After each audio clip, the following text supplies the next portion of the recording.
Recording has begun. Good afternoon. This is the August 6, 2025 regular meeting of the Sunshine Ordinance Task Force of the City and County of San Francisco. The time is 4:04 p.m. The Sunshine Ordinance Task Force and its committees convene in hybrid meetings that allow for either in-person attendance or remote participation. Public comment will be taken on each item of the agenda. Meeting decorum. Any member of the Sunshine Ordinance Task Force may call for decorum due to the disorderly conduct of meeting participants. Persons who engage in threatening and/or menacing behavior may be asked to leave. As a reminder, please, to members of the online community, please note we are not using the chat function in WebEx if you have joined us in the app. The reason we do not do that is because the written comments cannot be seen by members of the public. Chair Yankee, that completes my announcements. Okay, thank you, Administrator Peterson. If you could call item number 1.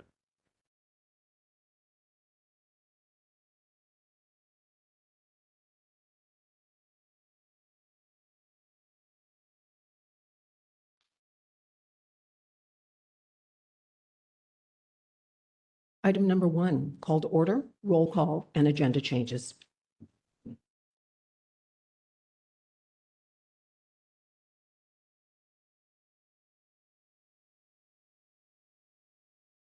Call the roll when you're ready. Thank you. Taking the roll call.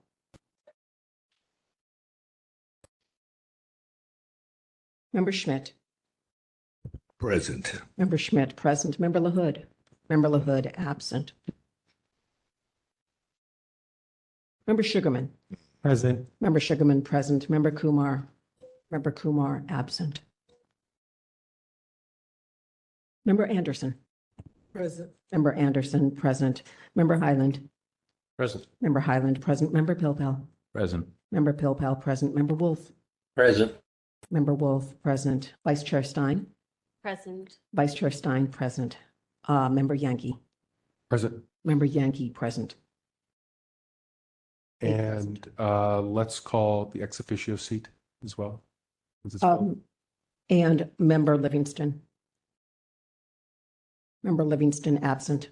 Okay, so Administrator Peterson, if you could, since this is Member Livingston's second absence, and this time he did not let us know he would be here, could you check with the mayor's office to ensure that he is still their designee for that seat? And if not, if they have plans to replace him with someone else? Noted. Okay, thank you. And are there any agenda changes that we should be aware of? There was a request for continuance in the matter of Anne Marie against the Fine Arts Museum. We have not received a response from petitioner. We also have received notice that petitioner in item 8, file number 23078, Brown versus the Public Utilities Revenue Bond and Oversight Committee, the petitioner will not be attending tonight. Okay. Yeah, he was not going to have to be required to attend, so that's fine. And we can deal with the continuance request when we get to it, I believe, for item number 13, since that was, I believe, the respondent requesting it. And the petitioner did not agree prior to the start of this meeting, so it'd be up to the task force as a whole to take care of that if and when we get there. And since complainants aren't told to be here till 5, I think it'd be premature to do that now. Anyone else have anything for the agenda? See no hands, let's go to public comment.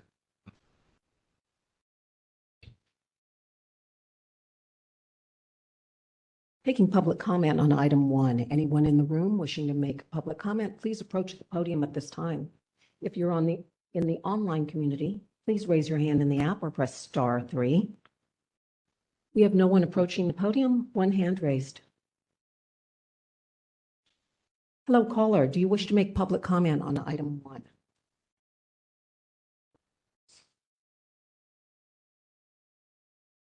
Hello, caller. You've been unmuted. Hello? Hello, we can hear you. Okay. This is Sullivan. Let me know when to go. Hello. Will do, Mr. Sullivan. You have 3 minutes and your time begins Now, I want to note that my item in the consent agenda file 25048 is missing the initial request document I submitted on July 23rd. I did this after Chairman Yankee at the ETOC meeting asked me to work with Ms. Peterson to make sure that my initial record request was included in the complaint. The record was sent by me well in time to be included in this file and agenda item. The Brown Act 67.7 and B and Section 67.9 agendas and related material require the inclusion of all material submitted for an agenda item to be included before the start of a meeting. SOTF meetings are supposed to follow all public access laws. For example, Section 67.9A, agenda of meetings and any other documents on file with the clerk of the policy board when intended for distribution to all or a majority of all of the members of a policy body in connection with a matter anticipated for discussion or consideration at a public meeting shall be made available to the public. If complaints were made public and viewable online from the start of a complaint, corrections could be made. There is no reason not to. They are public records. Thank you for your time. thank you.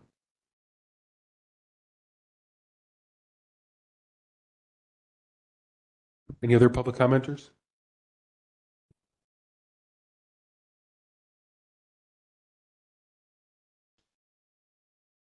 We have no other hands raised. Do you have item 1, correct? No one else, Administrator Peterson? No, no Okay, other. I see no one at the podium. We'll go ahead and close public comment. If Mr. Sullivan did send something to be included, which I know we did discuss at EOT, having the initial complaints in there, and that did not make it into the file, I would tend to agree with Mr. Sullivan that we should not proceed with taking action on that item, even though it's a consent agenda item. Remember, Pelpel, did you Okay. have a? If something was sent in time to be included in the packet, it's not in the packet. I And understand. one of the parties is specifically requesting that it be there. I think we should not.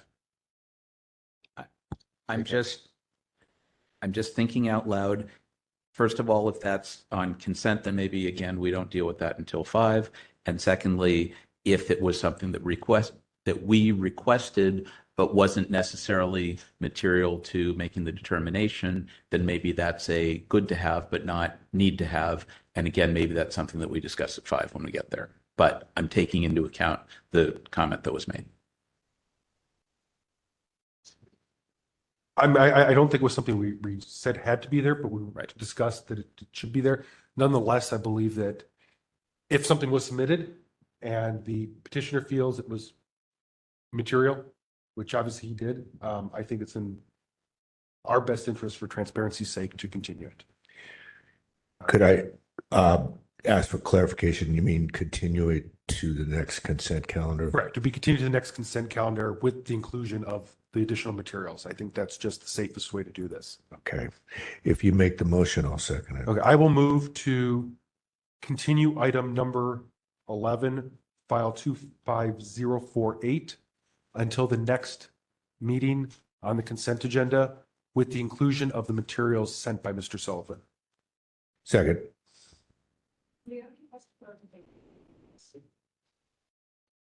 From Mr. Sullivan? Sure, go ahead.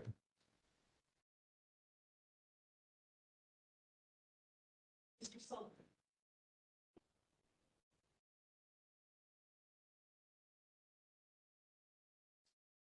Mr. Sullivan. I don't think your mic's working. He looks like he's muted. I'm not muted now. On the 24. Can't hear you, Pat. Yeah, your mic's not working.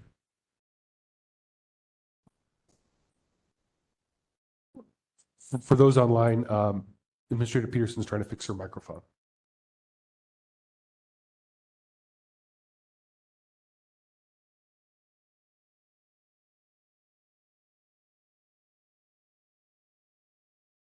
Testing. I think it's working now. Thank you. Mr. Sullivan, this is Administrator Peterson. In the email that you sent on the 24th, the 23rd. visibility settings are not active. Did you send something that could be seen? You sent an No. inactive link. No, I sent an attachment. Correct. And we are talking about the email sent on the 24th at 9:53 a.m. I think it was the 23rd. Let me check.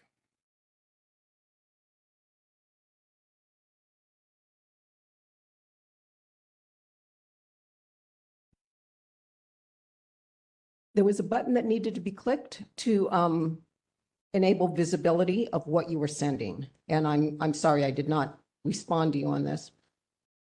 Why don't we do this?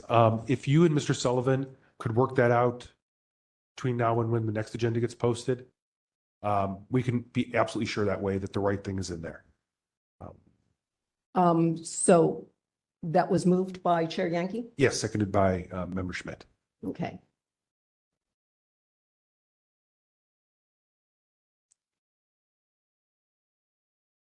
Mr. Chair, Yes, go ahead. Member. just so we're clear, I think we can take this action now. Maybe we should check to see if Public Works is paying attention, if they have any thoughts. I don't know. I don't care. But when we get to the consent agenda, then we will need to sever this item having already acted on it. Yes, Okay, yes. got it. Can I get a restatement of the motion, please?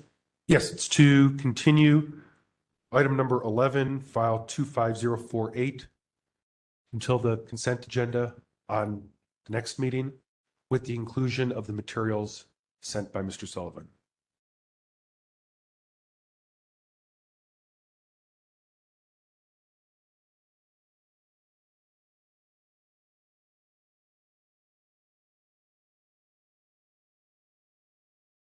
Thank you. Public comment? Yeah, let's open up. Public comment on the motion. If you're in the room, please approach the podium. If you're online, please raise your hand in the app or press *3. Mr. Sullivan, it looks like your hand has been raised again. I'm going to go ahead and lower your hand on this one. We have a speaker at the podium. Okay, we'll start. Public comment. Are you ready for your 3 minutes? Are you ready for your 3 minutes? Yes, I understand that you're discussing whether to put off a hearing until the next meeting for Mr. Sullivan because the material that he had provided was not in the agenda packet. Is that correct? It's a consent agenda item, but yes, Yeah. that's the gist of it. So is there going to be any explanation of why that happened or how that happened? Was it that Mr. Sullivan was somehow late or the task force didn't process it promptly, or what is the reason? I think that's a reasonable thing to ask, why this is going to be on another agenda yet again for lack of inclusion in this agenda. So that's a question, really. Do we have a sense for why? Public comment's not really designed as a back and forth question and answer session. You're free to make a public comment, but we're not going to do back and forth question. I think it would be useful for the task force to understand or let the public know why something has been put off. That's all I'm saying. It's a point of information that would help a person make a comment. If there wasn't sufficient support from the clerk's office, for example, for processing information received, the task force might want to consider at some future point whether it's getting sufficient support. If it's some other reason, there might be other considerations for the task force to be able to do its work better and also for people to understand how it does its work. Thank you. Thank you. Thank you. And it looks like we do have another hand raised. If it's Mr. Sullivan, he can go ahead and comment again. Hello, Mr. Sullivan. Yes. You'd like to make public comment on the motion? Yeah, real quick. Your 3 minutes begins now. So I sent it, the records at 7 on July 23rd, 2025 at 9:28. The record, the initial request is in the body of the email, and there's nothing to click. It's just the text is right there. Thank you very much The for other that thing is clarification. my main interest is that the Sunshine Ordinance Task Force follow meeting laws. I don't think this is going to change anything, but you know, it's really important that all agenda items be within each thing before the start of a meeting, so that they're available to the public for consideration. Thank you for your time. Thank you.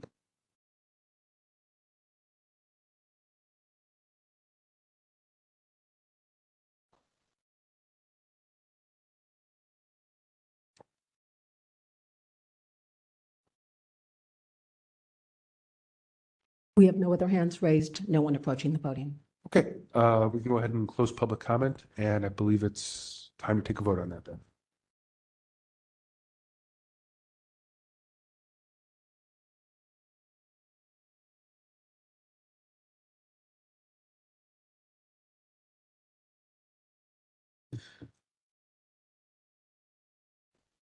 Taking the vote on the motion, Chair Yankee. Aye. Chair Yankee, aye. Member Schmidt. Aye. Member Schmidt, aye.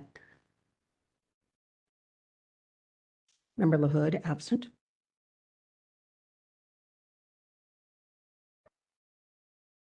Member Sugarman. Aye.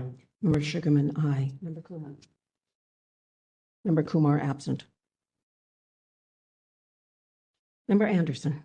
Aye. Member Anderson, aye. Member Highland. Aye. Member Highland, aye. Member Pilpel. Aye. Member Pilpel, aye. Member Wolf. Aye.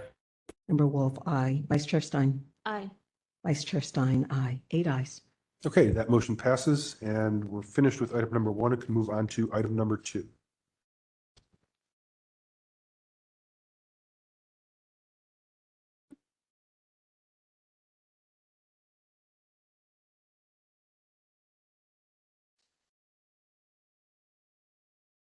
Item number 2, approval of the July 2nd, 2025 Sunshine Ordinance Task Force regular meeting minutes.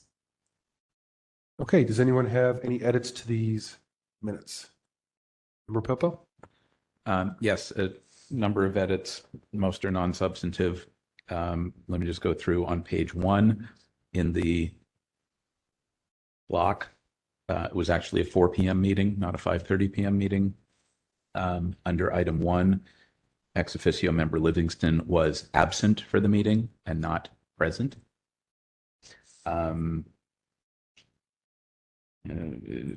Rewording, just changing. I think anything that you're Yeah, changing, I think needs to be read. Got it. Changing the order of the vote on item 1. If it was moved by member LaHood, seconded by member Highland, then the order of the vote should be LaHood, Highland, Schmidt, Sugarman, Kumar, Pilpel, Yankee.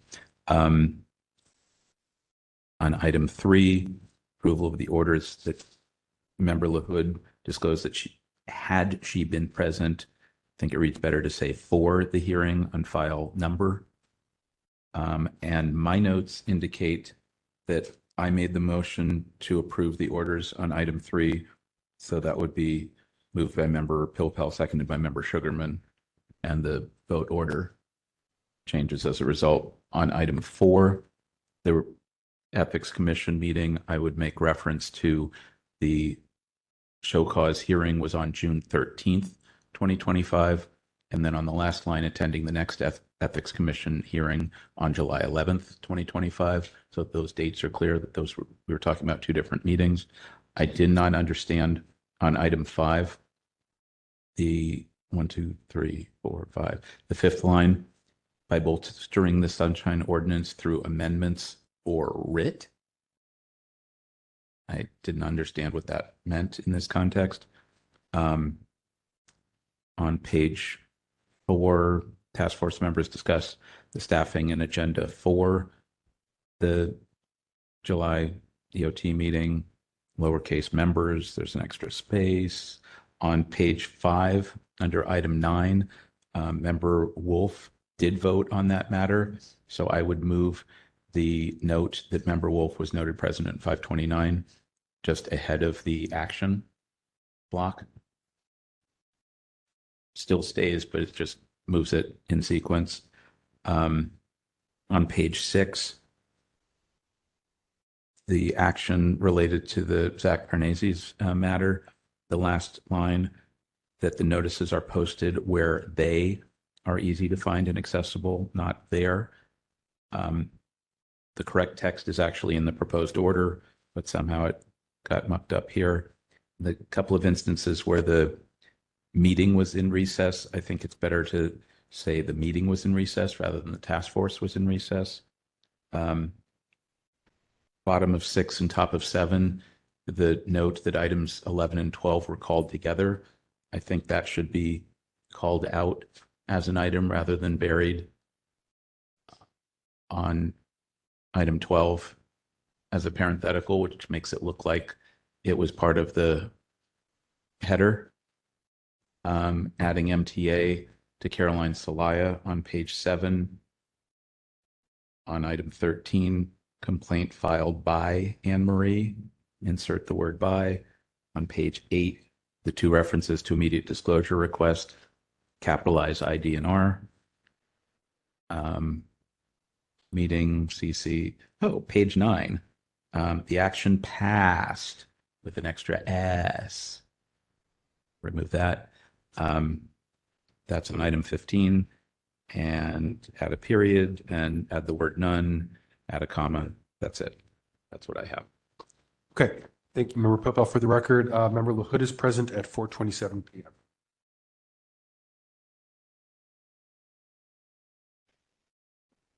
Noted. In addition to the things that Member Pilpel read, I believe we normally don't bold that whole block of text at the top. Oh, yeah, that. And where it says ex officio Jack Livingston, it should say comma mayor's designated. Yep. That's what we have on the agendas. I'm happy to move approval with those stated edits. Anyone else? Seeing here? Okay, then if you want to. Okay, motion to approve the meeting minutes with the edits. Member Pilpel. Second. Seconded by Member Anderson. Let's go ahead and take public comment on that. Anyone wishing to make public comment on item 2, if you're in the room, please approach the podium. If you're online, please raise your hand in the app or press *3. We have one individual at the podium, no one online. 3 minutes. Are you ready?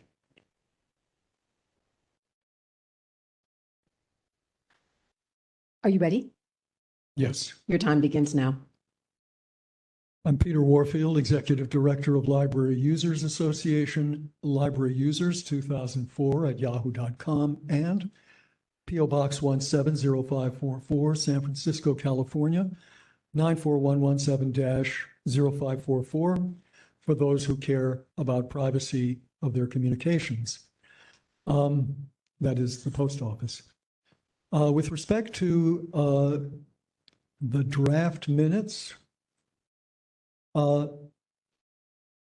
as somebody who's been before you in at a variety of times and a variety of reasons, including complaints, most of which I think the task force found were valid, we have a very strong interest in open government and in the success of the task force in basically riding herd on that and doing something about folks, city folks complying with the law.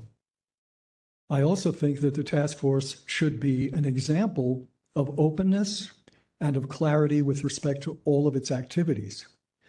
So it troubles me a great deal to find that there's very little that I can understand with respect to what actually happened or what the issues were. So the approval of the orders of determination, number 3, does presumably have helpfully a time stamp as to when presumably it started. But what am I to make of Zach Carnese's versus the mayor's office on disability? There's no clue as to what was requested or what was alleged, what the response was, or why there is an approval of an order of determination, which we don't even know whether it agrees with the complaint or not. Likewise with the other files, Paul Knieha versus SFMTA and so on, the name of a complainant, the agency, and not a clue as to what law was in question, what violation was claimed, what the answer was. Was it that the task force determined that the facts as presented were not conclusive enough, or that they seemed to indicate there was no violation? 30 seconds. That the law didn't, and so on and so forth. It seems to me that the task force's minutes should certainly be clear about what is going on, so that an ordinary person of reasonable intelligence can understand what's happening and understand whether they might be interested in what's going on. And I understand also that the task force might have done some additional consideration based on the meeting. Thank you. Thank you.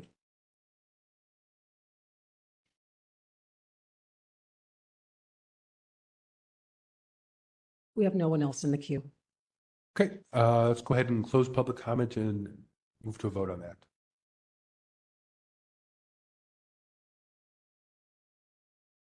Taking the vote on item 2, Member Pilpel. Aye. Member Pilpel, aye. Member Anderson. Aye. Member Anderson, aye. Member Schmidt. Aye. Member Schmidt, aye. Member LaHood. Aye. Member LaHood, aye. Member Sugarman. Aye. Member Sugarman, aye. Member Kumar absent. Member Highland. Member Highland, aye. Member Wolf. Aye. Member Wolf, aye. Vice Chair Stein. Aye. Vice Chair Stein, aye. Chair Yankee. Aye. Chair Yankee, aye. 9 ayes. Okay, that motion passes. We can move on to item number 3.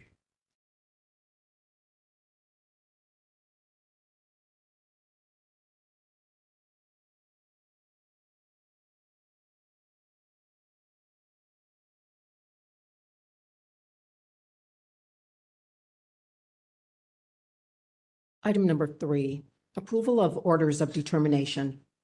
File number 24004, Zach Carnazes versus Mayor's Office on Disability. File number 25021, Stacy Smith regarding next request. File number 25041, Anne Marie versus Fine Arts Museums of San Francisco. File 25034, Joe Fitzgerald Rodriguez versus Office of the Mayor. File 25039, Eric Roussel versus San Francisco Planning Department. Okay, do we have any edits to these? Member Papel. Yes, I think it's only, just check, just one last time. Yeah, it's only on the 5th item, the Eric Roussel matter, file 25039. It's to strike the words Capital Planning Committee, so that would read complaint filed by Eric Roussel versus San Francisco Planning Department, et cetera, to spell out section in the complaint committee paragraph and to insert section before 67.21E in the task force action. I think that just makes it a little more complete. Unless there's anything further, I'm happy to move approval of, oh, and I'm sorry, on the agenda itself, where it says Stacy Smith next request, that should probably be recaptioned for purpose of the minutes as Stacy Smith versus San Francisco Public Library, Police Department, and 911/DEM. Did you catch that, Administrator Peterson? Okay. But again, I will move approval of the orders, all 5 orders as discussed and amended. Okay, so there's a motion by Member Pilpel to approve the orders as amended. Anyone for a second? I'll second it. Seconded by Vice Chair Stein. Not seen any hands up, so we go ahead and move to public comment on that motion. Anyone wishing to make public comment on item 3? If you're in the room, please approach the podium. If you're online, please raise your hand in the app or press *3. We have one individual at the podium.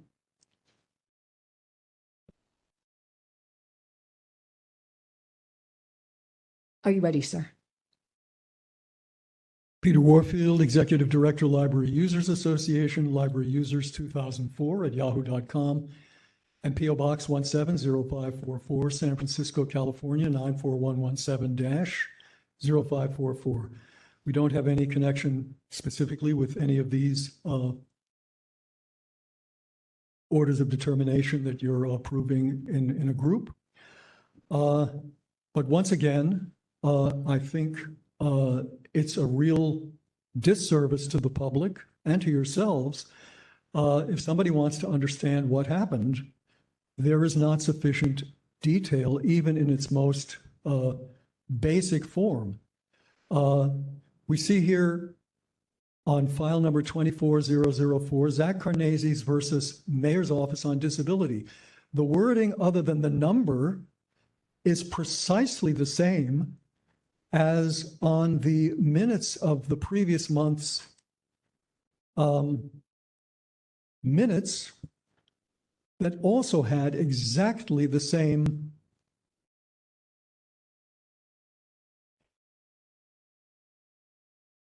approval noted on item 10. I'm sorry.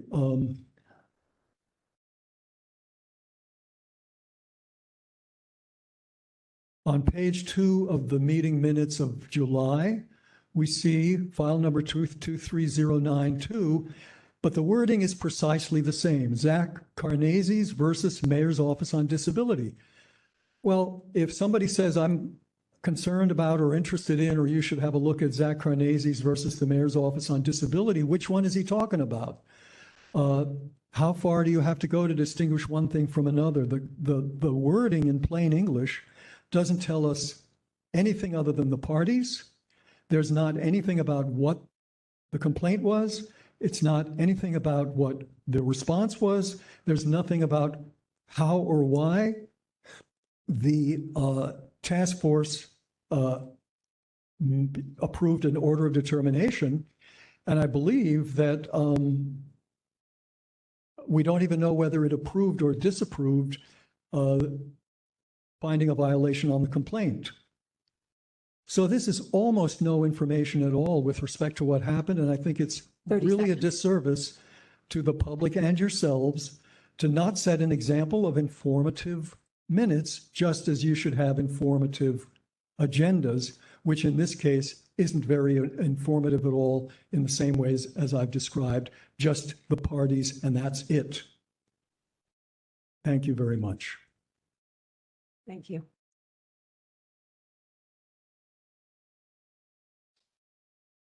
We have no one else in the queue.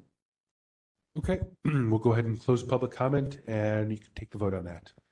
Taking the vote on item 3, Member Pilpel. Aye. Member Pilpel, aye. Vice Chair Stein. Aye. Vice Chair Stein, aye. Member Schmidt. Aye. Member Schmidt, aye. Member LaHood. Aye. Member LaHood, aye. Member Sugarman. Aye. Member Sugarman, aye. Member Kumar, absent. Member Anderson. Aye. Member Anderson, aye. Member Highland. Member Highland, aye. Member Wolf. Aye. Member Wolf, aye. Chair Yankee. Aye. Chair Yankee, aye. 1 absent, 9 ayes. Okay, that motion passes. And we can move to item number 4. Item number 4, report on July 11, 2025 Ethics Commission meeting. Discussion of the show cause hearing for the Sunshine Ordinance Task Force, file number 24021, Matthew Lataki versus San Francisco Police Department, and the proposed amendments to the Ethics Commission's enforcement regulations. Okay, so this is a discussion only item, mainly to just provide an update on what happened at the July 11th Ethics Commission meeting. I attended that along with Member Schmidt in person, and Member Pilpel attended virtually. Prior to the start of that meeting, the three of us worked together to send a correspondence, which I have attached to this item. And I guess I'll go ahead and turn it over to Member Schmidt first, since he was our designated representative, particularly for the show cause hearing. So I'll turn it over to him if he wants to provide an update on what happened. Yeah, it was an interesting hearing. I feel like I learned quite a bit about different aspects of the actual and potential interchange with this task force and the Ethics Commission. The Lataki case was sort of it was sort of the agenda item, but it seems like we got a chance to actually communicate with the ethics commissioners. And I was given a chance to speak during the Lataki matter, and Chair Yankee, as I recall, also did get a chance, but he can correct me if I'm wrong. And then later was the item on they're working on making changes, which really are sort of reductions in how much they would consider anything that is sunshine related. I think that my two primary goals, just trying to sort of read the situation, and even though we might ask for more, these would be the things that I think we ultimately would benefit most from, are one, that we preserve the ability to bring 6734 matters to them. And two, I think we need to have a way that those don't get blocked by the bureaucracy within the Ethics Commission. And, I don't know what happens within the commission, but I get a sense that maybe everything we send over gets sort of filtered out, and the commissioners themselves, I'm not sure if they really get any sense of what we send over to them in the past. And so what I got was I got a chance to speak to them for quite a long time. I figured, well, they're not cutting me off like most judges always want to, so I'll just go. And I tried to sort of give a bit of an overview to them, with partly in mind that maybe some of the commissioners really weren't that aware of the details. I tried to give a scenario whereby we might be able to work together, but in a way where we're not going to overburden them. I felt like if they thought we were going to send select cases to them, that they may be much more receptive to us. And I tried to use not the Lataki matter as much, although I did touch on it, but I tried to use the two most recent matters that we sent over, and that was one involving the police department, and Chair Yankee wrote that one up for us, and they actually kind of kicked that one back to us. I thought still the facts of that one, I needed to convey those to the commissioners. And then the other matter is the texts, the mayor's texts on the mayor's personal phone. I thought that's something that is, and we haven't gotten a decision on that. So I don't know what's going to happen with that, but I basically was trying to convey to the commissioners the kinds of cases we get sometimes and to raise their level of interest in the importance of sunshine.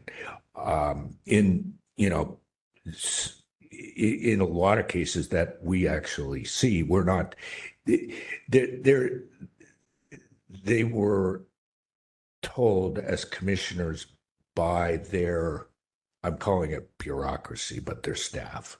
They have a lot more funding than we do. I'm not sure if they do much more than we do. But they got proposed, and I'll move on to the item, which is the staff proposed some pretty significant changes to how they would handle anything that is sunshine related. And that could be potentially 6730, 6734, 6735. And they pretty much tried to write out anything that would be brought to them under 6730 and 6735, which would be sort of what we're calling the non-willful. And they have a process for 6734 matters that I think is problematic too. It certainly doesn't improve what they do with 6734 matters. And I tried to convey to the commissioners at least a preliminary view of what I think should be their definition of willful. I don't agree that they need to have it written into their regulations, because I think willful is really a tough definition. It's, as a lawyer, it's one of those things where I don't know if you can necessarily put it into one sentence. My understanding of what I think they should consider to be willful and what we should consider to be willful really kind of requires looking at examples and case examples, for example, because every time I see people, at least maybe at ethics, talk about willful, they just go to the word intentional. And I think it's not really the kind of intent that we ourselves might think the word intent means. I think that it's a little bit less than that.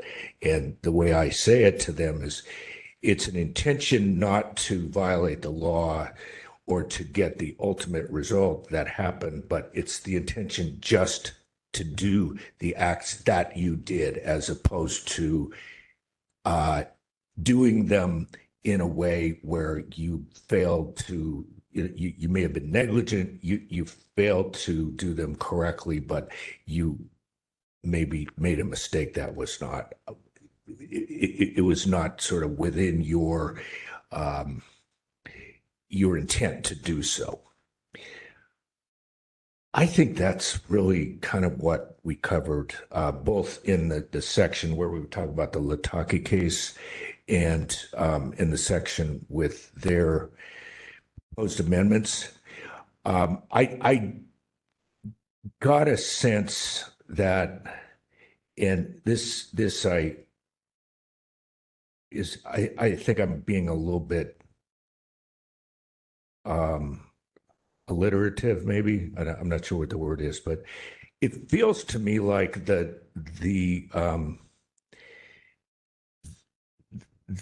commissioners, at least the ones that were present, and maybe the other ones, they were very much sort of going along with what their staff was feeding to them.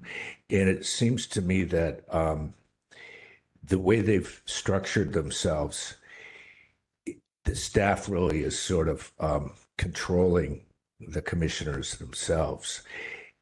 And it felt just like, it feels like the staff at some point was sort of given a lot of power, and they now have a lot of power. And it feels like maybe the commissioners like that because they'd rather just deal with, the minimal amount that actually comes to them.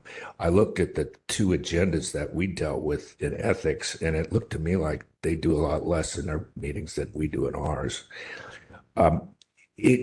So my ultimate point on mentioning that is, I think if we only communicate with their staff, we're going to get nowhere. I think we need to take every opportunity we can reasonably to make the contact with the commissioners themselves. The last thing I'll say is that at one point in the hearing, the commissioner who was serving as the chair, the acting chair, he made a motion to find that in the Lataki case, there was a willful violation. Now, what happened after that motion was made is the staff talked him down. Okay. Yeah, I think it was for not proper noticing it as a willful. And Yeah, but you could see the wheels turning. That he was ready to go with that, and the staff just jumped up and they took it upon themselves to end this nonsense, basically, and so it was withdrawn fairly quickly. I sort of agree that if it's not noticed that way, maybe he was jumping the gun. I'm not sure if he really was set up to do it, but he was convinced that there was willfulness on that case. So that's one of the reasons why I think that, if we have a chance to give the actual facts of some of these cases to the commissioners, we can present it, and we can make good cases, and we may be able to succeed on those cases. I know it's the petitioner who's at the actual party, but I know we also have a role if something comes before them, even under the revised rules, if they do revise them. Thank you for listening. thank you, Member Schmidt. I'll go next and just give a little summary of what I talked about there, just to supplement. To go back to, I'll start where you left off on the Lataki issue. So what they did decide, they made a motion based on staff's strong insistence to close it without prejudice, mainly for the reasons that staff outlines in their enforcement regulations, which is even if they found a violation, there's no penalties that they feel that they can put forward. So it's kind of why bother even going through this process. And I tried to go back. I talked about past cases where they had in fact found violations for non-willful issues. They seem interested, but nonetheless, staff, to your point, Member Schmidt, kind of shut that down. And so my takeaway from that is that the Ethics Commission doesn't believe that they have anything that they can do to enforce sunshine outside of a very narrow issue for willful violations, which is the essentially the ability to remove certain city officials, right? We can get to in a second here. I think the takeaway from that is then that if we're looking at amending our own sunshine ordinance, we have to recognize that the part that talks about sending it to the Ethics Commission for enforcement really isn't going to work. So I think we really that much more strongly need to look at ways to enforce the sunshine ordinance. Staff kept saying, well, they could just take it to court then, which is true. I mean, they could take it to court, but obviously we serve a process that doesn't require hiring a lawyer, filing court fees and all that. And it's basically say, you can go through this process, but at the end of the day, if you really want anything done, you have to go to court. I'm not sure that that really gets to the heart of the work that we do. So I think that's something to keep in mind. I think that was a really good point also about the one commissioner who did want to, I think he made the motion to find a willful violation. I tend to think there was actually some merit on not doing that there because a willful violation can only be against a department head or an elected official. It was noticed against the San Francisco Police Department, so it wouldn't have given, at this point, former Chief Scott the ability to defend himself. So I think that was probably, at least procedurally, the right thing to do. I'm not sure I agree with staff's thought process on it. We should just close the whole thing out, though. To that point of that Member Schmidt made about staff, that I think was very obvious that staff does control a large part of the narrative that makes it to the commissioners. Excuse me. And that, I brought up, and I think we reiterated in our written communication that staff can close the willful referrals to be sent over, even though the old process for the non-willful ones goes straight to the commissioners. The willful, which we all believe are more serious, can be closed by staff. And I made some comment that this is, closed by staff without the commissioners knowing. That was based on me looking at the various enforcement reports that are included in the agendas that come from their director of enforcement. I was rebuked by their executive director saying, no, we do tell the commissioners when we close files. Now, if that's the case, that must be some type of report that doesn't make it onto the agenda, because I again went through and looked back through the last 2 or 3 enforcement reports, which were all issued after we sent over the initial one that we talked about for the police chief. I could find no reference to that being closed out by staff.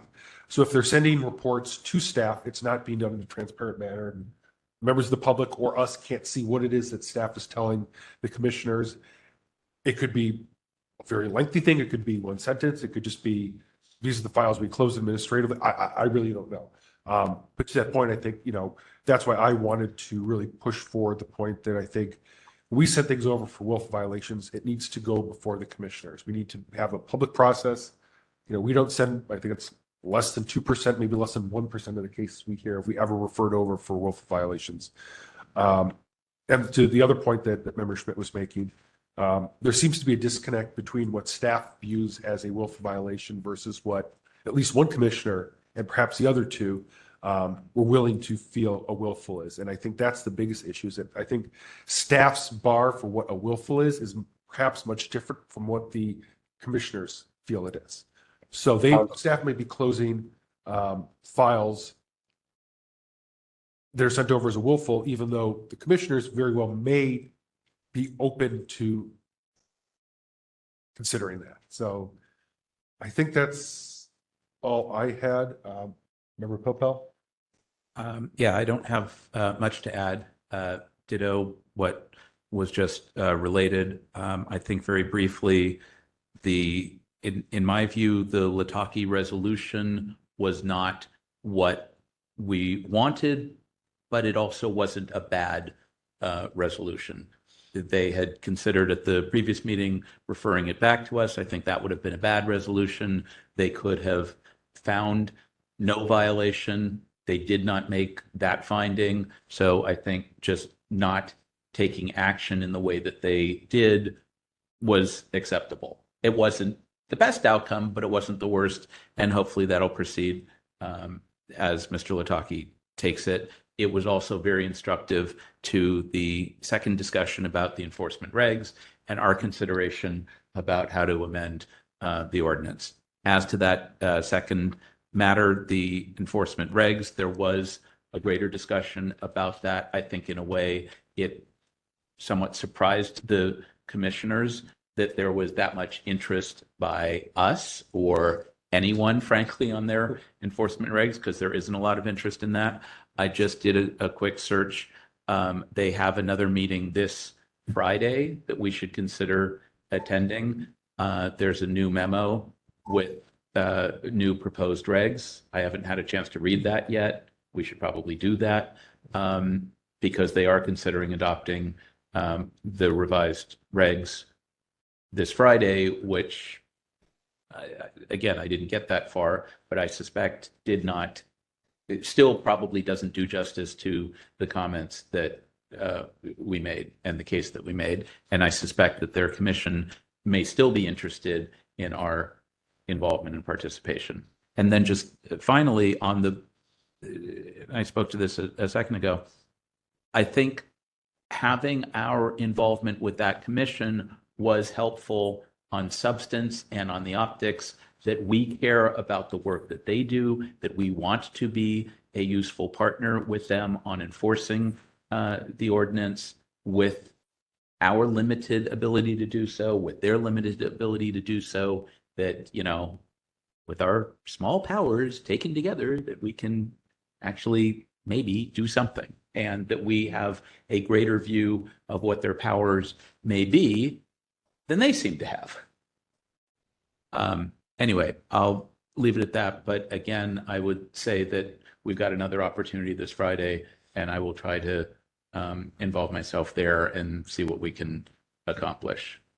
If they do something on Friday, I hope it's more towards what we're asking for and not what their staff is trying to say, no, we don't really want to do much. Yeah, and for context, there's 5 ethics commissioners, only 3 were present. Yeah. Chair was not present, so the vice chair was acting as chair. Right. And so they didn't take any action on the enforcement regulations. They just had the presentation, our public comment, and then they got kicked off to the next meeting. So that's what things got done. Comment. Member Wolf, go ahead. So a few things. One is, do you get a feeling that the commissioners put, like all their faith and trust in the staff?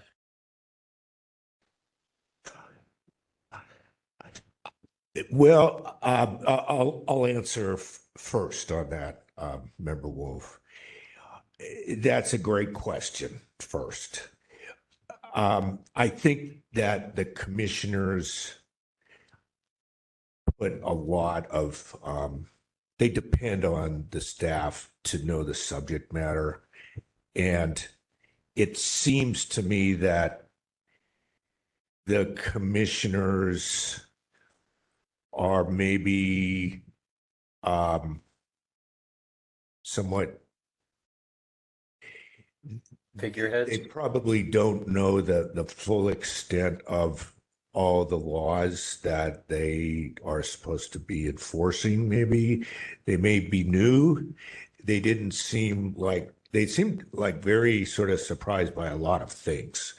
I know I'm putting that on the record, and maybe I shouldn't, but I think that maybe the staff is really sort of, maybe this was created years ago, but it felt to me like the staff is overpowerful and the commissioners are sort of like the dog that's put on the staff's leash and just told, oh, this is good, that's bad, we recommend this, we recommend that. That was my sense of the relationship at this time with these commissioners. But they also seem very open to our suggestions, which made it feel like an opening to me. Yeah, I just think that they're cloistered away from us. We're forced to work with staff and not them directly. So, we're kind of out of sight, out of mind to them. And my next point is maybe it's time to request that a commonly understood definition of quote unquote willful needs to be codified in their regulations or their. Yep. Member Wolf, our letter said that, and I reiterated that point when I made my comments before. I absolutely 100% agree, because it seems that their staff and the commissioners may have different working definitions of what that is, and then we may have a different working definition, and it's unhelpful, particularly if staff is screening these out and doing so in a way that they're issuing confidential investigatory memos that say that they closed it, that none of us can really learn from what their actual working definition even is. Right. We were very clear about that.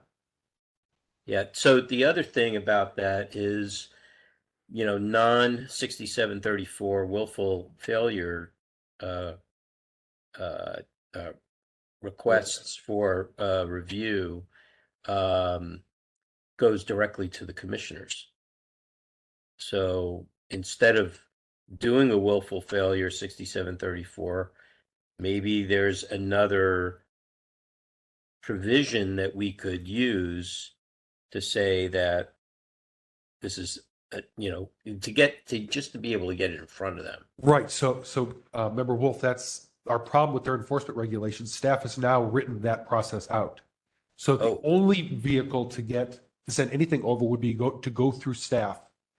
Because this came about after we sent this Lataki one over, and apparently I'm assuming that they realized now that what you just said, there was a mechanism for us to get cases in front of the commission. So now staff has proposed eliminating that entire provision from their enforcement regulations. So there would be no way for us to send something directly to get in front of the commissioners, and staff would go through it first, and that would only be on a willful.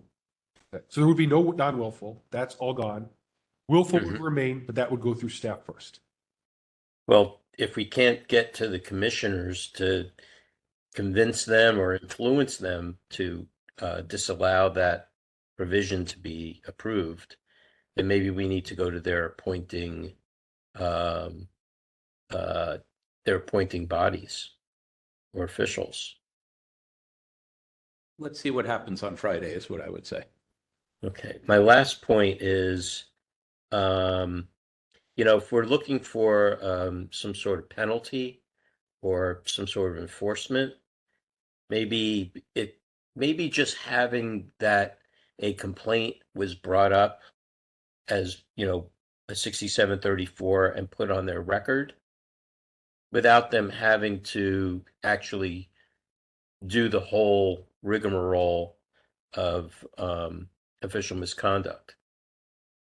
You know, it's just that there's a flag, you know, that there was a complaint or notation on their, you know, on their HR record. Yeah. It's soft, but it's there, you know. Yeah, and Member Wolf, I think that was part of my concern that I brought up, that even when staff does close these files, they're not even doing so and mentioning it in a public report, right? So even if staff, like obviously staff closed the one we sent over against the police chief, we still don't have a response back on the one for the mayor, but it seems that if those were to get closed, well, one did and the one may get closed, who knows what's going to happen. It's been 7-8 months now. There's no real public record of that, right? It seems to be some type of non-public report that goes from their staff to their commission.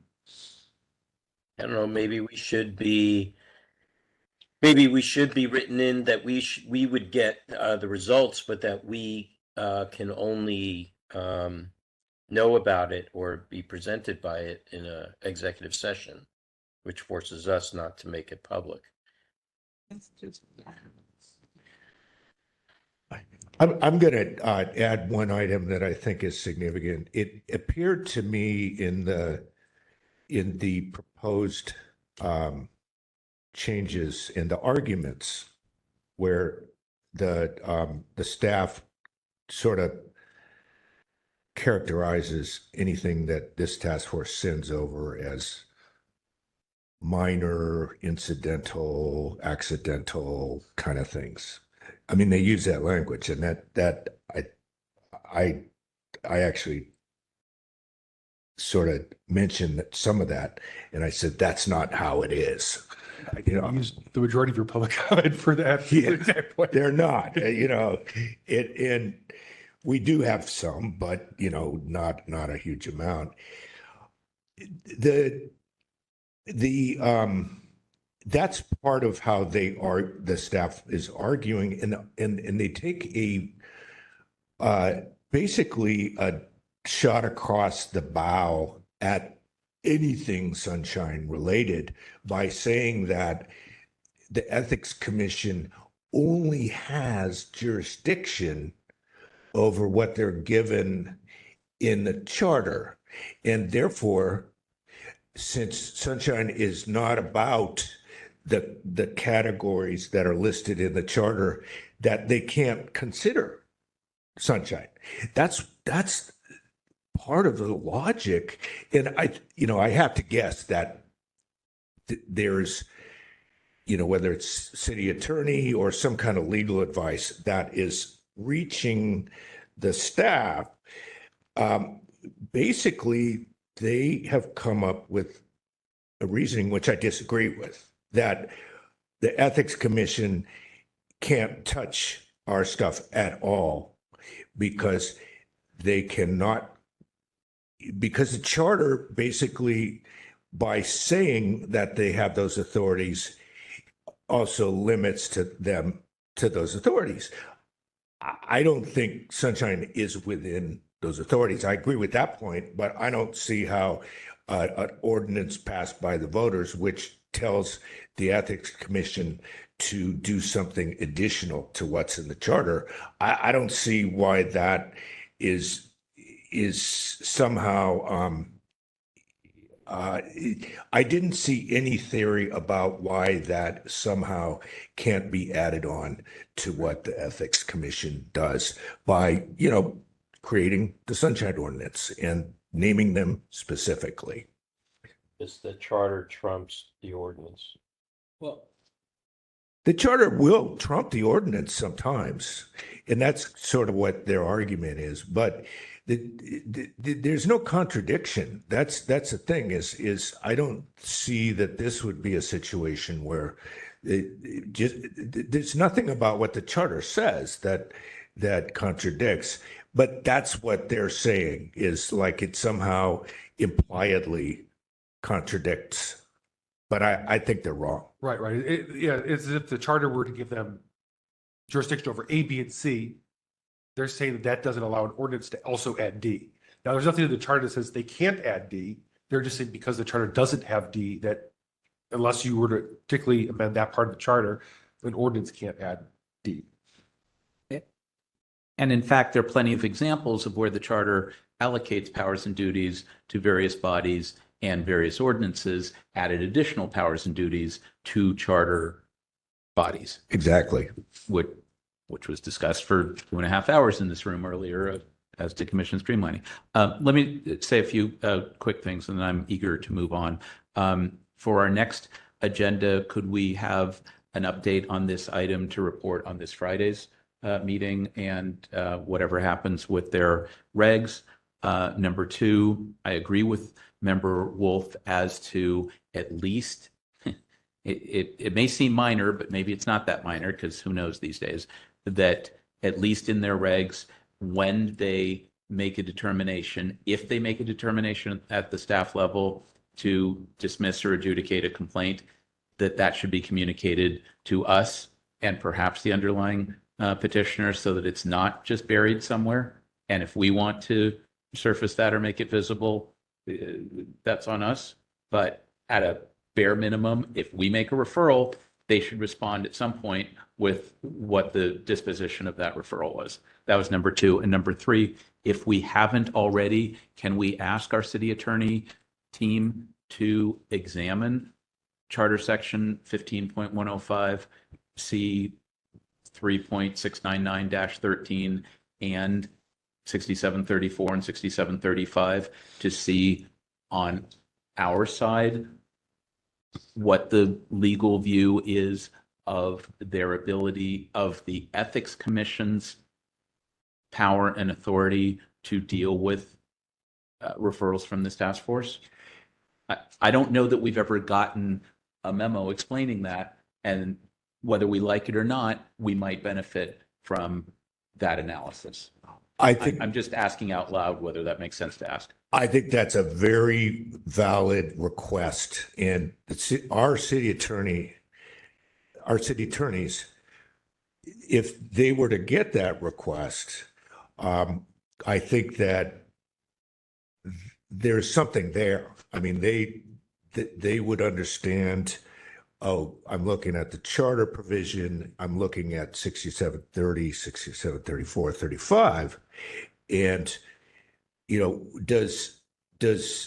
is there some contradiction between the two, or can they work together? Basically, I think that we should have our people give us an opinion on that. Yeah, and I had briefly spoken to, not you, I think it was DCA Shapiro, when we received the response back from ethics on the police chief case. And we briefly talked about that point. And he did not at the time seem to think that it put us sending things over, and that the charter would not allow them to also look at sunshine issues. But maybe we could get something more than just his opinion off the cuff on that. And I don't know if there's possibly either in the public an opinion that's come out from the other side of the city attorney's office advising the ethics commission on this, but they may have been, they may have put something out there, or else they gave them advice, but it's not in a written opinion. But there may be something out there where, you would want to know what's going on with the people on the other side of the ethical wall. In my long experience, and Member Wolf, if you remember something else, please chime in. I don't recall seeing any public opinion from the city attorney's office to the ethics commission, or more broadly, public analyzing this question.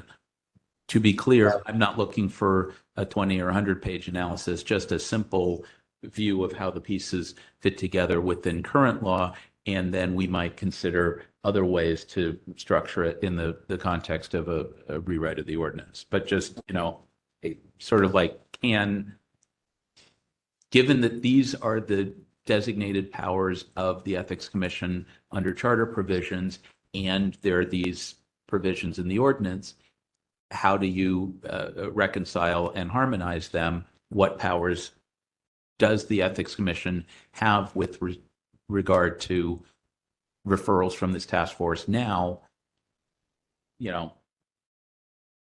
Essentially that. So you can finagle it. And Member Wolf, again, do you remember anything else beyond that? No, I mean, the city attorney in years past, many iterations, have avoided any kind of public opinion, which would, without any other law existing, would be the law on sunshine matters in general anyway. Not to my recollection, there hasn't been many or any. Yeah. Okay. Thanks. Last point for me. I'm just wondering at this point whether we should try to invoke 6730D and go to the Board of Supervisors and just say, we are now in between a rock and a hard place, and we have no way to compel anyone to enforce our determinations. Again, I would say let's see what happens on Friday, and now may not be the best time to go to the board on something like that until we've got a better legislative solution with regard to the ordinance and how other things are playing out.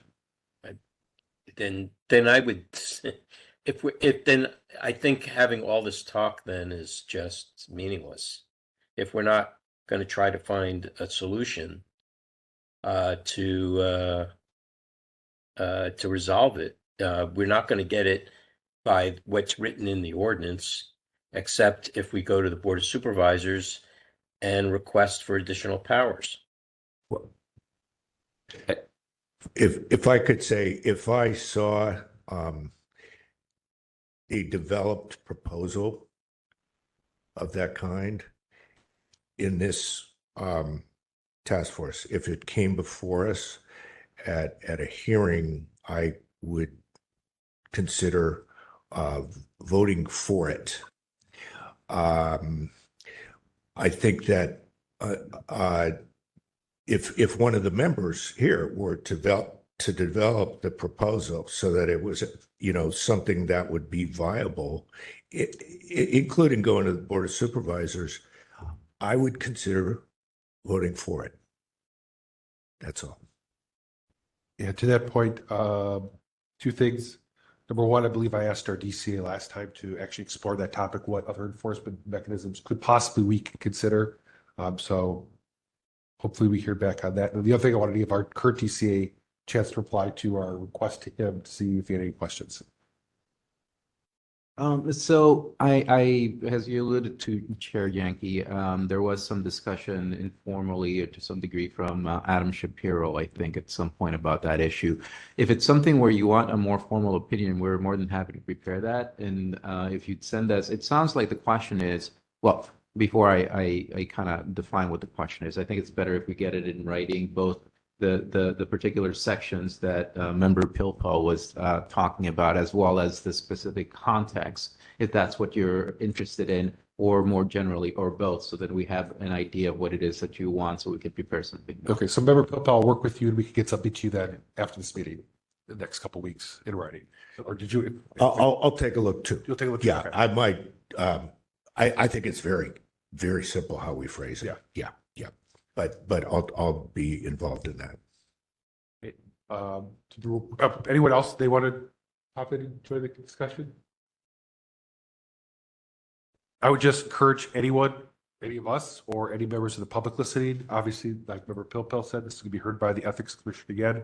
I would take that opportunity if you are available to comment. They do allow remote public comment, so it's like you have to go down to City Hall. You could call in, I believe it's at 10 o'clock. It starts. They're usually pretty quick with their meetings. I think when we went to ended around 12:30, so it's not a huge commitment. All right, let's open that up then for public comment. Anyone wishing to make public comment on item 4, if you're in the room, please approach the podium. We have one person online. No one in the room. Hello, caller. Sullivan, let me know when to go. Your 3 minutes begins now. Did you say go? Just a moment, let me reset. Yes, go now, please. On Ethics Commission required responsibility for ordinances outside of the city charter. Section 4.102, Boards and Commissions, Powers and Duties, number 8. Exercise such other powers and duties as shall be prescribed by the Board of Supervisors. The BOS passed the Sunshine Ordinance. Voters amended it. Therefore, the Ethics Commission is required to exercise other powers and duties prescribed by the Board of Supervisors anywhere in the administrative code. Regardless, with the Ethics Commission holding that charter provisions are their only duties and not section 67.35D, with that logic, consistency would say they have no duty to follow any provision of the Sunshine Ordinance, including duties of meetings and records, as they are also not in the charter. This is clearly not the case. Ethics Bylaws, Section 3, the Commission shall comply with all applicable laws, including but not limited to the San Francisco Charter. I'm glad you are pushing back on the Ethics Commission trying to ignore 6735D. You wrote in your letter, Administrative Code Section 6735D, as it relates to the Ethics Commission's role in enforcing non-willful violations of the Sunshine. 6735D states, at the end, if enforcement action is not taken by city or state officials 40 days after a complaint is filed, this establishes a ignoring and willful deadline. It is part of the purpose of 6735D. Furthermore, 6735D starts with any person, which means the SOTF can institute proceedings for enforcement and penalties under this act before the Ethics Commission. Any person is not reserved for the public, just for the Republic. If you send a complaint to the police chief saying their department is violating provisions and they ignore the complaint for 40 days, that would be willful. Additionally, 6731, responsibility for administration, gives you additional paths for complaints. The mayor shall administrate and coordinate the implementation of the provisions of this chapter for departments under his or her control. The mayor shall administrate and coordinate implementations of the provision of this chapter for departments under the control of the board and commissions appointed by the mayor. 30 seconds. SF Administrative Code 3.100. The mayor shall enforce all laws relating to the city and county and accept service of process on its behalf. SFAC 31003. Receipt and examination of complaints relating to the administration of the affairs of the city and county and the timely delivery of notice of the complaint of findings and actions taken, which under the Sunshine Ordinance would be Thank you, 40 Mr. days. Sullivan. That concludes your SOF time. can also complain Thank to you, the Mr. mayor Sullivan. for enforcement for departments under his or her control. Thank you, Mr. Sullivan. That concludes your time. Did anyone catch the first site there, which I think is, it's something that I think is probably maybe our answer on this question. It was in the charter. Could I ask Mr. It's Sullivan? a public comment. Thank you for your time. I think it was Charter Section 4.102. 4102, thank you. We can check that, but it's in that area. You know, if you want to invoke something like that, then maybe it's worthwhile to mention to the Ethics Commission that if they're not willing to abide by the city charter or the laws or the ordinance, then let's have a court figure it out under a writ.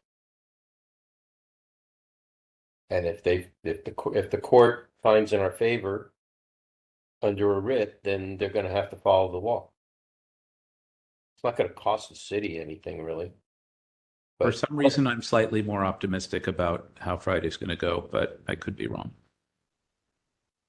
well, it's just a matter of, how we move our chess pieces around for this. Yep. So this is where we'll leave. This is discussion only. So let's see how it goes on Friday. If anyone wants to watch, gets any ideas afterwards, wants to put something on the agenda as an action item, feel free to let me know. If not, I'll just put this as kind of a repeat items we can discuss what happened there and decide how we want to move forward. Okay. And I was assuming there's no one else for public comment.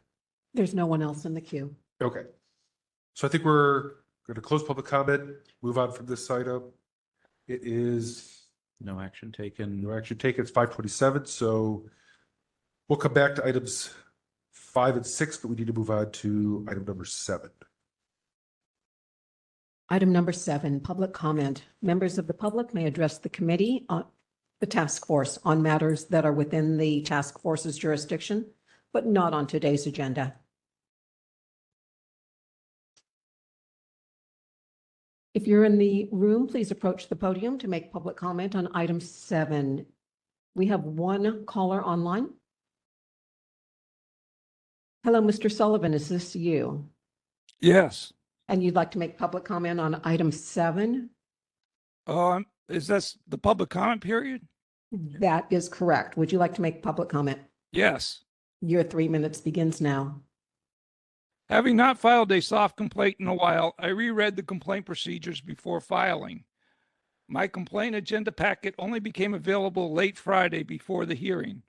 When I looked at at least new to me, agenda packet organization, I did not know what initial request meant. I thought it meant a request for SOTF complaint hearing. As I looked at other agenda packets, they did not have any records, and those that had any often had an email that stated that they were requesting a SOTF hearing. Suggestion: changing the word to be clearly descriptive to initial record request and initial record response. Add to the complaint procedures that this record should be submitted separately with the complaint. If I make a record request twice, it is because I'm trying to be specific as possible to overcome a custodian's refusal to release records. I also want to avoid a SOTF complaint. My last record request would be the most relevant, not the initial. Currently, the SOTF format using the initial lends itself to multiple SOTF complaints for each time a department refuses. That is what I would be given to do, what you were asking. There is often a back and forth, and both the CPRA and the Sunshine Ordinance requires the custodian's assist requesters for the purpose of the request. This rarely happens and is even more rarely required or enforced by the SOTF. Many San Francisco departments claim transparency, but work hard to read public access laws and what is required of them as narrowly as possible. It is unfair to expect the SOTF administrator to figure out what the initial record request is, and therefore the administrator will need to work with each petitioner where the submission of the initial is not clearly submitted.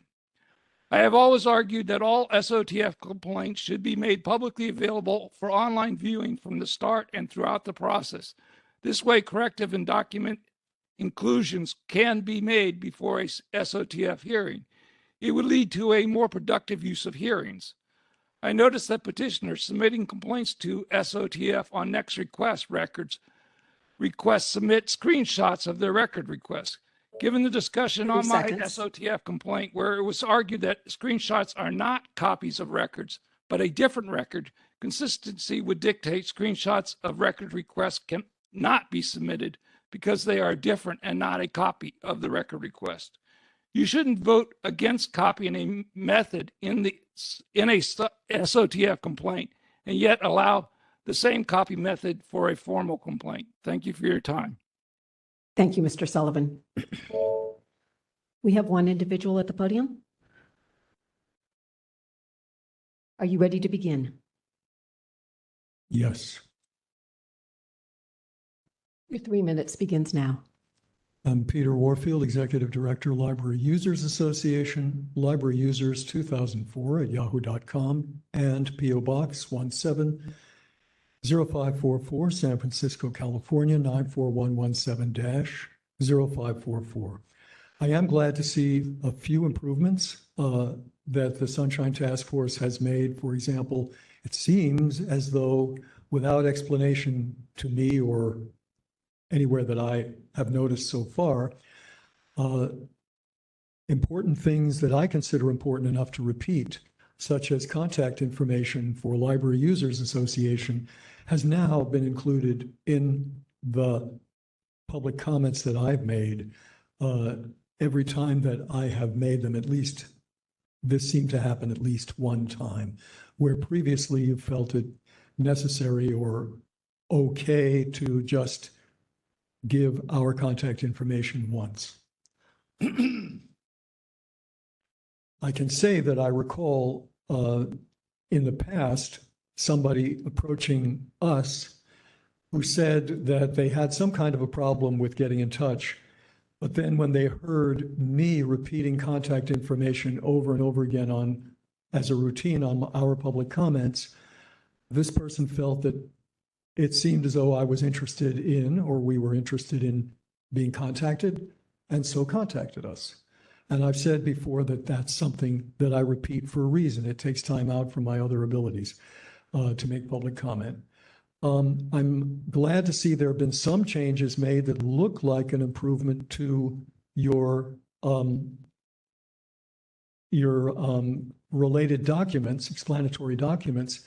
But I don't see that the index is very well run for number 16, page 398. Other documents is the very last page, and there are pages and pages of teeny tiny type, scores and scores of pages, which I don't understand why they are in there or what they're supposed to show. I do think that you should be exemplary in your agendas and your minutes, and you continue to be providing almost completely uninformative summaries that repeat over and over again the 30 specific. seconds. And that's another thing. It'd be nice to have a chime or a bell and not an oral explanation of 30 seconds left. I think it's interrupting and distracting. But I do think that the agenda items are almost repeating over and over and over again sections, and it doesn't even say timely and or complete. There's a big difference. Why can't there be more clarity? Thank you. Thank you. For the record, for the last speaker, there was a chime and an oral. Thank you.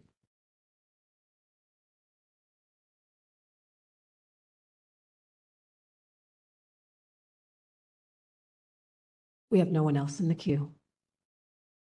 Okay, we'll go ahead and close public comment and move on to item number 8. Item number 8, closing pending complaint. Hearing to consider closing the following complaint file and dismissing it without prejudice pursuant to Sunshine Ordinance Task Force Complaint Procedure C9. File number 23078, Brian Brown versus Public Utilities Revenue Bond and Oversight Committee. Okay, so just very briefly, I just want to read the portion of Complete Procedure C9, then I'll turn it back over to our administrator. So it says, after 6 months have elapsed And at the discretion of the administrator may inform the complainant that complaint files will be closed unless they provide confirmation of intent to attend a hearing on a specific date. The complainant will be notified of the intent to table closed complaint files, and the matter will be scheduled before the SOTF for consideration of tabling closing files or tabling closing the complaint due to inactivity. So that's where I believe we are on this one. So I'll turn it over to you, Administrator Peterson. Yes, one moment, please.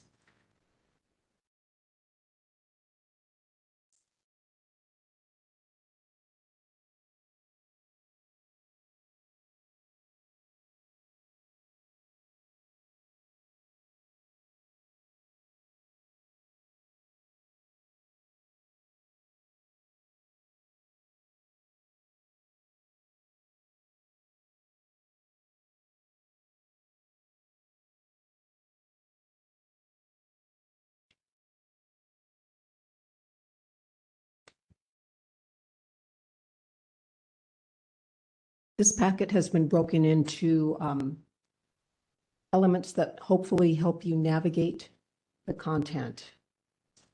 There are 3 sections of complainant's supporting documents provided covering pages 1 through 244. Those are included in the other section.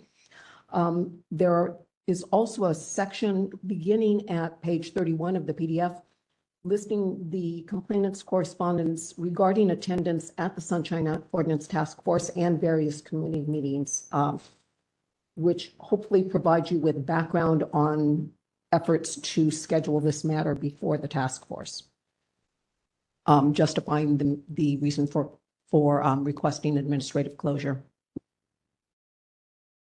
Anything else? Sorry? Anything else? Unless we have questions, I think it's probably pretty good. So members, again, we're not going to look at the merits of this. This is just has time elapsed at least 6 months and has this essentially turned into an inactive complaint. Member Popel? Yes, 2 things, maybe 3. Actually, before you begin, I'm sorry. Administrator Peterson, I do believe there was a communication from this person after the deadline. If you could read that to the record. One moment, please. Not have copies. After the deadline.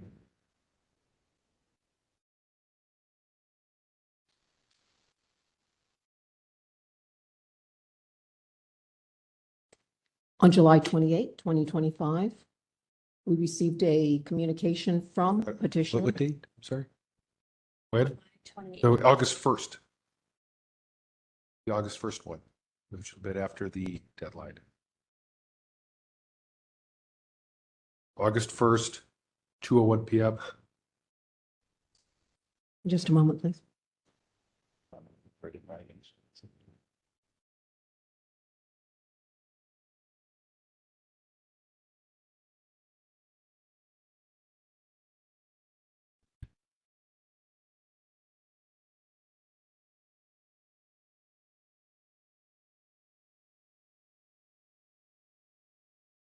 On August 1st at 2:01 p.m., the task force received a communication from petitioner, Mr. Brown, indicating that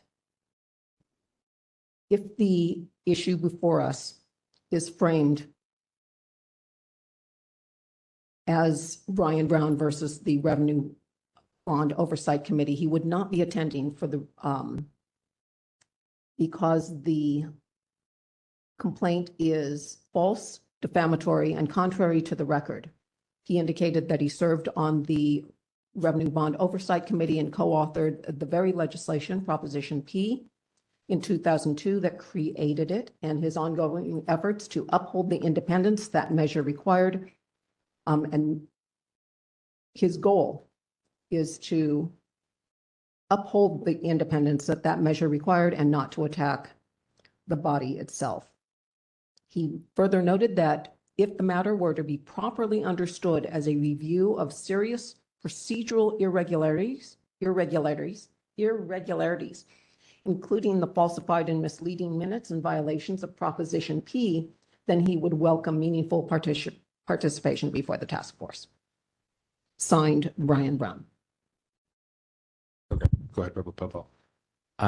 Okay, several brief points. First, on the caption, it's actually the Public Utilities Revenue Bond Oversight Committee, so the word "and" should be struck. It is true that Mr. Brown was an author, co-author. Just in general terms, having read through some of the papers on this, having attended many meetings of RBOC, it seems to me like the majority of his complaint, were we to ever get to the merits, is about minutes from the year 2010 and how those minutes were created, and whether or not any of that complies with Prop P or not. I think much of that is beyond our purview if we were to ever get to the substance. As to the issue before us tonight, it's whether or not Mr. Brown is still pursuing the matter 2 years later, and if, despite our attempts to get it scheduled, he's not interested for whatever reason.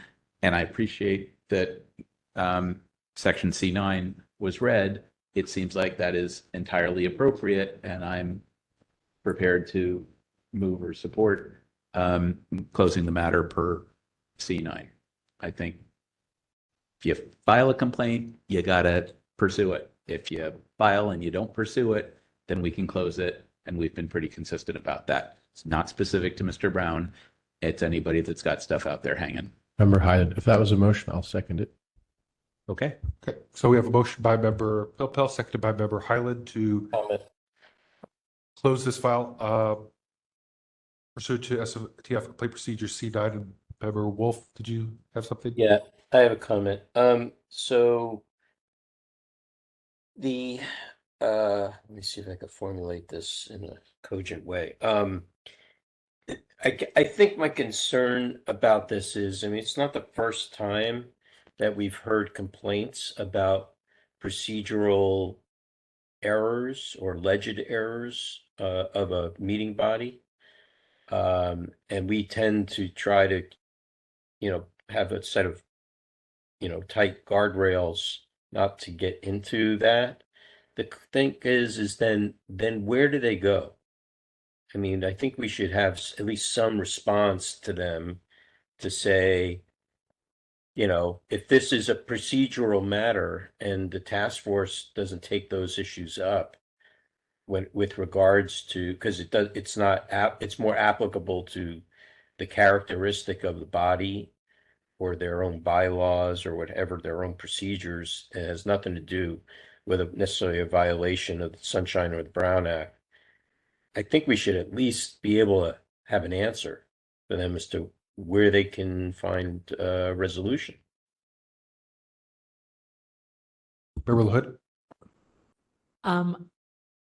I just want clarification. It was my understanding, based on what Ms. Peterson read, that the petitioner's complaint was the way that this agenda item was going to appear on our agenda. And because he did not like the way it was going to appear on our agenda, he did not want to participate. Did I understand that correctly? So sort of. If it was okay. So to back up, this person has already had a hearing before I think it was complaint committee. Since then, we've tried for over a year to schedule them, and it's been an evolving list of demands on. I won't show up unless you do X, Y, and Z. So trying to dictate how we hold our terms of when, hearings. yes. Okay. Yes, it was one of them, for example, was I'm not going to show up unless Victor Young shows up as the respondent. We had to go back and forth, say you can't subpoena someone, and they can send authorized representatives. We went through that. Right. There's been various iterations of I won't show up unless fill in the blank.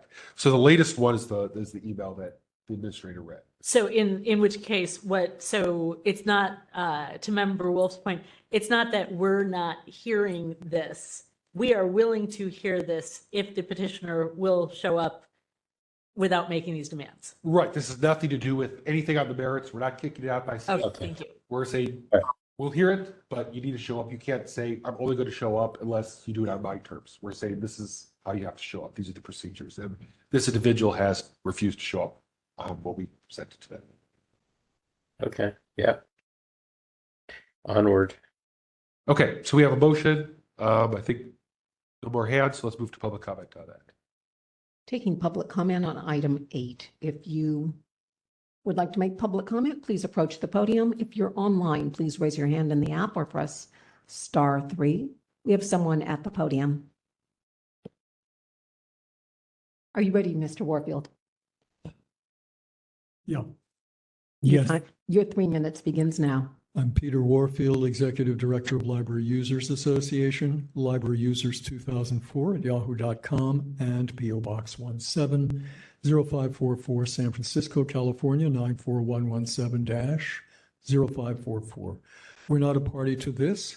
I've tried to understand the discussion. I appreciate that there was some discussion with respect to this, since there was minimal explanation, but at least some explanation in the agenda item number 8. When I looked in your book, what I found was nothing. Closing, pending complaint, and at the end it says discussion and action, in parentheses, underscored and italics, attachments, plural. There's nothing in here whatsoever with respect to what is marked as item 8. As far as I'm concerned, that's a procedural problem that certainly makes it difficult. Well, I'm seeing something additional, but there's no indication in the main book that there's any referral to another item which Mr. Pilpel has just turned up here. I think that the Sunshine Task Force should be very particular. You discussed at the Ethics Commission that you don't really want to have to justify what is major or minor or significant or not significant. I think that any complaint of a violation is significant because it might be, first of all, it changes the discussion over is it significant or not, and that shouldn't be a part of the issue. And even a so-called insignificant complaint might indicate a more serious problem with respect to compliance, which is required by law, whether it's viewed as serious or not serious by this or that party. I think in the interest of openness, there's an issue with what's happening with attachments when there is nothing whatsoever in the book that you have on the table. And I don't know if there's anything elsewhere, for example, online. I haven't looked online. I haven't had a chance to do that. I do think that you ought to be an example of openness. When I asked earlier, when I asked a question earlier, I did not ask because I command or think that somebody is required by law, but that was the only answer I got from the chair. And I don't think it would kill anybody to give an explanation to a simple enough question as to why somebody was requesting something and whether this should be approved. Thank you. That concludes your time. Thank you very much.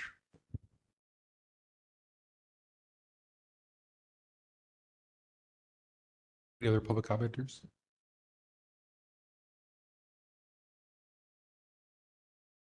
We have no one else in the queue. Okay, we'll close public comment and move to a vote on that. Taking the vote on item 8, Member Pilpel. Aye. Member Pilpel, aye. Member Highland. Member Highland, aye. Member Schmidt. Aye. Member Schmidt, aye. Member LaHood. Aye. Member LaHood, aye. Member Sugarman. Aye. Member Sugarman, aye. Member Kumar, absent. Member Anderson. Aye. Member Anderson, aye. Member Wolf. Aye. Member Wolf, aye. Vice Chair Stein. Aye. Vice Chair Stein, aye. Chair Yankee. Aye. Chair Yankee, aye. 9 ayes, 1 absent. Okay, that motion passes and we can move on to the consent agenda. And I will note that we'll be severing 25048, item number 11, since we've already continued that item. So this will just be files 25046, 25047, and 25052. With that, I'll turn it over to you, Administrator Peterson, to read it all. Consent agenda. The Sunshine Ordinance Task Force. shall review file numbers 25046, 25047, and 25052 to affirm the committee's findings regarding the Sunshine Ordinance Task Force's jurisdiction, violations of the Sunshine Ordinance, Brown Act, or California Public Records Act, and, if applicable, to issue an order of determination and refer matters to a committee for monitoring. The complainant and respondent are not required to attend the August 6, 2025 Sunshine Ordinance Task Force meeting, but may attend to provide testimony during the public comment period for this item related to the determinations listed below. Item number 9, file number 25046. Complaint filed by Michael Petrellis against Supervisor Jackie Fielder for allegedly violating Administrative Code Sunshine Ordinance, Section 67.25, for failing to respond to an immediate disclosure request in a timely and/or complete manner. File number 25047. Hold on a second. Should we read the italicized? Yeah, we should read the italicized portion as well. Yeah. On July 22, 2025, the Education Outreach and Training Committee found that the task force has jurisdiction, that the requested records are public, and referred the matter to the task force consent agenda with a recommendation to find that Supervisor Fielder violated Administrative Code Sunshine Ordinance Section 67.25 Sub A by failing to respond to an immediate disclosure request in a timely and/or complete manner.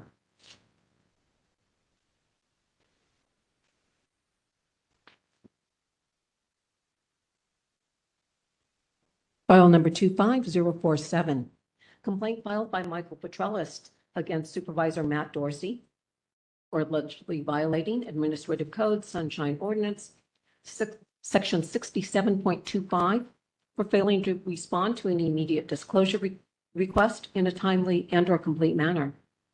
On July 22nd, 2025, the Education, Outreach, and Training Committee found that the task force has jurisdiction, that the requested records are public, and referred the matter to the task force consent agenda with a recommendation to find that Supervisor Matt Dorsey violated Administrative Code Sunshine Ordinance Section 67.25 Sub A by failing to respond to an immediate disclosure request in a timely and/or complete manner.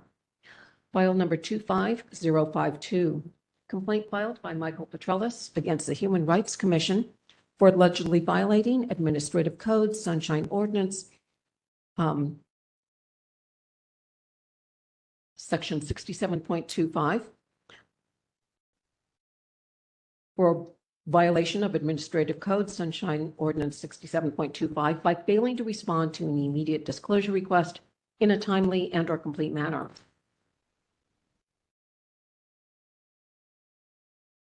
On July 22nd, 2025, the Education, Outreach, and Training Committee found that the task force has jurisdiction, that the requested records are public, and referred the matter to the task force consent agenda with a recommendation to find that the Human Rights Commission violated Administrative Code Sunshine Ordinance Section 67.25 Sub A for failing to respond to an immediate disclosure request in a timely and/or complete manner. Okay. If there's no request to sever any items, do we have a motion to approve the consent agenda and accept these recommendations? So moved. Okay, moved by Member Anderson, Seconded by. seconded by Member Highland. Did you have a comment? Discussion? Yeah. Member Pilpel, just two minor fixes on item 9 in the fourth line. Could we add the first name Jackie before Fielder so it's consistent with item 10? That would read Supervisor Jackie Fielder. Kindly submit your comments in writing or your suggestions in writing. I'm just suggesting that word. And then on item 12, to substitute at the end, instead of for failing, to say by failing, because I think that's how we've been consistent. It has no effect on anything substantive. I would not support that. That's beyond the pale. I don't think you need to go to that much wordsmithing. All right. I'm sorry. I'm just Mem- Was that suggesting Member that we Hyland? use the same language and template, I but think we've I used don't both ways. care that much. I think that's incredibly minor if we could just That's fine. move it along. So I think we have a motion by Member Anderson, seconded by Member Hyland. Let's take public comment on that.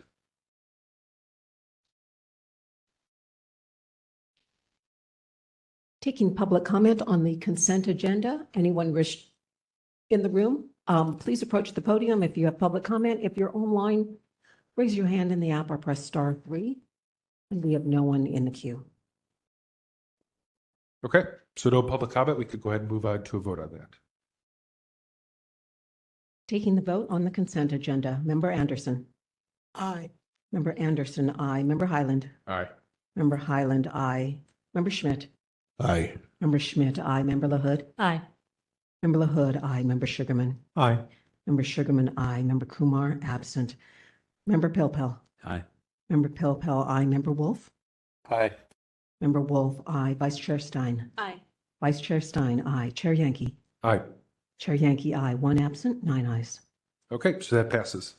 Since it's been 2 hours, why don't we take about a 10-minute recess, and then we'll get started on the complaints. Starting with item number 13, we'll say at around 6:10. The task force is in recess at 5:55 PM. Microphones are off.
Microphones are on. The task force is resumed at 6:09 PM.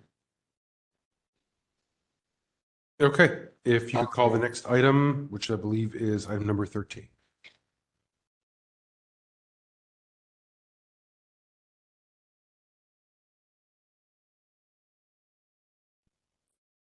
Item number 13. We're moving on to the complaint hearing agenda. Item 13, file number 25028. Complaint filed by Anne Marie against the Fine Arts Museums of San Francisco for allegedly violating Administrative Code Sunshine Ordinance, Section 67.5, by failing to hold open meetings, 67.7 by failing to post an agenda, 67.15 by failing to allow public testimony, and 67.16 by failing to record and post minutes of regular and special meetings of the board or commission. On May 20, 2025, the complaint committee referred the matter to the full task force for consideration of whether there is a violation of Administrative Code Sunshine Ordinance Section 67.21 for failing to produce public records. On July 2nd, 2025, the task force continued the matter to the call of the chair. Okay, let's see if we have the parties available for this. We have no one in the room. If there's anyone in the online community who is here for file number 25028, item 13, please raise your hand in the app or press *3. We have petitioner. One moment, please. Okay.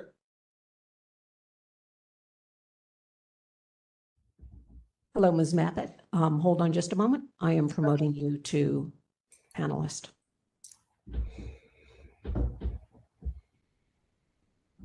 Last call for anyone in the online community. Is there anyone here for respondent?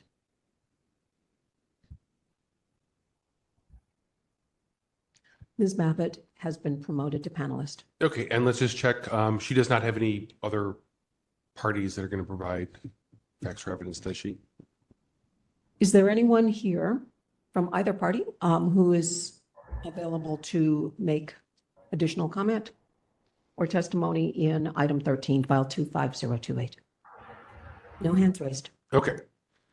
So we have the petitioner, but not the respondent. So let me turn this over to Member Schmidt, since the complaint committee, it looks like, heard this back in May. Okay, thank you. All right, this one I do have a few things to say about. And since we heard it before, I think I have a little bit of a different take on it. Let's call it the primary part of this is a 6721 document request. The documents, however, are basically COFAM documents. So here we are again. The nature of the documents is basically minutes, agenda for meetings held by COFAM. We know that COFAM is intertwined with FAM. We've seen that before. It's a private corporation that basically operates the museums which constitute FAM. So when we looked at it before, I think that the problem with treating COFAM is that the law says that if they're a private corporation that was created by the city, then maybe we could treat their meetings as public meetings. That would bring in the idea that because under 67.3, there were enough FAM people at the COFAM meetings, which is, they're pretty much very overlapping, the two boards. Because of that, well, because of that, and also because of the nature of COFAM, possibly that there were multiple violations, which are listed, 67.5, 67.7, 67.15, and 16. And I don't know if I properly treated those as part of the complaint when we were in committee, but it looks like those are also possibly brought to us. I'm looking at what are you doing right now?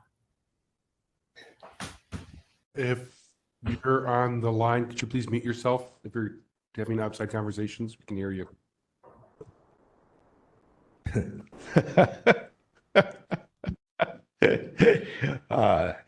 I will bypass that implied criticism. I looked at one of our favorite cases, and it certainly would be a case that may be of interest in this week of the news cycle, the Epstein case. Not the Epstein case that we may think of initially, but Epstein, the Southern California case that involved potential Brown Act violations in the conduct of a private corporation, and how should we treat that private corporation? And so they were looking at the question of how do we determine that a private corporation might need to be subject to Brown because it was created by the city.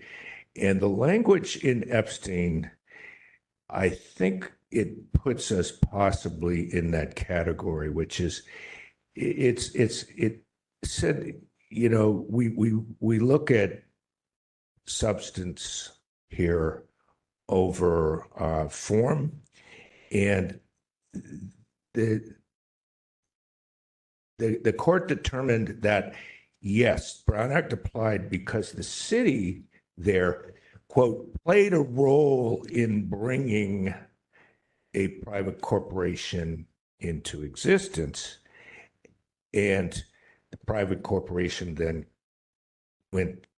proceeded to conduct public business. And so in that case, it was affirmed by the California Court of Appeal that because the city had played a role in bringing it into existence, which I believe sounds to me like that's kind of a broadening of the terminology that the city created. But that's the law. And so I think we may be at least close to looking at the question of these Brown Act violations in this case. That's all. Members of the committee, anything to add? Okay.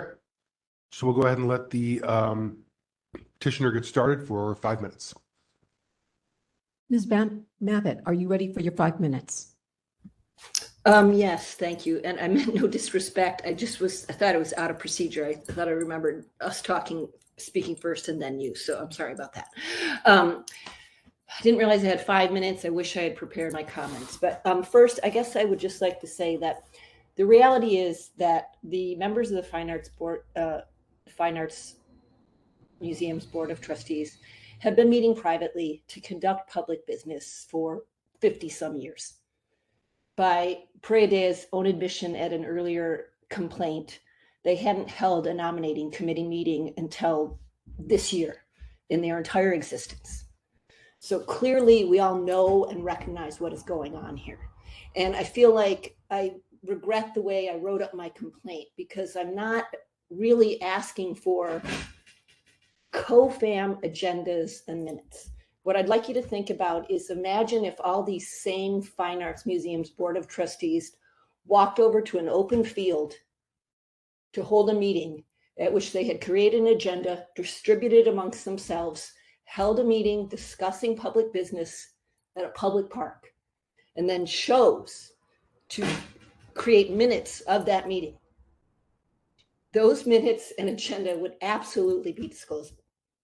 So the fact that they did this, the Fine Arts Museums Board of Trustees were acting in that capacity during a COFAM meeting should not excuse their behavior.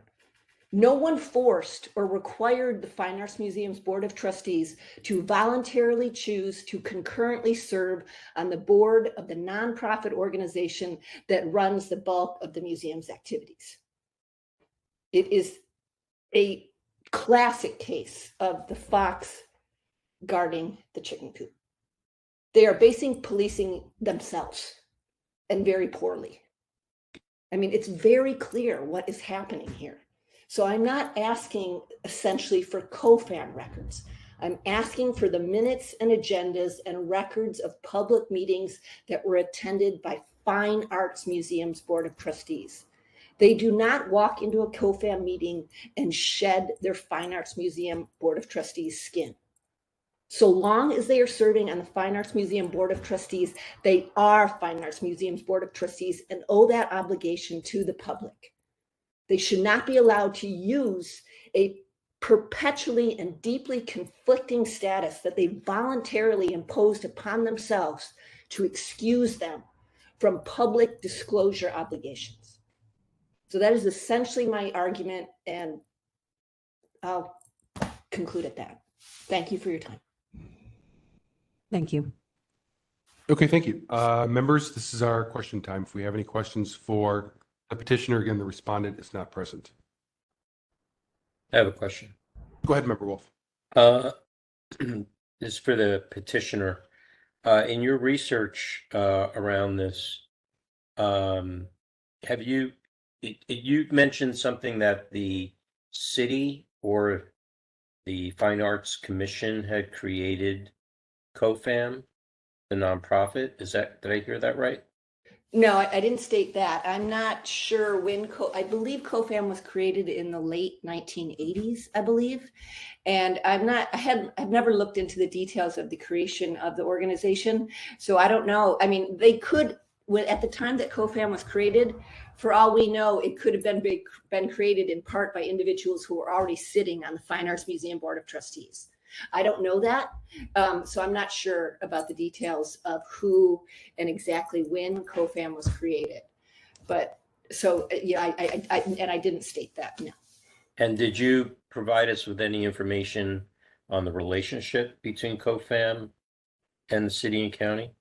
I provided the task force with everything that I've been able to get over essentially the past, I don't know, 15 years at this point.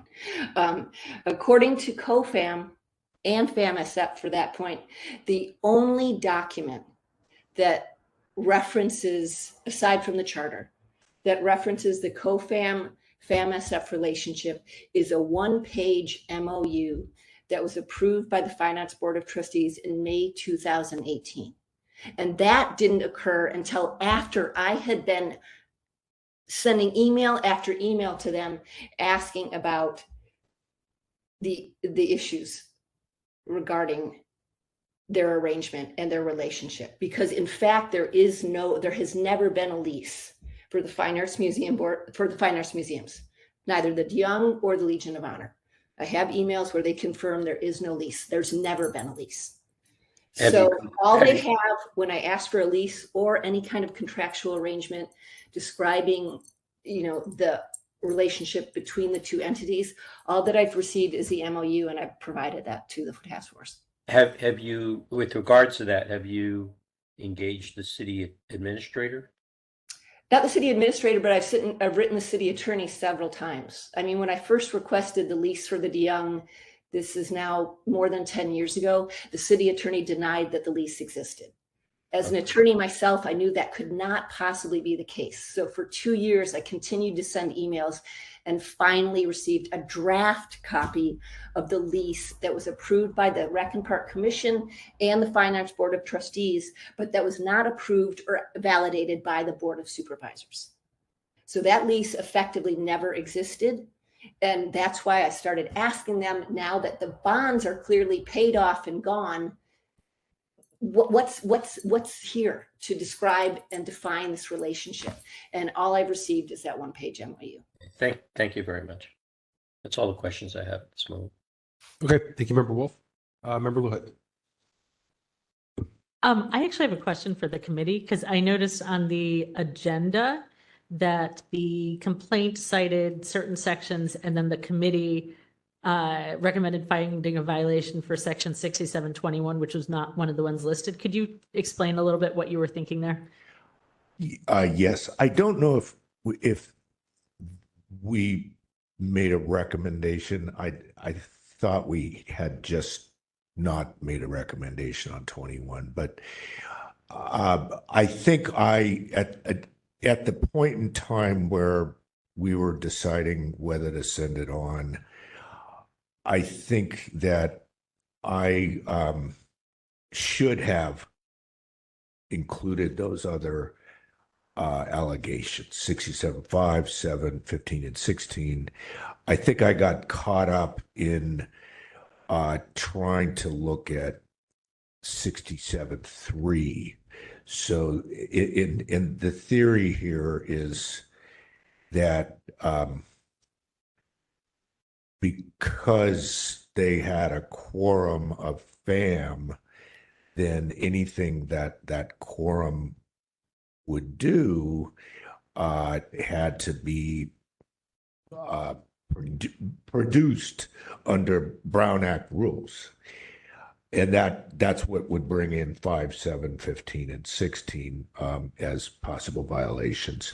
And the 67.3, I don't know exactly, if we say someone violated it, if FAM violated it, because it seems to me that maybe, we need to sort of figure out, is that something that an individual person who participates in one of these meetings, if they're violating by, not doing what Brown requires, if they're going to get together in a meeting. So I wish I had included those, that we had included those, but we didn't. I guess I would, but I do think that we could find violations here today, because if you look at the packet, the request that talks about those matters. Go ahead. I don't know if this is helpful, but I was looking back at my notes from a previous case, and perhaps Member Schmidt, you already have this, but from file 19058, which was from January 2020, which was the last of the Robert Smith cases. And so my notes are saying here that DCA Wolf noted that the 3 separate entities, 12L applies to COFAM and the FAMF Foundation. And we had said at that time for this other case, if FAM-SF has documents subject to a public records request, it must supply them. It doesn't have to ask COFAM for records, but if records were sent to FAM-SF, they would have to comply if they have them, even if they originated with one of the other entities. I don't know if that's helpful. I think, number one, that, yeah, there's not a lot of question about if FAM has its records and someone makes a request, FAM has to, they're clearly under the obligation to disclose. I guess, one question here that is sort of raised, but it's not necessarily argued by Ms. Mabet is can we treat, if we can find that COFAM was actually, that the city was involved in some way in its creation, then it's possible that we sort of slapped the Brown Act on them, and we could start requiring that they hold all their meetings under Brown, which I think would be new for us. In terms of FAM asking for COFAM documents, that case was before me, the task force case, so I don't know what exactly was decided there.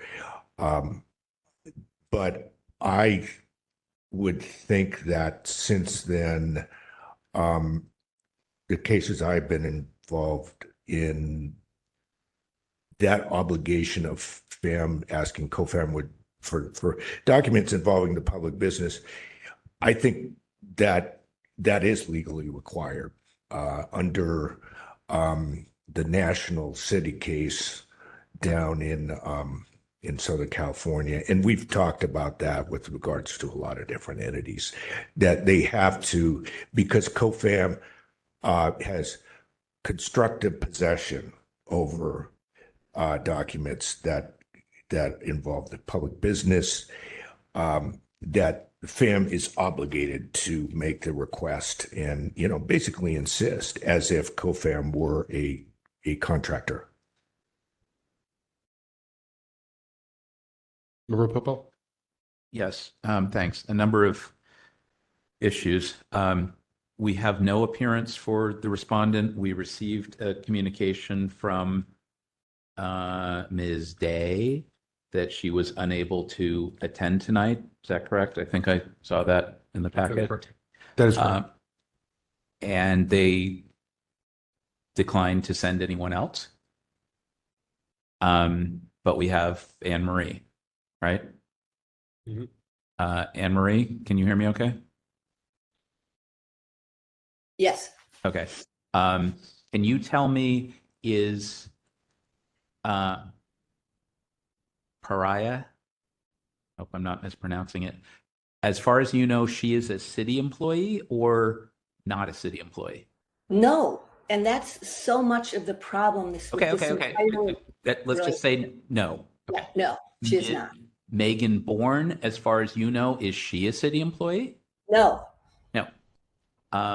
There was a third name that you had here that I'm not familiar with, Jenny Sonnenschein. Jenny, I'm not sure. I mean, normally to check that, I just go to Transparent California and enter someone's name to see if they pop up. So Jenny, I'm not sure if she's a city employee or COFAM. I believe it's COFAM, but I'm not positive.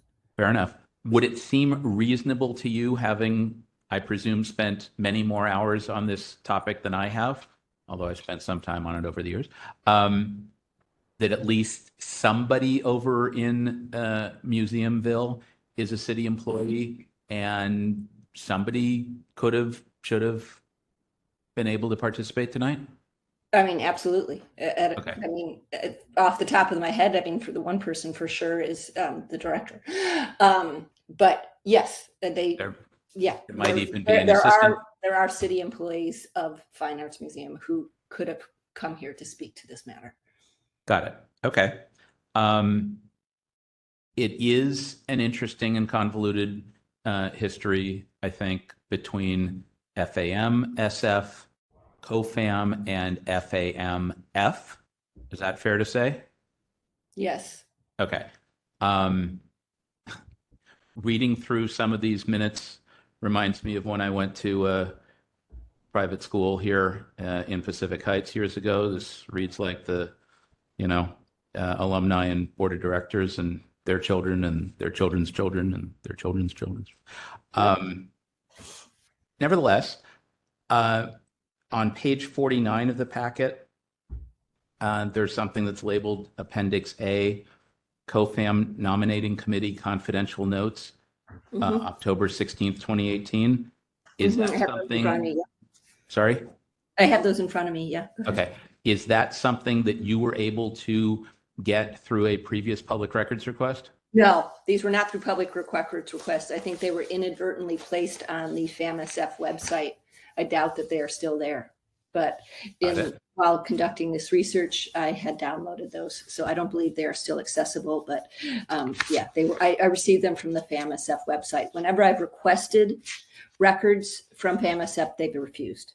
So Okay. anything that I provided to you regarding confidential notes or agendas or minutes, I obtained myself, not Fair through enough. request. I'm assuming that you're not breaking in there and stealing their stuff. No, I'm not. Okay. But is it this level of notes, like these sort of 3-page notes from what purported to be a co-fam nominating committee, that you were looking for the 5, I think it's 5, 1, 2, 3, 4, 5, the 5 specified dates in your original request here?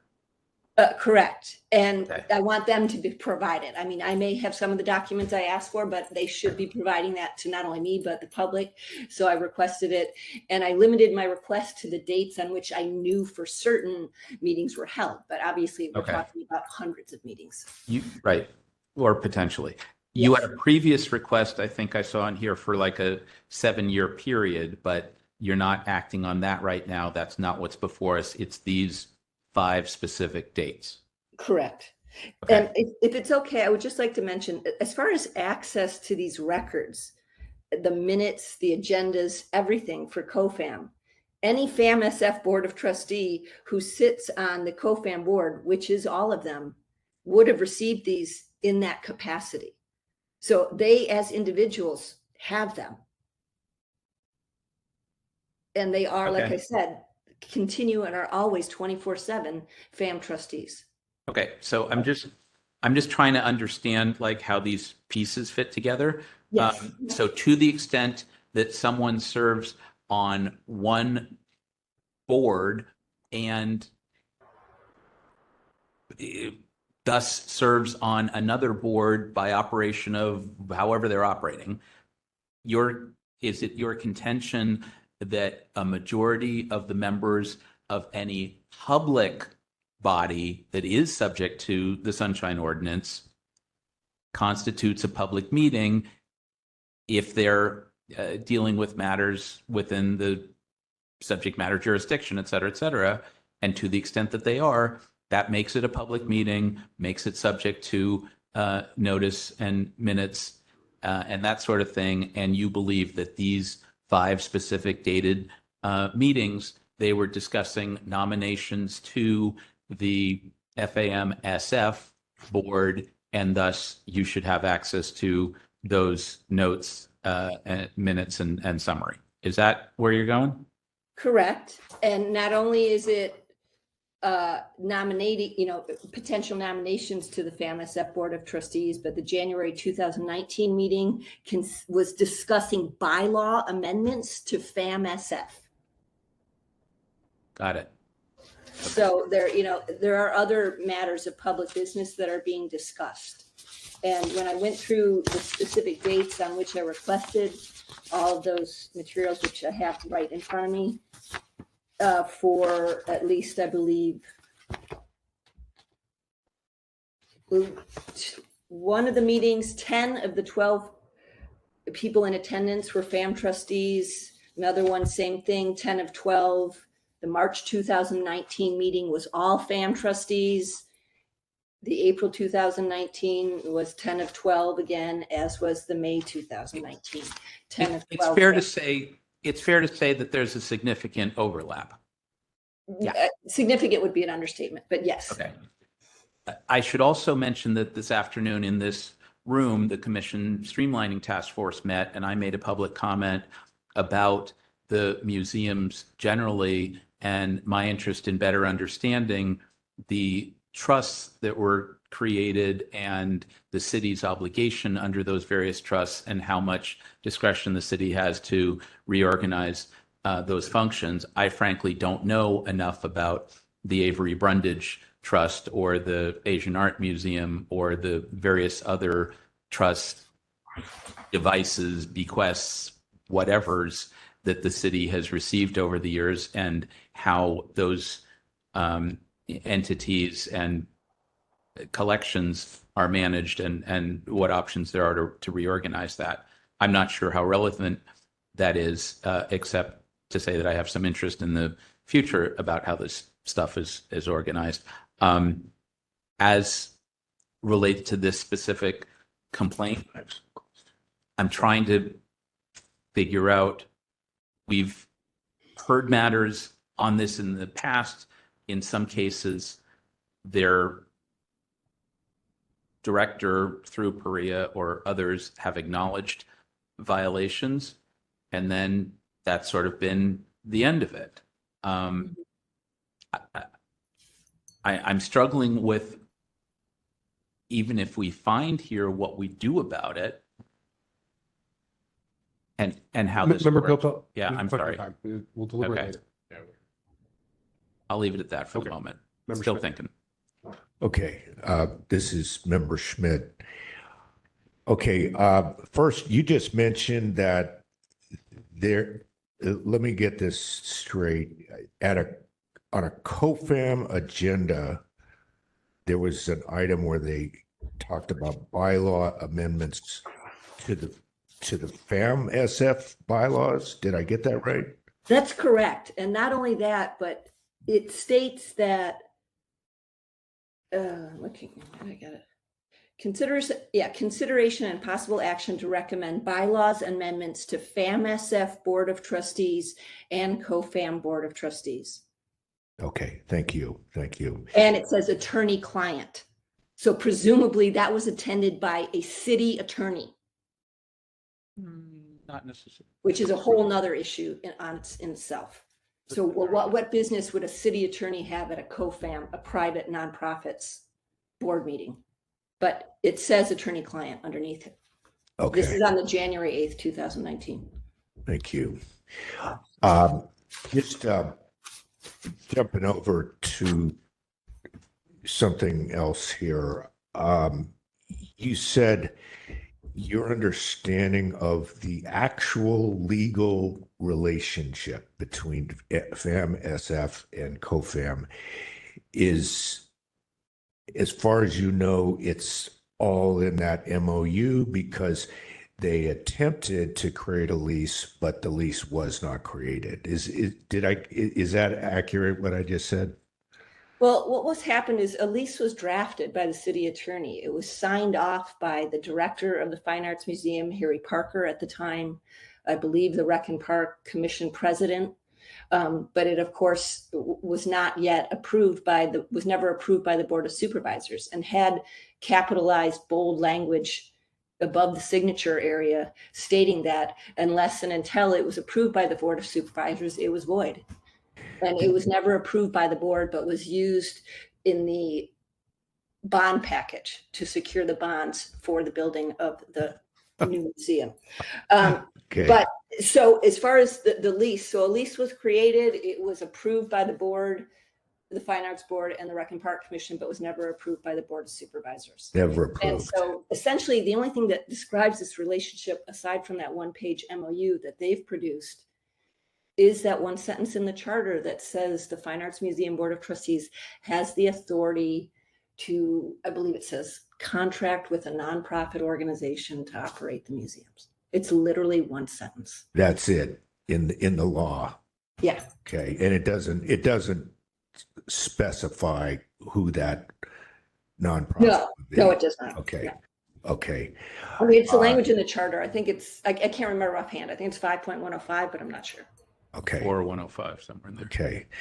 And you're, I know this is sort of outside the scope at this point, but I'm sort of a little bit maybe preoccupied with sort of an issue that maybe we can't decide today, which is how is it created?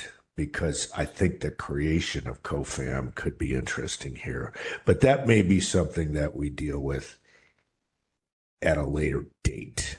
Because I think what we really are dealing with here is 67.3. So you haven't done any research on sort of the creation process or, the revision process, if anything happened with revising bylaws, et cetera, for COFAM itself. Did I get that I right? definitely have a history. I'm familiar with the revisions to the COFAM bylaws and the FAM-SF bylaws. I mean, off the top of my head, could I give you the dates and what was changed? No, but there, in the history of the amendments, there tends to be similar amendments made concurrently to FAM-SF and COFAM bylaw. Okay. Other than that reference to attorney-client privilege in the document that we just talked about 2 minutes ago, do you know if there have been any situations, have you witnessed any situations where COFAM was represented or advised by the city attorney's office? No, this particular agenda is the only thing that I came across that certainly seems to indicate that the city attorney was advising on these Okay. amendments. Yeah, and All this happened after I had been emailing them about very serious issues regarding the status of the current president, expiration, violation of prior bylaws, etc. So basically, I had been sending emails saying, hey, due to what appears to be repeated violations of their own bylaws, the FAM board no longer exists because they don't have enough trustees who were appointed at a meeting at which a quorum was present. And so Okay. after I brought their attention to the fact that there appeared to be no quorum and the perpetual violation of the bylaws, then this appears on the January agenda. And what it ultimately resulted in was the absolutely absurd amendment to the FAM-SF bylaws or resolution that stated that under the new FAM-SF bylaws, which were discussed at this January 2019 meeting, the bylaw that regarded amendments to the bylaws was changed from requiring a majority of the sitting members of the Board of Trustees, lowered all the way down to a majority of the Board of Trustees at the meeting at which the bylaw amendment is considered. So in this case with FAM, we're talking about at a point where the FAM-SF board was down to like 6 people. Okay. So there are points at which 2 people, a quorum, 1/3, are making decisions on the public art museums. Okay. Thank you. Thank you. That's all. Okay.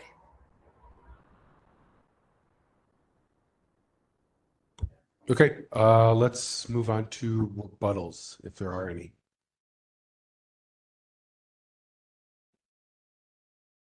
So she would have 3 minutes. Yes.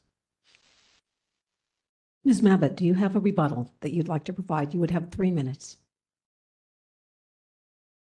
Well, I don't know if it's correct to call it a rebuttal. I mean, if I were able to speak for a minute or 2 more, but I don't really have a rebuttal. And she could have up to 3 minutes to speak.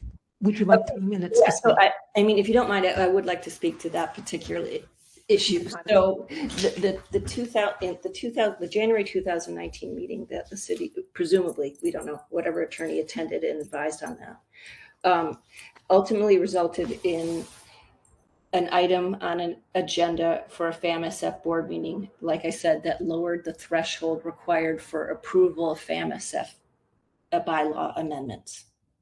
So whatever attorney recommended that, it was approved by the FAM-SF board, which is completely not in violation, but not in tune with anything that's recommended in terms of best practices for meetings, for public meetings or board meetings or private meetings in terms of Robert's Rules of Orders. Amendments to bylaws are one of the more serious actions that a board would take. So a heightened majority is absolutely considered best practice. So the FAM-SF rule of a majority of sitting trustees was already moderate. It wasn't a heightened majority, it was just a majority of sitting trustees. And then after I pointed out the problems with these violations of bylaws, then they go ahead and reduce the threshold to majority at a meeting at which the bylaw amendments are considered. So like I said, this ultimately resulted in meetings where potentially 2 people could have been deciding on amendments to the FAMSF bylaws. And then at the meeting just after they lowered the threshold, they then passed a resolution that ratified all prior board actions according to the new threshold. That is absurd. It would be like the MLB changing the requirements for winning the World Series from best of 7 to best of 5, and then going back in time and changing the results according to the reduced threshold. It is absurd. And the only reason that was done because clearly they had violated their bylaws so often and for so long that they effectively no longer exist. And if someone actually sued them in a court of law, I believe that's what the end result would be found. These people are acting rogue, unaccounted, and have been doing so for decades. So I really beg you, I've been trying for a decade to make some reform and improvement on this relationship. So to the extent that the Sunshine Ordinance Task Force has any ability or authority to help with this and make this relationship and this arrangement better, I would really appreciate it. And I can't thank you enough, the members or member that testified at the commission streamlining. I would like to do that too. I had to work today. I wasn't able to go. So Thank you. hoping That this concludes task your force time. might make headway. Thank you. Thank you. Thank you. Okay, how do we want to proceed on this one? I'll note, and I don't know if the complaint committee received it, there was a memo from our DCAs talking about COFAM, FAMSF, all that, dated January 4th, 2021. I don't know if everyone recalls that. It discusses quite a bit public meetings of COFAM. I'm sorry, was that separate from the Deeb opinion that was issued later? Did that? Yes, because there was an initial one that was dated January 4th, 2021. It was a subsequent one that we released publicly. Right, okay. That one that we released publicly was what the DCAs felt comfortable releasing publicly. It only really focuses on public records held by COFAM. The initial memo also got into discussions about the public meeting portion, which doesn't seem to appear in that memo that was publicly released. What was the date of the publicly released one? I'm just. Oh, I'm looking. It is Right here, February. February 5th, 2024. Okay, thank you. I'm looking at the other one. Sorry, and what was the first one dated? January 4th, 2021. The conclusion to it, if anyone has it, we need a break, and I can show people on my computer, and those of us who have it, members need to read it. We need a just 2-minute break so everyone can read it. But I think it's important to see what they said. I have a question. Go ahead, Member Wolf. Did we ever, since the Smith complaints, did we ever consider 12L with regards to the adjunct organizations? I think it's the FAMSF and COFAM. Yes, there was Member Wolf complaint 22052, I believe it was by IQs. And we had discussed all those types of things there. Okay. That's that memo that Member Pilpel talked about being disclosed. The reason why I mention is because under 12L, they're to have 2 public meetings per year. And one needs to be at the time of their financials being approved. And the second one be at the election of board directors. It's just whatever. So I just was wondering if that might have any gravity with relation to this.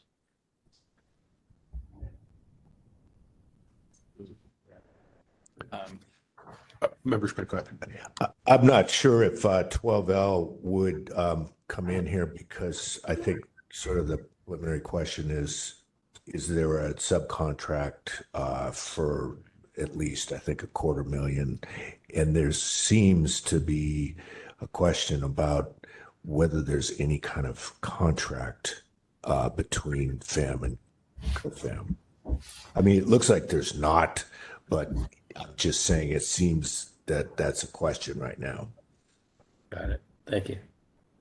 Member Popel? I recall the 2024 memo, which is in the packet, the 2021 memo. I was not on the task force at the time, and I may need to get a copy of that as a privileged document. As relates to this particular complaint today, I mean, it's a tough set of facts to try to piece together. I'm inclined to believe the petitioner that on those 5 dates that there was a quorum of a city body such that the notes or records of that meeting should have been provided. And so I'm inclined toward a 67.21 violation. I would just note that the attorney-client reference on page 55 of the packet, I wouldn't assume from that there was either an attorney present or that it was a city attorney that it was advising them. It could well have been their own outside counsel. Agreed. But it seems to me like something, as I felt for a while, that something is amiss in how the fine arts museums are being governed. I don't have a better solution, but I think something is amiss. And to the extent that we find a sunshine violation, if there was one, there's that. It may be that the petitioner has to go to the attorney general and ask for, a broader investigation if it is in fact in part a 501c3 nonprofit that's subject to state requirements as to how they're operating. And, maybe there's a lawsuit possible here to either validate or otherwise determine how they should operate. But that's beyond my scope here.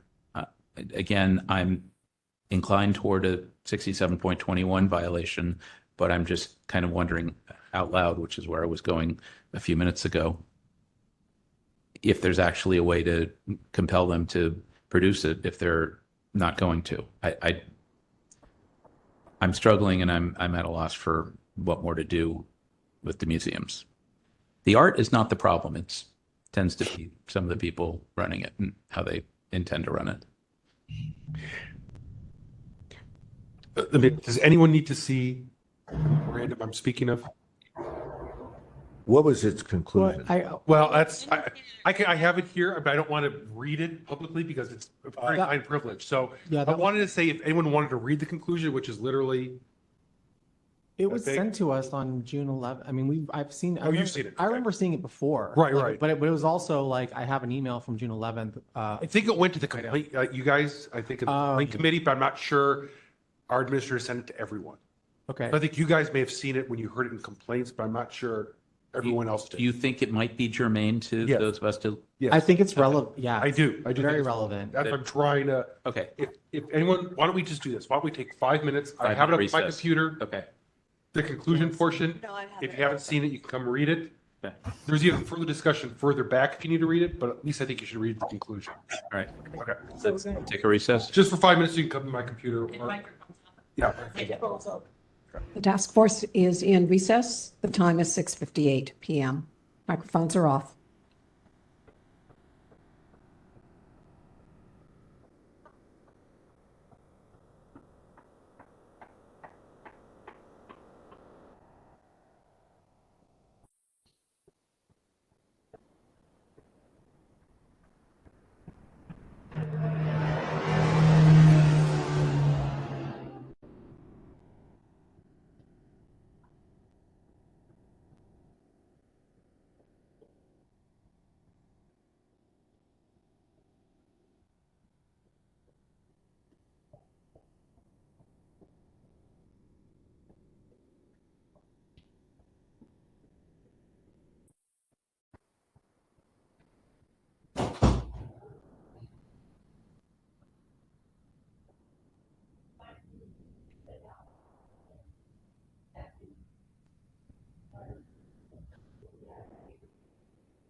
the way I like to do a meeting. Anne Marie, you may want to mute your microphone.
Microphones are on. The task force is back in session at 7:01 p.m.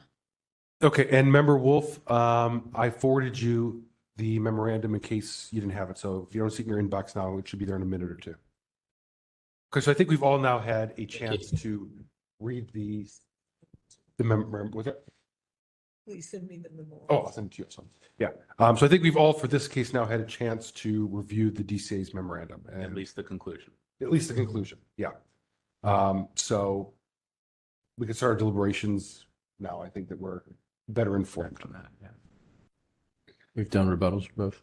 I'm sorry? We do rebuttals for both. We Yes. did rebuttals for both, yes. We did, yeah. I'll say that I'm on board with what Member Pilpel said. It with regards to, yeah, the overlap here makes it satisfied 67.3.2. And so my reading of it is that makes that a quote meeting, 67.3B. And so we need to treat it as a meeting. What we do with that, well, that's going to be, I think we should declare it anything that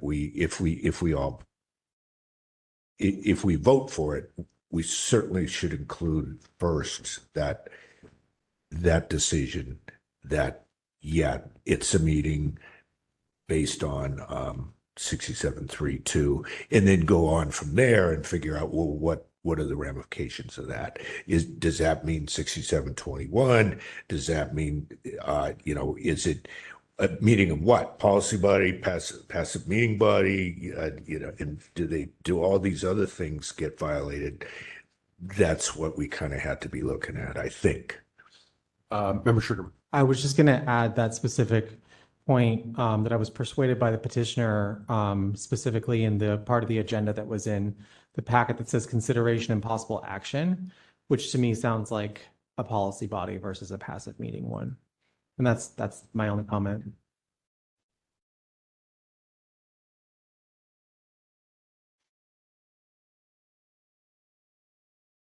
Um, Go ahead. Anne Marie, you can hear me okay? Yes. Okay. Wanted to clarify a couple of quick things. The request that you made for that 7-year period, Uh-huh. I'm not sure if I saw the response to that. Was that in our packet somewhere? I believe so. Okay. The request is on page 9, but I'm not sure that I saw the response. And then can you help me with their initial response to this particular request, the April 9th, 2025 request for the, sorry, no, that was not the one. The Oh, typical. April 7th. Okay. I mean, the gist of all responses was generally, we have no responsive records. Okay. So to the extent I got any further clarification on that, it was generally along the lines of COFAM is a separate entity. Yeah. Okay. There were no FAM-SF meetings held on those dates. Okay. All right. I think I'm good enough for it. I've not changed my position. I'm still persuaded. So technically, the petitioner requested records from FAM. And that request went to FAM as far as we know. So if there's a 6721 violation, then it's a violation by FAM. And then technically, I think if we want to find Brown Act violations, I don't know if, we say that individual board members of FAM violated. They're not parties to this case. And I'm not criticizing anyone here. I'm just sort of thinking through this. But they're the ones who met, and so they failed to do what the Brown Act requires. And do we ourselves make a proclamation or a ruling about COFAM as to whether COFAM, by not following Brown, did COFAM violate 67.5, 7, 15, and 16 as the petitioner has asked us to find? I mean, I don't necessarily object to doing that, but I just wanted to point out that technically COFAM is not really before us. I think that maybe what we're talking about could justify someone,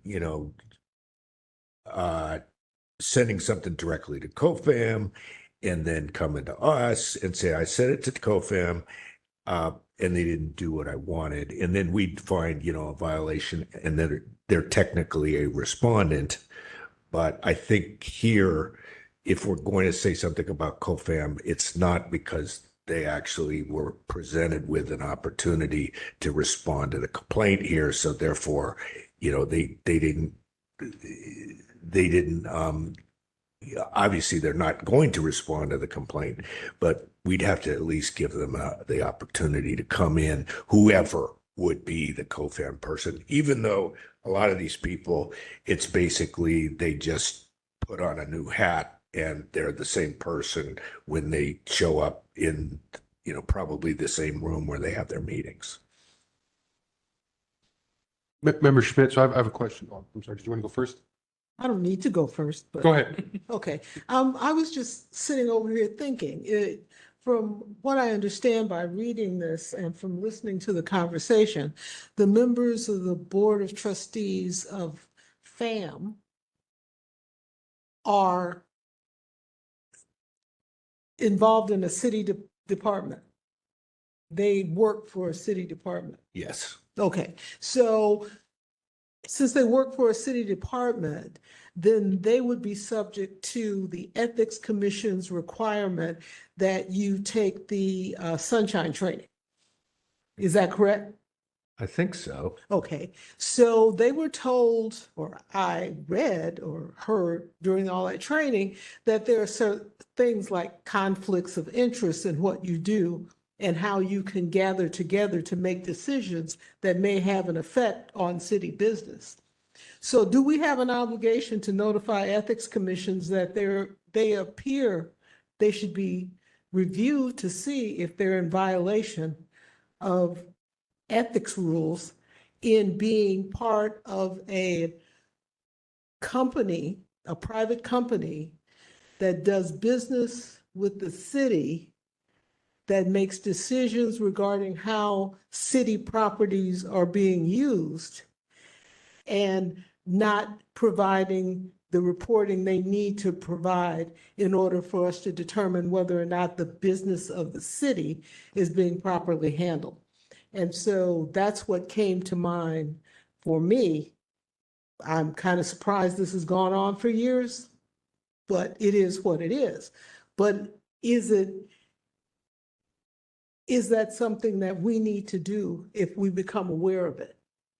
And I'd ask our DCA to, if you're aware, what are our obligations as a city body and individuals who know what sunshine is and have taken the ethics training?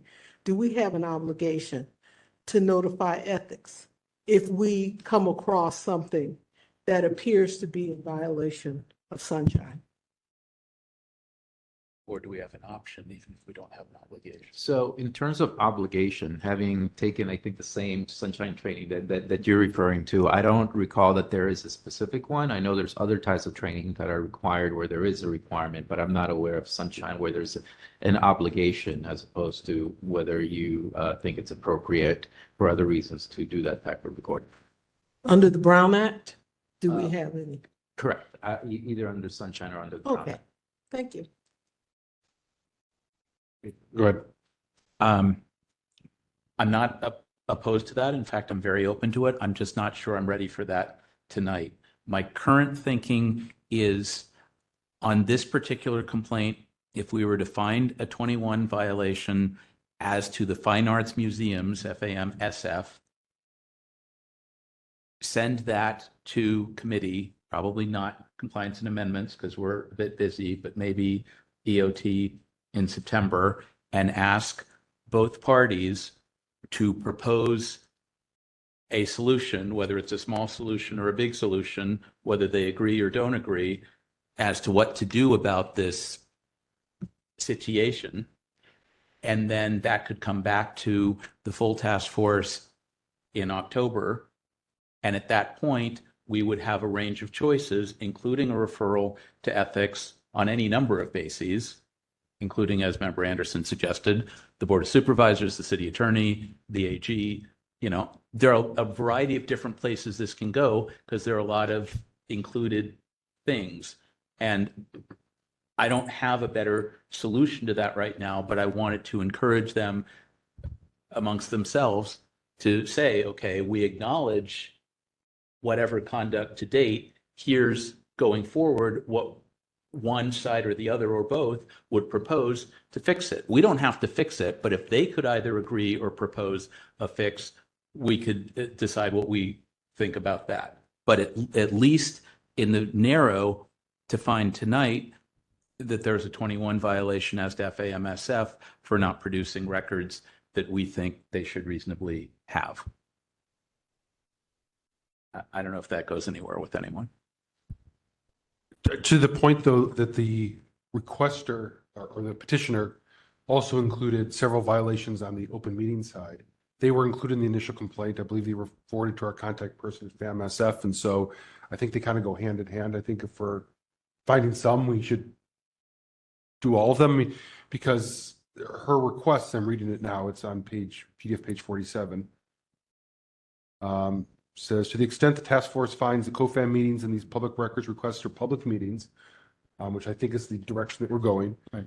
I respectfully request the task force instruct FAM-SF to provide all requested responsive documents, and additionally find the FAM-SF Board of Trustees in violation of the following, then the listing of the various open meetings. So I think if we're going to do it, let's wrap it all up together.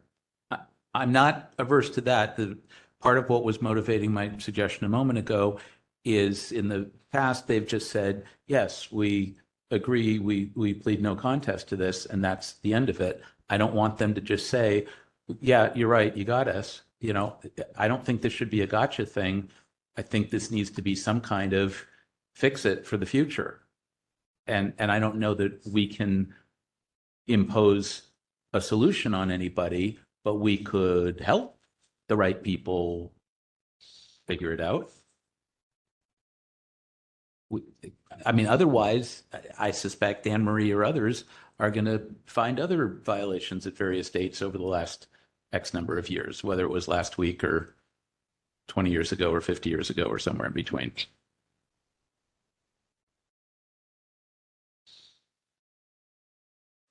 Trying to promote compliance, not Absolutely. violations. That's all. I'll say I don't have any problem with, if you want to do something in addition, but I think we still need to make a determination on violations. I don't think we should hold off on, somehow that changing our what we think. If we wanted to, maybe we should have separate motions here. If we wanted to do some process where we try to mediate, I think maybe that would have to be something that's separate. And I don't know how much support we'd really have, because that's a little bit outside of what we're used to doing. I'm not saying it's not something we should do. I'm just saying that it's somewhat of an additional item here. I mean, as a general framework, can we perhaps have a motion that follows our typical, at least as a starting point to figure out do we find violations, and so which ones? Are we going to issue any orders, and are we going to issue any committee referral? And then if someone wants to go beyond that, then that's separate. I think it gets to your point, Member Schmidt, that we should probably follow the typical process for how we formulate motions, at least to start off with. I will, if you're ready, I'll read a motion in, and I'm open to, if there's something that I do that's wrong, I'm totally open to changing it.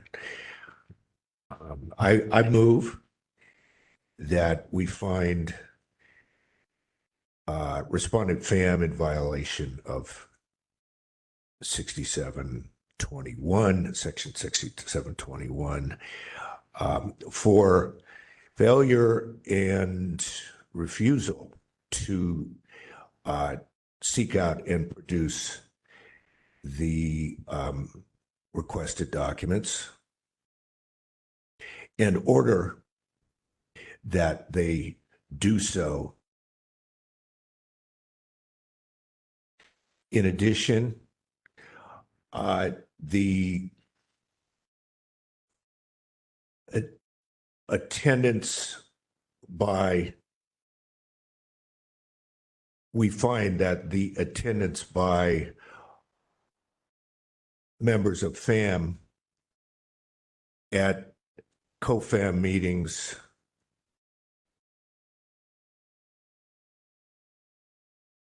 implicates section 67.3B2, and thus those are public meetings, and the meetings proffered by petitioner were done in violation of sections 67.5, 67.7, 67.15, and 67.16 of the Sunshine Ordinance.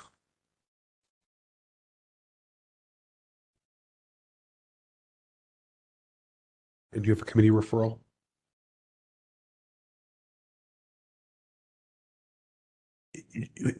You're talking about for compliance? Right, to make sure that the records are turned over under the 6721 portion. Yeah, we could refer to any committee that you want to. Just say committee at this point, because I'm kind of juggling the agenda Yeah, around. we don't ever really do compliance in my committee, so. It'll probably go to EOT.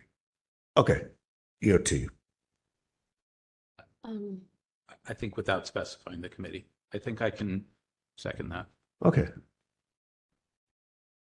I was just going to mention, you said the attendance by FAM members at a co-FAM meeting implicates section 67.3B2. Do you want to say the attendance by a majority of FAM members at the co-FAM meeting? How about significant number? Yeah, that's fine. Let's make that change.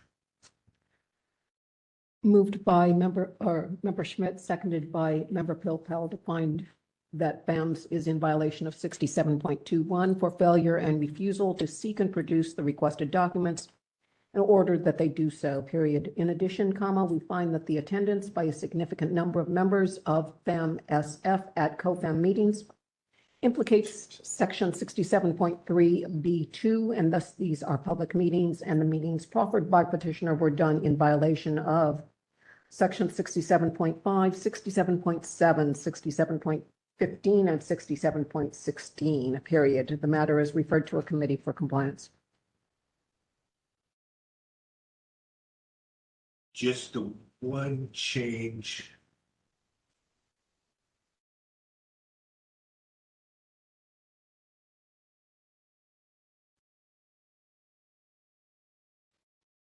One moment.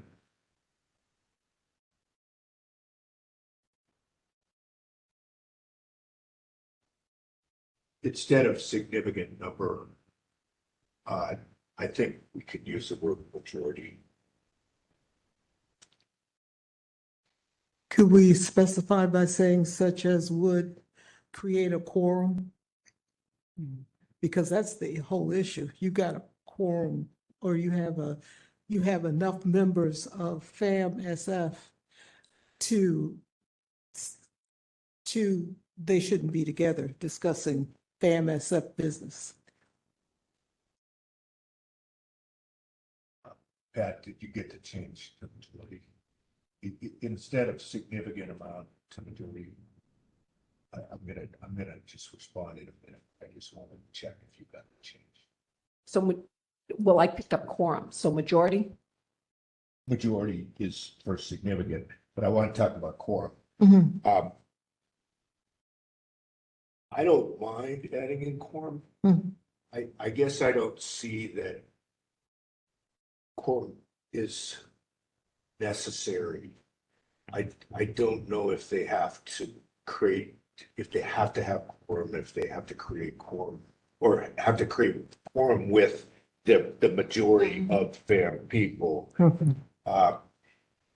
And I think maybe under the statute, all you need to do is just get like a majority there. Okay. But we could say, a majority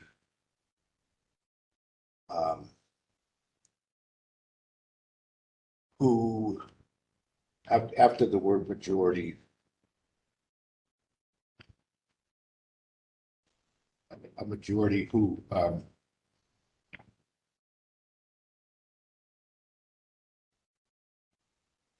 A majority of the FAM-SF trustees who?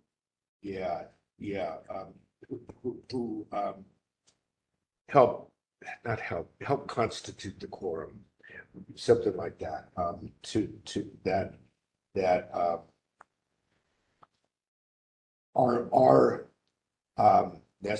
necessary to the quorum.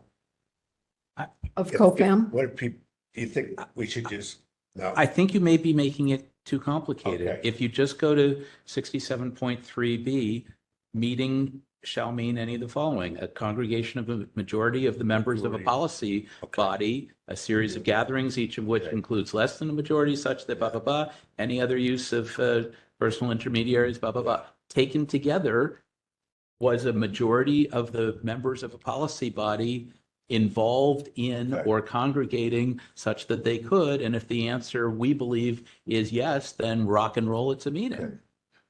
Yeah, So- let's just go with majority. Yeah, that's I fine. think. Okay. But So- good idea, though. The short answer is yes. I mean, So I now have, in addition, comma, we find that the attendance by a majority of the FAM SF trustees at COFAM meetings implicates. And then the code section. and maybe just that make correct? it B rather than B2, Yeah, B. 67.3B. Yeah. Implicates section 67.3 sub B. B. Yeah.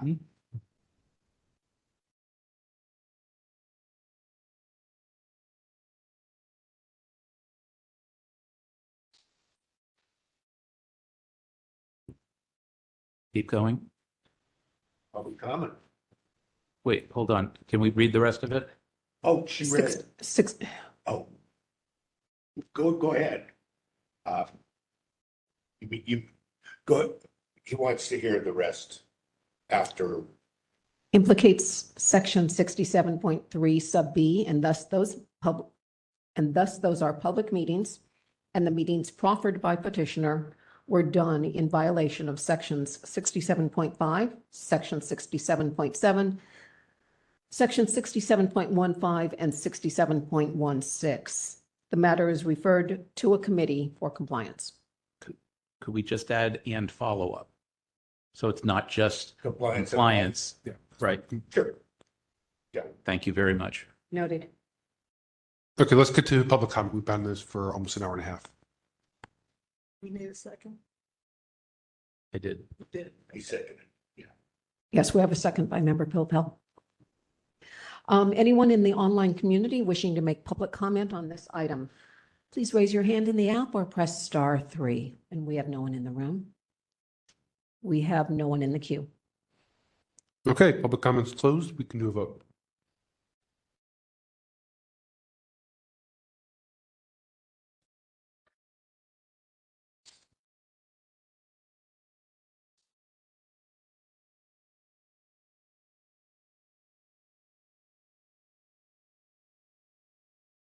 Taking the vote. Member Schmidt. Aye. Member Schmidt, aye. Member Pilpel. Aye. Member Pilpel, aye. Member LaHood. Aye. Member LaHood, aye. Member Sugarman. Aye. Member Sugarman, aye. Member Kumar, absent. Member Anderson. Aye. Member Anderson, aye. Member Highland. Aye. Member Highland, aye. Member Wolf. I just want to say good work on this one because it's a long time coming in a lot of ways. This has been a real difficult one to get through the task force over the years. Vice Chair Stein. Aye. Vice Chair Stein, aye. Chair Yankee. Aye. Chair Yankee, aye. 1 absent, 9 ayes. Okay, that motion passes. Thank you, Anne Marie, for joining us tonight. And we can move on to item 14. Thank you so much. Yeah, thank you. Thank you.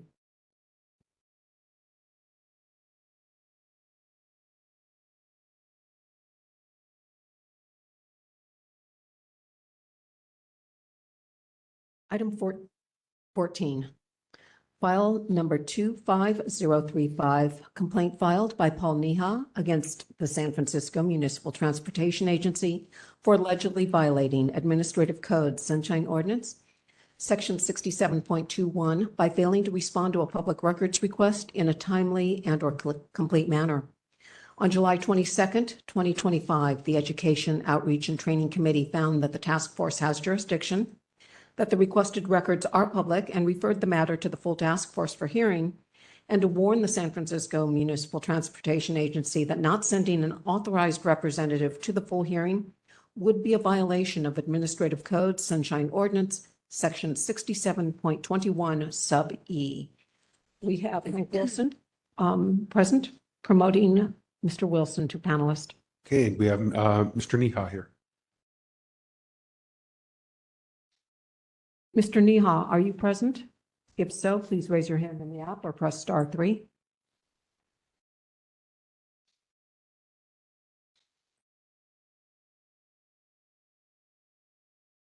Hello, is this Mr. Neha? Yes, good evening, it's me. Good evening. I'm promoting you to panelist. One moment, please. The parties are present. Okay, and neither one has additional parties that are going to be providing facts or evidence on their behalf.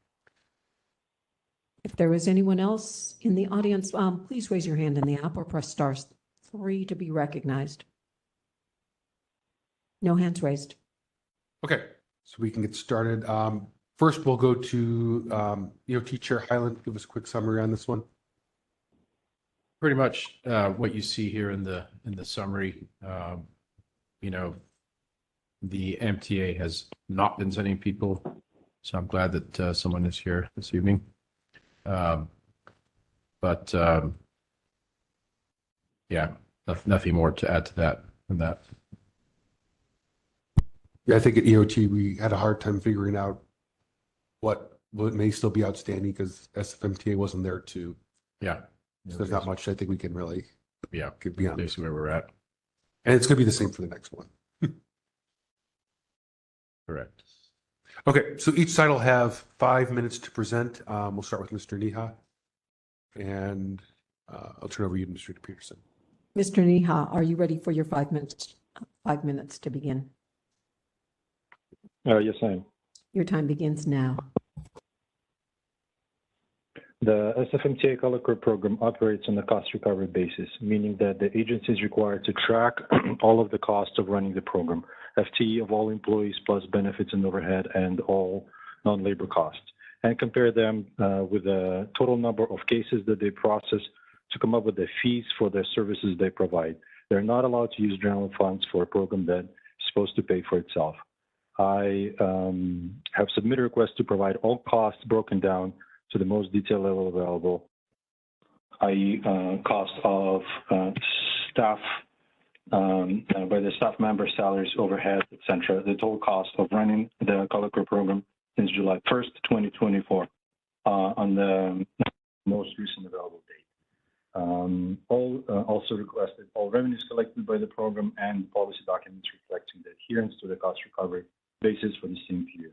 Staff provided fiscal year 2023 annual numbers of permits issued and revenues collected to date in fiscal 2025. They did not provide all costs broken down to the most detailed level available, and the cost of running the Color Code program since July 1st, 2024 to the most recent available date. They did not provide performance metrics since July 1st, 2024, showing total number of requests by the months and number of requests addressed within 30 days.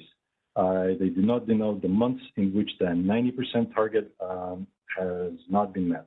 The agency claimed that the on-time performance requirement from Prop E are for minibus and train service, not for the Color Code program.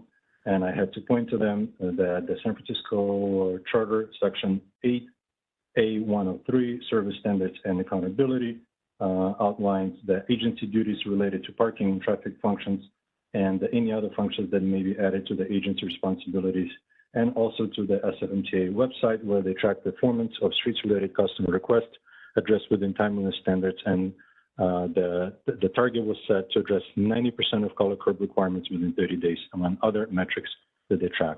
This data has been tracked and reported since the Color Code program became the part of SFMTA.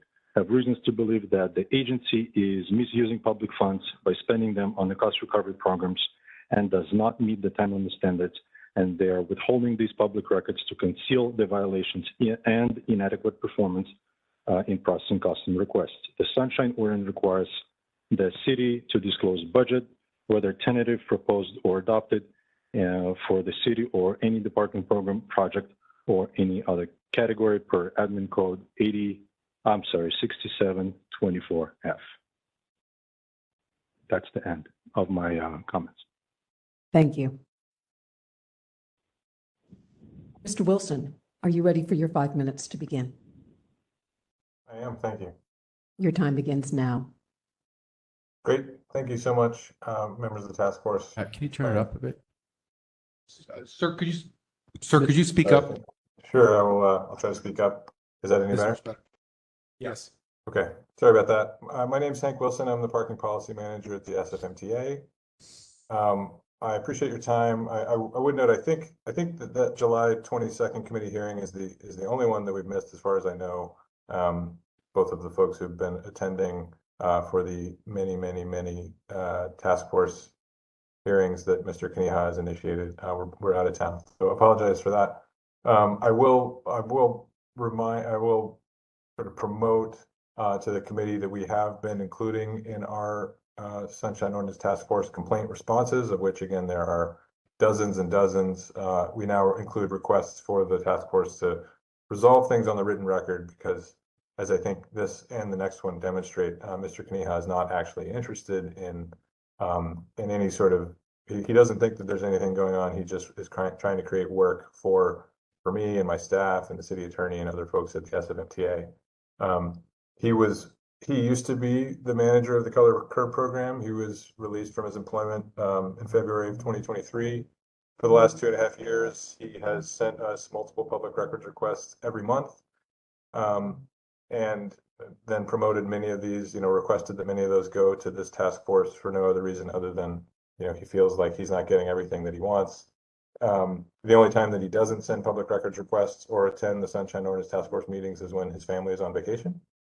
So when he's otherwise busy, he doesn't bother us. But other than that, he just sends every month, and it's basically the same things every month. In this case, we have provided him everything that we have.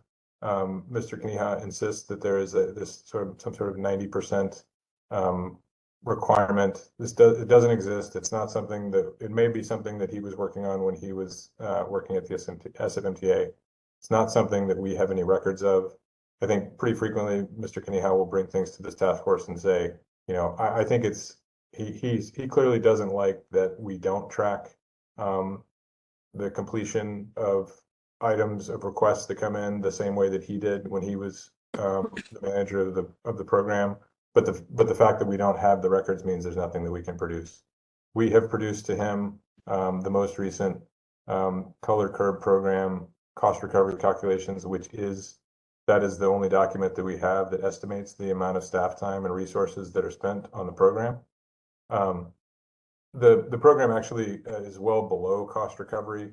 The fees that we collect do not cover the staff and the materials and the resources that we use for the program. And Mr. Kaniha is well aware of that because we made that change when he was still the manager of the program. And we did that specifically because the fees, in order to be 100% cost recovery and recover all of the costs of staffing and resources, the fees were getting so high that it was we were getting objections from folks who were applying, from small businesses and organizations and funeral homes and things like that. And so we intentionally lowered those fees to make them more accessible to the folks who need them, who need loading zones and short-term parking zones in front of their establishments, knowing that we would be collecting less than 100% cost recovery. And so it is true that the city is subsidizing those to a certain extent. We have given them everything that we have. We've provided all of the revenues that have been collected. We've provided our best estimates, our cost recovery calculation, which is our best estimate of the amount of staff time and materials that are used for this program. We don't have anything else to give him. And again, this is a recurring theme where, we say we've given you everything we have. We do this for every single public records request that he sends, which again is like, multiple per month, every month for 2.5 years. And then he says, I still think you're not giving me something, and sends it to the Sunshine Ordinance Task Force. So I don't really have anything to say other than we've given him everything we have that's responsive. So I really thank you for your time. Thank you. Okay, thank you, Mr. Wilson. Members, do we have any questions? Member Pilpa, you have a question? Yep. Okay, so Mr. Neha, I think we talked about this a couple of weeks ago. My understanding is that you were looking for the projection for the cost recovery calculation to set fees for the current fiscal year 20, or the fiscal year that just concluded, 24-25, the costs related to the program, the actuals, the revenue actuals, and the performance metrics, however they're keeping them, whatever they have on the Color Curve program. You expressed it as 3 items. I understood it to be essentially 4 items, but whether it's 3 or 4, is that essentially what you were looking for? That is what I'm looking for. Correct. Okay. And then according to what they provided on page 12 of our packet, the revenue to date as of April 28th or whenever they ran that report, that was responsive to the revenue question. The cost recovery calculation was for this next fiscal year, 25-26. So that was not particularly what you were looking for, because you were trying to compare the same fiscal year, not 2 different fiscal years. And there was no information provided on expenses or performance metrics. Is that correct? Correct. Okay. So to Mr. Wilson, can you hear me all right? I can, yeah. Okay. All right. Mr. Neha's past employment with MTA notwithstanding, his motives notwithstanding, all of that aside, did you understood the 3 or 4 categories that I just discussed, and the one that was provided that was responsive, and the 2 or 3 that are missing? I do understand the categories that you've laid out. Again, I think I don't necessarily agree that they're not responsive. The way that the request is written is not entirely clear. I mean, we also run into a situation here where I think, of course, there are, we could spend, countless hours going through and piecing together and putting together documents that would be responsive to some of this, I think, but we're not, our interpretation is that we're not required to do that. We don't have a detailed cost breakdown other than, I mean, we do have a detailed cost breakdown. We have our cost recovery calculation that again is our best estimate of the staff time that's used and the resources used to put forth the Color Curve program. That's fine. One of the things, I think one of the issues here is that we have not been doing a detailed look back at the actuals and using that to update the cost recovery calculation, because we know that the actual revenue is less than, is far less than the actual cost. So it's not like we're not at any risk, because usually that actuals look back is done to make sure that we're not collecting more than what's in the cost recovery calculation, in which case we need to reduce our costs accordingly, or we need to reduce the price of whatever permit or we're talking about in order to bring it back in line with our costs. But that is not the case here. It is not. Right. So it's not something that we've done. So we don't have any documents. And I suspect that that I'm pretty familiar with all of this as relates to MTA. So in each year when the budget is developed, and it doesn't have to be precise, but I'm assuming that there's still a cost recovery calculation that's an estimate. So for the fiscal year 24-25 budget, there should have been some documentation to justify the fee setting that was incorporated into that budget, whether it was your group or Diana Hammond's or whoever is the budget manager this week, whatever, that should exist. Fair? That's fair. Yeah. Okay. But what you provided was the fiscal 25-26 calculation. To your knowledge, does the 24-25 calculation exist? And if so, can you make that available to Mr. Neha? Yeah, I think it does, and I think we can. Okay, so that would be number one. The revenue to date, that was provided. The costs to date, whether it was as of April or as of now, if you've got that, so that he can look at revenues and costs and do whatever he wants to do with it. Can you get him the costs to date? Whether it's by index code or program or whatever FSP translated that into now? That would be much more, that I think gets into the realm of like we're creating a record that doesn't exist. We don't have a record that just says these are all the costs that have been attributed to the Color Curve program, because it's a program that pulls people and materials from various parts of the agency. Okay. Without getting into the details of the financials, are there some direct costs that are charged to the program? And is there some index code or the equivalent for Color Curve that your time and staff time that's direct Color Curve time is charged to? I think so, but I can't guarantee that everyone is using it. Understood, but at least those that are directs, is there a way to just run the report of that, not create a new record, including all the indirects and the whatevers, but at least the direct costs related to Color Curve, knowing that that's going to come up short on the expense side, so it's going to appear that it's really not covering its own costs? I understand that, but just something so you can say, at least these costs we know were direct charge to Color Curve? Well, again, I would have to ask the folks in the finance division about. Okay, but that's not something that I would know how to do. But again, I think the cost recovery calculation again. But in as much as that's part of the 67.24 F budget and other financial information, it seems like that's something that should be doable. It's not asking to create a new record. It's just run a query because it's a program. It's a portion of it. And then finally, as to performance metrics, do you have some records, however you have them organized, about how quickly requests are responded to within Color Curve?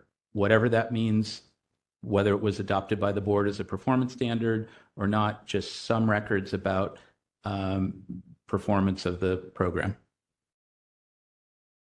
Not in that form. No, I mean, I think this one was also a little challenging because again, it's not a record that we have. It's not like a report that we keep.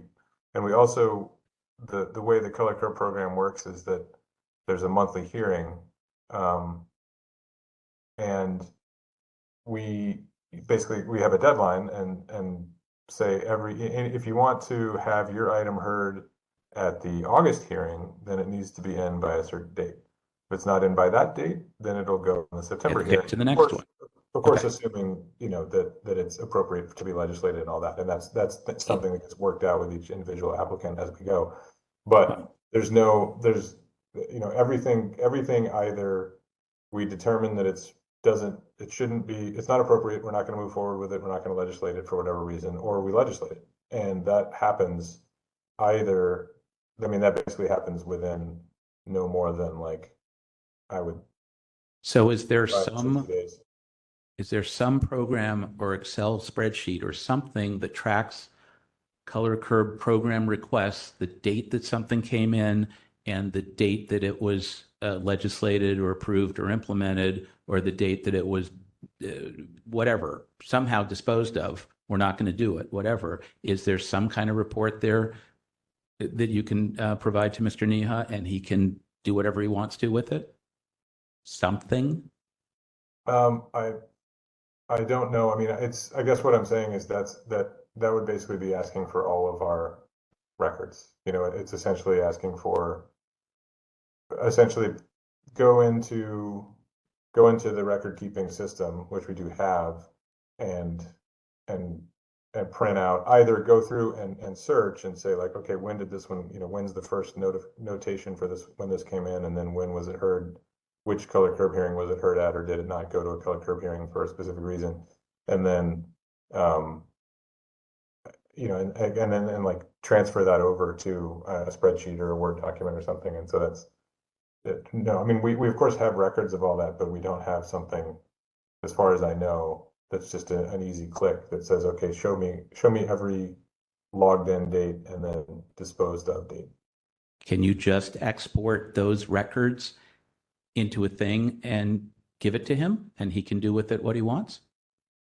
Well, we may be able, I don't know. I don't know how easy that would be. I don't know how much work that would require. I can ask the team.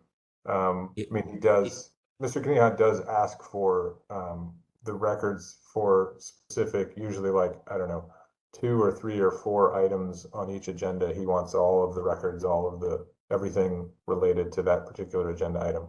So I'm suggesting a big or medium-sized data dump for this past fiscal year, where you can say, we got a request on April 1st, we scheduled it for a hearing at the end of April or at the end of May, and we either did it or didn't do it, blah, blah, blah. Here are all the requests that we got during this fiscal year.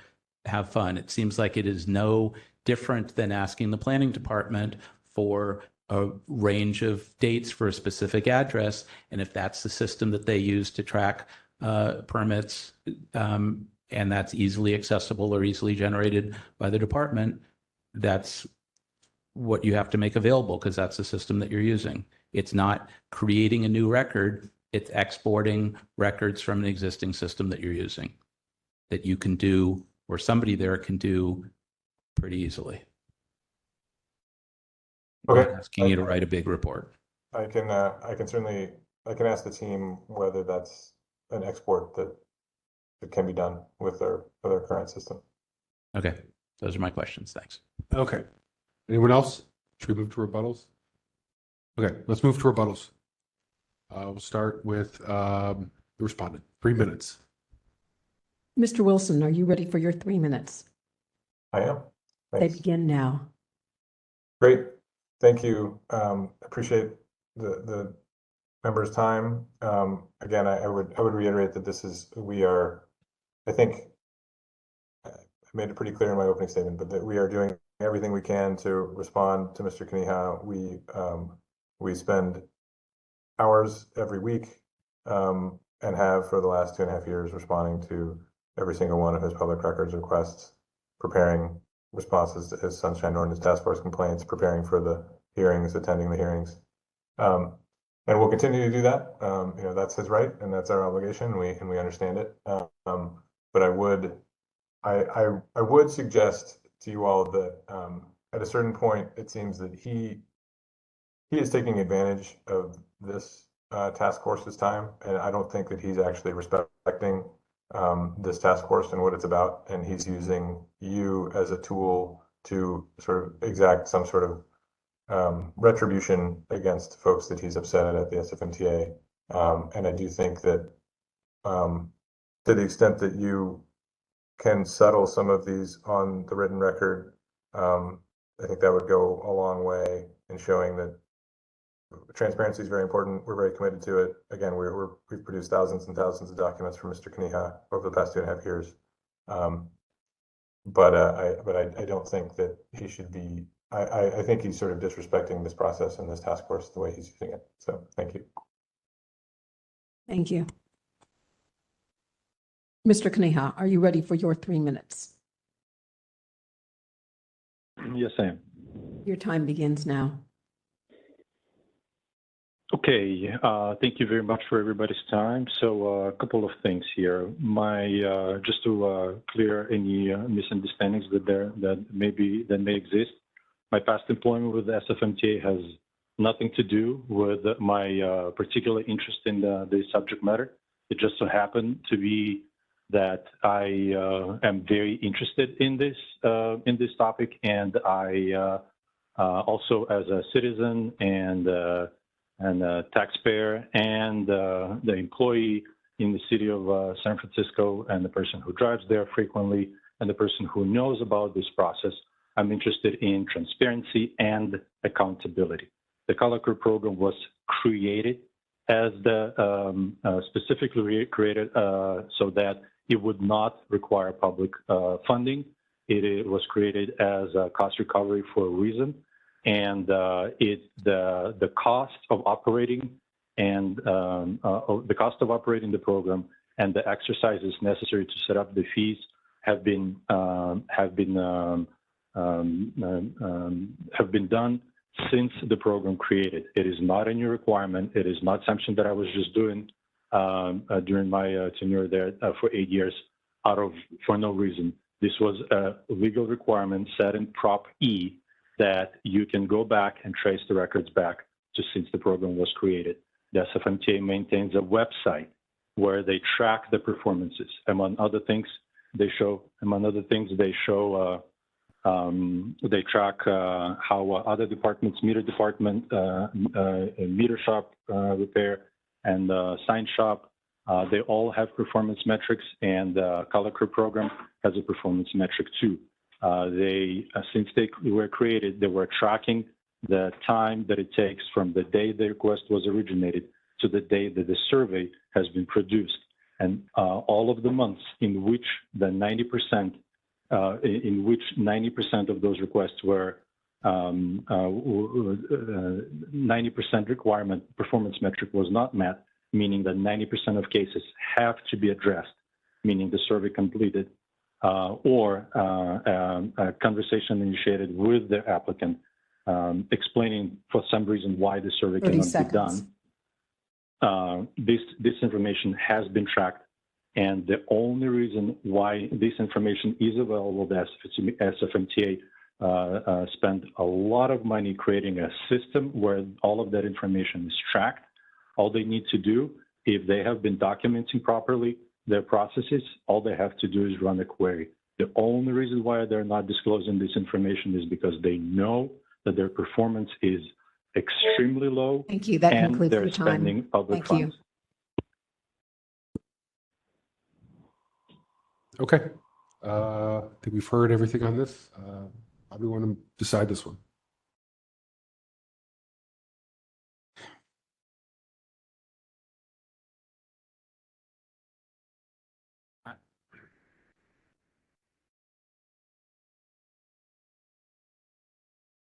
Trying to be good, and I'm trying to spare you my lengthy history with MTA. Yeah, we don't need it. It's Yeah. 8 o'clock. So I'm inclined to find a violation of 67.21B, make specific requests for records that they should provide.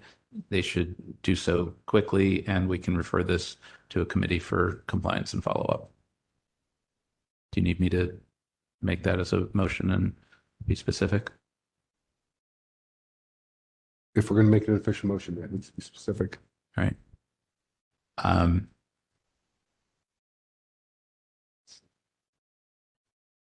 To find a 67.21B violation, request MTA to provide the fiscal 24-25 cost recovery calculation, the fiscal 24-25 costs to date that are color curb program specific, even if that doesn't cover all costs, and to provide performance metrics or data for fiscal year 24-25. Just a moment, please. Sure.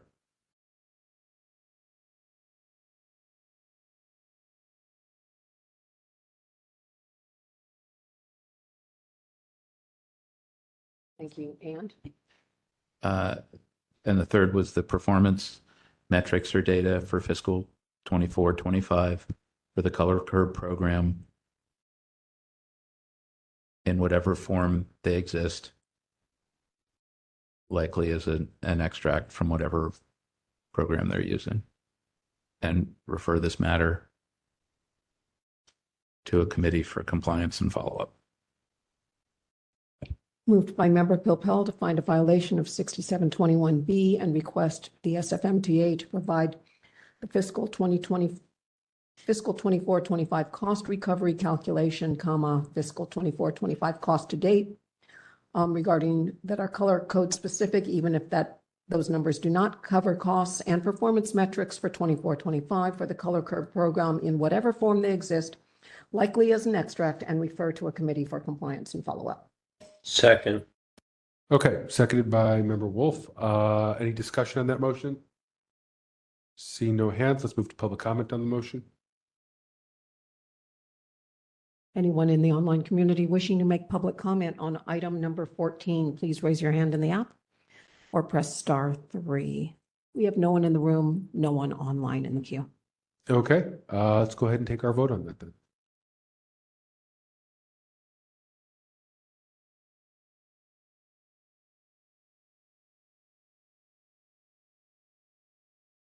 Taking the vote on that item, Member Pilpel. Aye. Member Pilpel, aye. Member Wolf. Aye. Member Wolf, aye. Member Schmidt. Aye.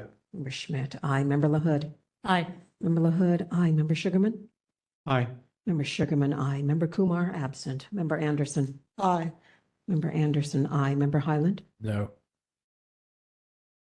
Member Highland, no. Vice Chair Stein. Aye. Vice Chair Stein, aye. Chair Yankee. Aye.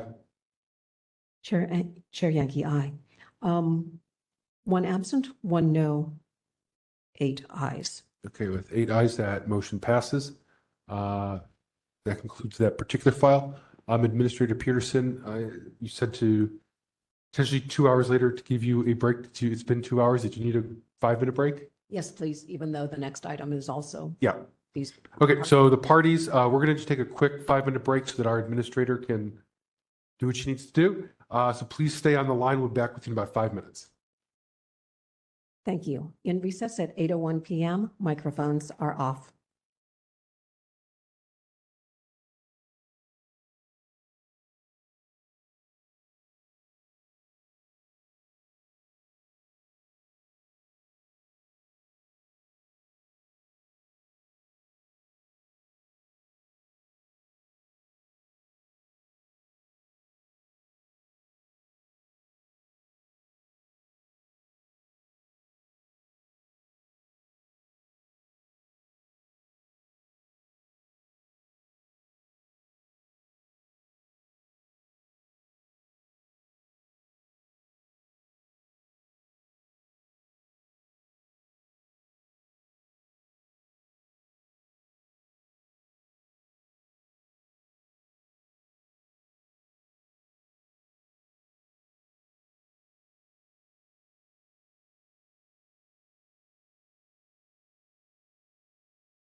Microphones are on. The task force is back in session after recess at 8:08 p.m. Okay, can you please call item number 14? I'm here. 15. I'm sorry, 15. We just did 14. Item 15. Item number 15, file number 25036. Complaint filed by Paul Kaniha against Broderick Paulo and the San Francisco Municipal Transportation Agency for allegedly violating Administrative Code Sunshine Ordinance, Section 67.21, by failing to respond to a public records request in a timely and/or complete manner. On July 22nd, 2025, the Education, Outreach, and Training Committee found that the task force has jurisdiction, that the requested records are public, and referred the matter to the full task force for hearing, and to warn the San Francisco Municipal Transportation Agency that not sending an authorized representative to the full hearing would be a violation of Administrative Code Sunshine Ordinance, Section 67.21E. Noting for the record that when we resumed, Member Highland was not in the room. We note that he is now present at 8:09 p.m. Okay, so we have everyone here. And I see both parties are still panelists, so I think we're good there. I really don't think there's much more to say on this one from what we said on the prior one as an introduction. I think the paragraph at the top of page 6 is kind of redundant to what we already read. Well, yeah. So just for the record, everyone, so at the committee level, we found a correspondence from Caroline Celaya from SFMTA who said she would not be attending these. It wasn't like I can't make it, but like we're not going to participate in this process. And so we did reach out to management and SFMTA to say that they cannot self-exempt themselves from this. And they were very cooperative, and I do appreciate Mr. Wilson, you joining us this evening. So I think those paragraphs no longer necessary for what we're hearing tonight. So again, 5 minutes for each side. I'll turn over to you, Administrator Peterson. Mr. Kaniha, are you ready for your 5 minutes? Yes, I am. Time begins now. Thank you very much.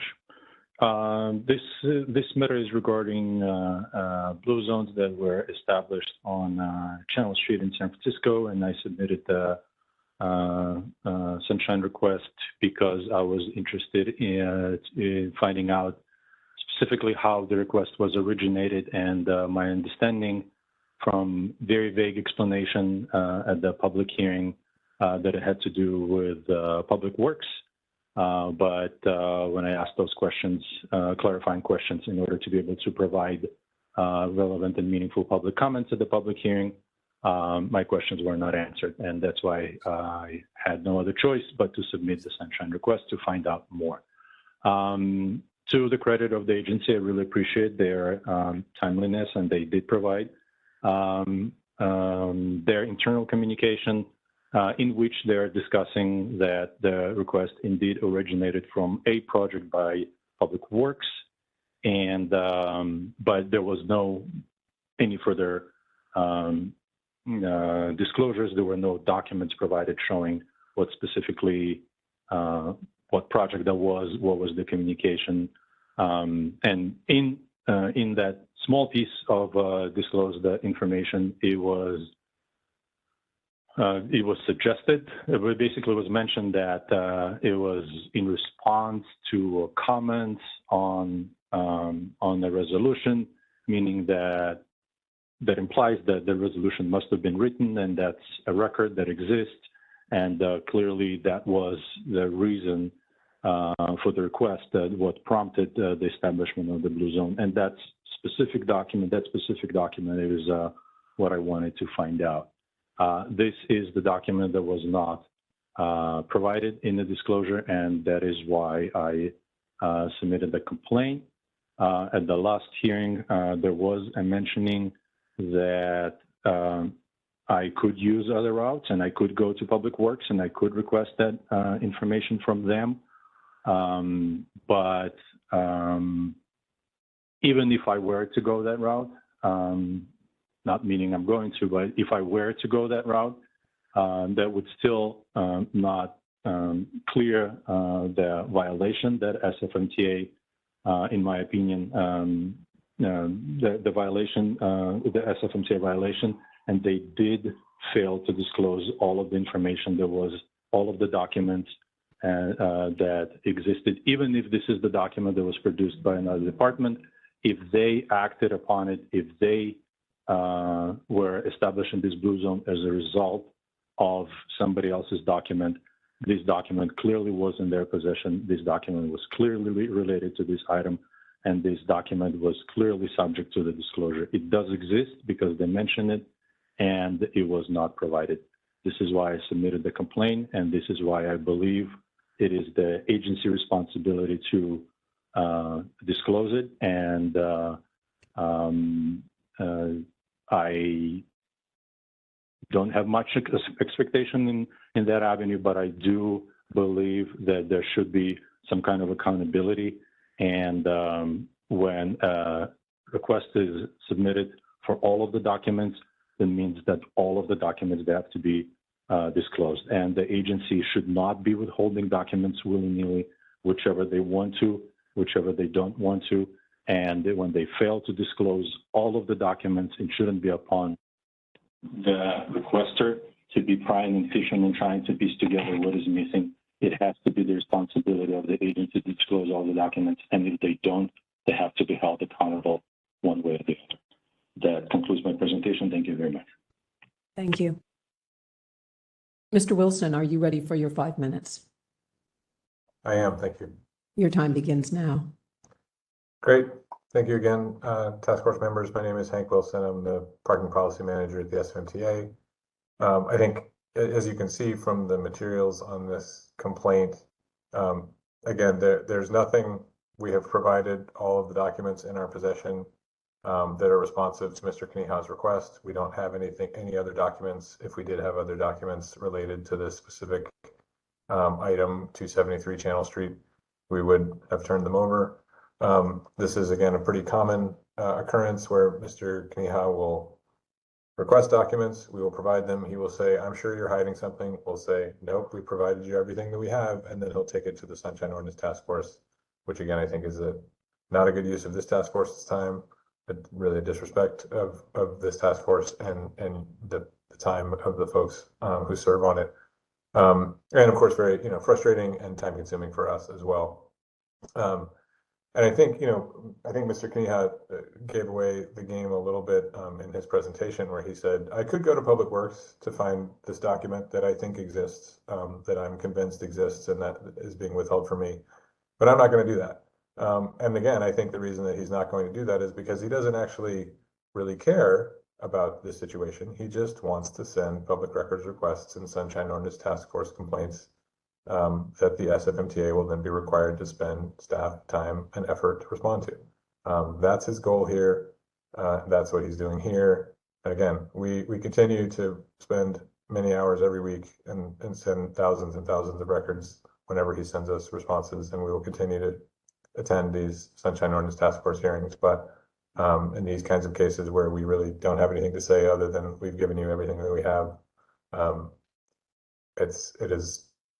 I do wish that we could resolve these without having to take everyone's time like this. But thank you so much. Thank you. Okay, any questions? Member LaHood. I have actually, I want to make sure I'm answering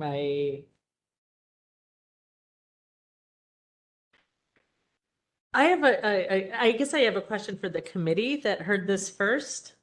So was there, and maybe to the full task force, it seems from the records that were provided, they admit that there were some delays. So perhaps there was some timeliness violation, but they say they provided the records. Was there any discussion of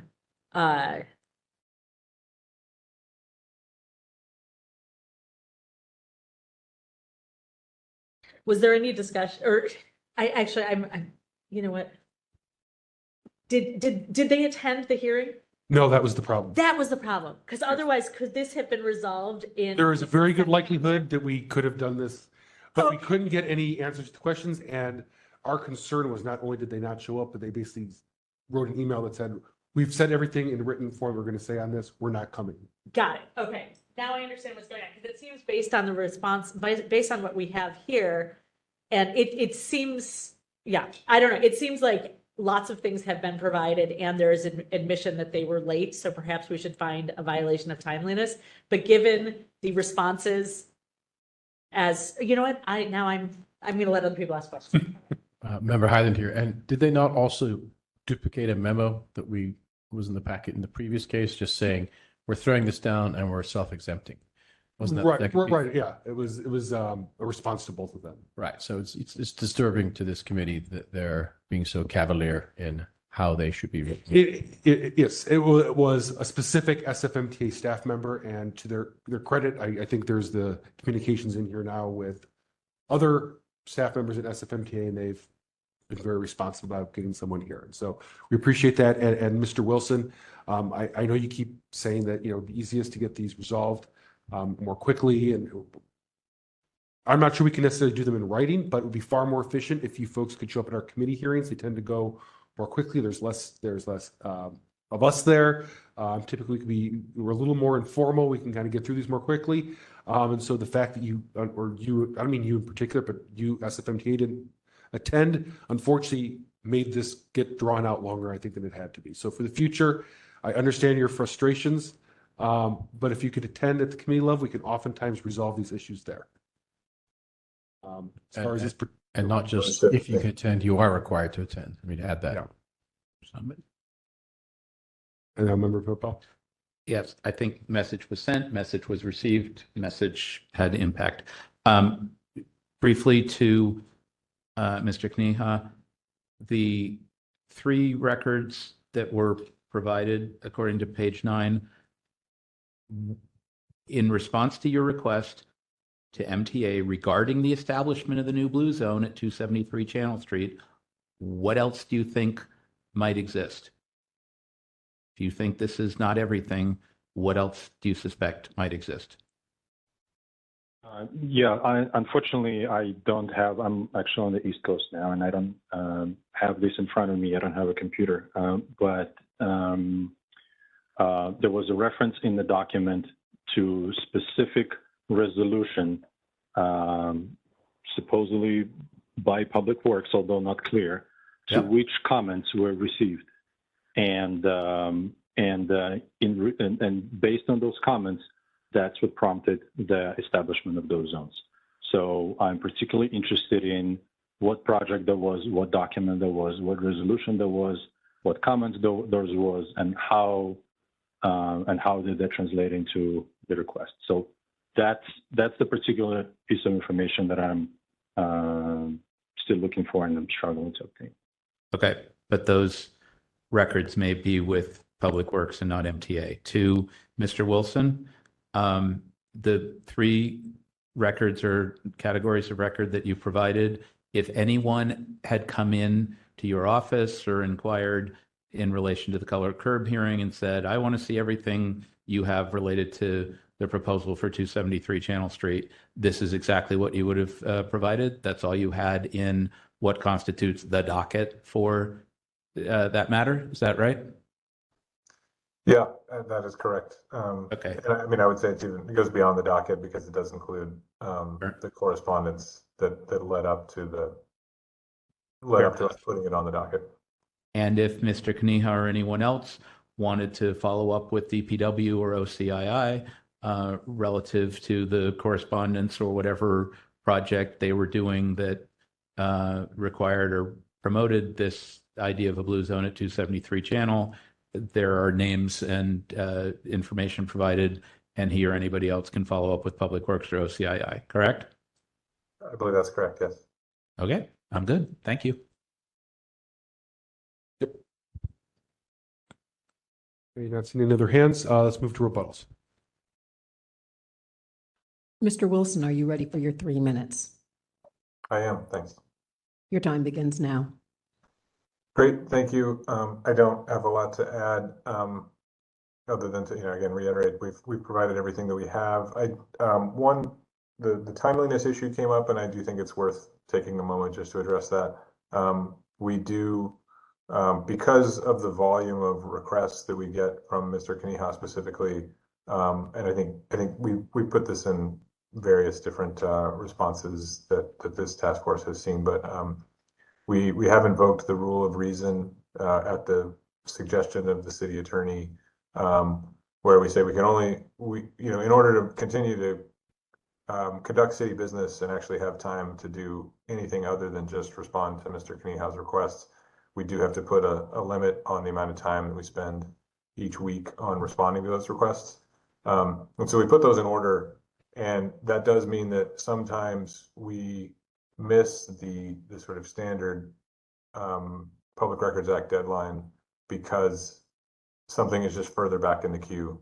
It's behind other requests that have come in from Mr. Kaniha, but we are steadily producing. And I think that may have happened, as one of the members pointed out, that may have happened in this case, not because we were stalling, but because we were busy spending that time responding to requests that had come in earlier from Mr. Kaniha. So I do hope, and we have asked Mr. Kaniha this in the past, and I hope that he can. He's well aware of this. He understands that this is the production kind of constraints that we're under, and hope that in cases where the idea is that please don't request that this go to the Sunshine Ordinance Task Force when we are saying we've got documents and they're coming, but they just are a little bit farther back in the queue. We'd hate for those to go to this task force because that does seem like it would be a waste of everyone's time, including Mr. Kaniha. So, thank you. Thank you. Mr. Kaniha, are you ready for your 3 minutes? Yes, thank you very much. Your time begins now. All right. So on the issue, so this specific matter, the only reason why we're listening to this matter is because when I attend colloquial public hearings where the staff's responsibility is to provide information about the nature of the request, where it's coming from, why it's proposed, and what exactly would entail, none of that is usually provided for most of the items that are presented in the colloquial hearing. And when I ask those questions, my questions are either ignored or I'm specifically instructed by the hearing officer to submit sunshine requests. They flat out refuse to give any information that informs the public about the nature of the proposals, and ignore the questions, misinterpret the questions, straight out lie in their responses on the record, and like I said, advise to submit sanction requests. It is extremely wasteful for me. It is extremely wasteful for the commission. I'm sure I completely understand that it is wasteful for the agency. All I'm doing is I'm following the advice of the hearing officer, and if there was any other way for me to obtain at least the minimum amount of information that any member of the public needs to make an informed decision about the proposal, if there was any other way for me to obtain that information, I would. Regarding this specific item, there was the specific request was for all of the communication that existed. Clearly, that resolution from Public Works was part of the communication. Clearly, that was what prompted the entire request, and that's why it was part of the communication. That record exists. It was communicated to the agency. That is why I believe it is responsibility of the agency to disclose it. If I were to go to Public Works and I requested that any communication regarding Blue Zone on channel sheet, they would produce no results, because that resolution by itself does not do anything but Blue Zones, or certainly doesn't mention in it that a Blue Zone shall be established at this location as part of this resolution. Clearly, it's not the case. There was a separate project. There was a separate project that was involved some other infrastructure moved around, and the specific Blue Zone request came after that as a result of something else that happened at that location. So keywords blue zone on Chandler Street is very unlikely to produce that specific resolution that Thank you. has been That concludes your communicated to time. SFMTA. Thank you. Thank you. Okay. How do we want to proceed on this one?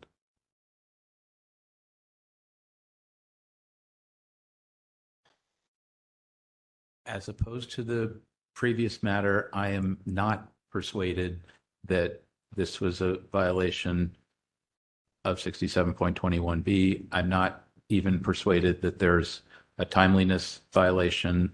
I can't find in our record when the original request was made, but it was when in reference to the April 25th color curb hearing, and according to MTA, documents were provided on May 5th. That's 10 days after April 25th. The request could have been before, date of, or after, but it's pretty close to 10 days.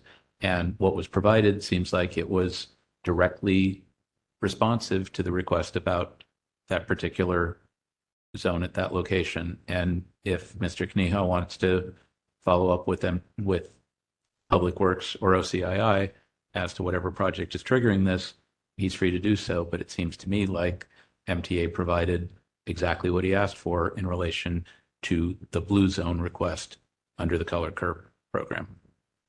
That's my take.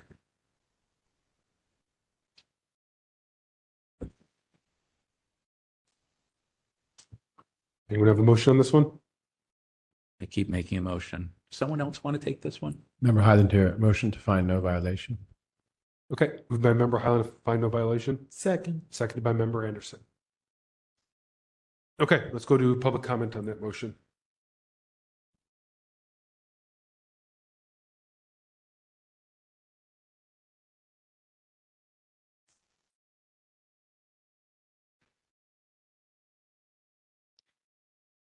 Taking public comment on item 15.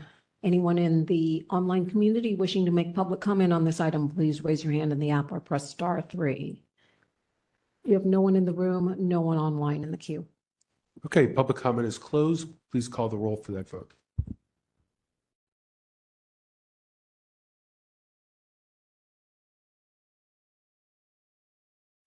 Taking the vote, Member Highland. Aye. Member Highland, aye. Member Anderson. Aye. Member Anderson, aye. Member Schmidt. Aye. Member Schmidt, aye. Member LaHood. Aye. Member LaHood, aye. Member Sugarman. Aye. Member Sugarman, aye. Member Kumar, absent. Member Pilpel. Aye. Member Pilpel, aye. Member Wolf. I do not see Member Wolf at his desk there online. So we will call Member Wolf absent for this. Member Wolf, absent. Vice Chair Stein. Aye. Vice Chair Stein, aye. Chair Yankee. Aye. Chair Yankee, aye. 8 ayes, 2 absent. Okay, that motion passes. For the record, Administrator Peterson, in the chat, Member Wolf said he needed a break at 8:26 p.m. So we'll make him absent at 8:26. And hopefully he can inform us when he gets back.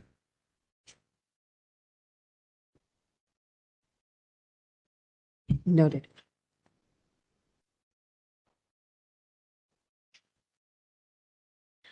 Thank you to both the SFMTA and Mr. Kaniha for joining us this evening. And we can now move on to item number 16.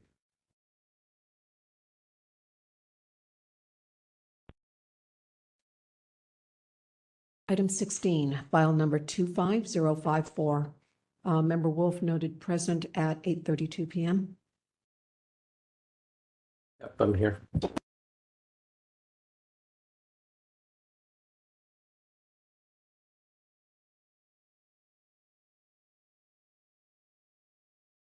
Item 16, file number 25054, complaint filed by HV Safe against Supervisor Bilal Mahmood for allegedly violating Administrative Code Sunshine Ordinance Section 67.21 for failing to respond to a public records request in a timely and/or complete manner. This is the first time the matter is being heard. We have Ms. Logan from D5, from Supervisor Mahmood's office online. One moment. Ms. Logan, I'm promoting you to panelist. Once I do, you will be able to mute and unmute yourself. One moment.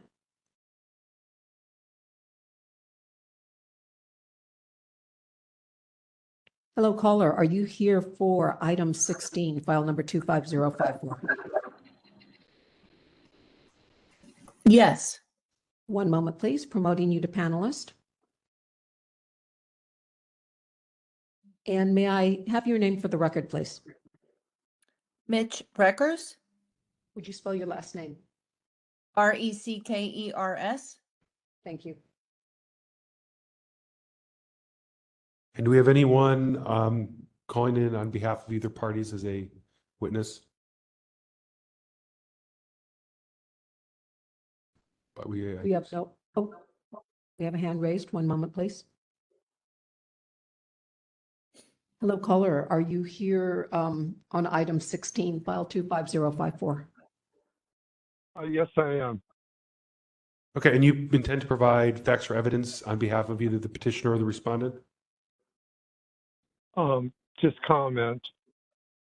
Did you want to comment in public comment, or did you want to have your comments be part of the presentation that they give? It determines where we have you give your comments. Basically, I'll let Nish go because we're both co-founders of the HV Faith Group. Okay, so you can talk when I call for public comment if you want, but I'm not going to call on you as another co-petitioner. All right. Oh, that's okay with me. All right. Okay, I think we. I'm going to lower your hand and, well, I'm going to leave your hand raised, but I'm going to mute your phone.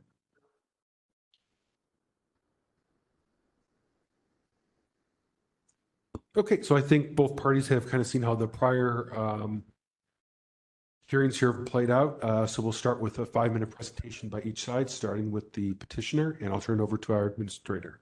Again, this one has not gone to a committee. So based on how we did this last time, I think after our presentation, we should probably have a motion on whether or not we find jurisdiction, and then we can continue on with the hearing process. Petitioner, are you ready for your 5 minutes? Yes, I think I can do it under 2, as a matter of fact. Your time begins now. Okay, I'm here regarding Supervisor Bilal Mahmood's failure to respond. Could you speak up a bit? Okay, can you hear me now? A little bit more. I can hear it. Why don't I put my headset in? Do you want to give me? You're doing great there at the outset, and then it got real quiet. What about now? Now you're good. Your time has been reset. Okay, I'm here regarding Supervisor Bilal Mahmood's failure to respond in a timely manner to our public records request concerning the Hayes Valley Entertainment Zone. While a response was eventually provided, it came after the statutory deadline. That delay matters. The Sunshine Ordinance isn't just about access to information, it's about timely access so the public can meaningfully engage before decisions are made. The documents we requested were directly tied to active legislation moving through the Rules Committee. We needed them to understand who was involved, what process was followed, and whether key stakeholders, including residents and small businesses, were deliberately excluded. Instead, the delay meant we were shut out of critical stages of the legislative process. Whether by design or negligence, the effect was the same. No meaningful opportunity to intervene. I want to take a moment to say that I believe this task force is one of the most essential bodies in San Francisco government. I deeply value the work that you do. You are often the only line of defense when it comes to protecting public access, fairness, and transparency, especially when political actors fall short. Thank you. Thank you. Ms. Logan, are you ready? Yes, thank you, Patricia. Your 5 minutes begins now. Thank you. I'm representing Supervisor Bilal Mahmood's office. I'm his legislative director, though I did not take part in this particular project.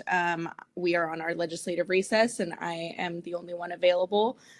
My understanding is that HV Safe presented an immediate disclosure request on July 3rd. We immediately responded, noting that this was not appropriate for an immediate disclosure, given how much we would need to go through our records. We notified them that it would take approximately 10 days to produce said records and go through and redact what was needed to be pulled out due to city attorney-client privilege. And we responded, I believe, on July 17th. I can double check the dates.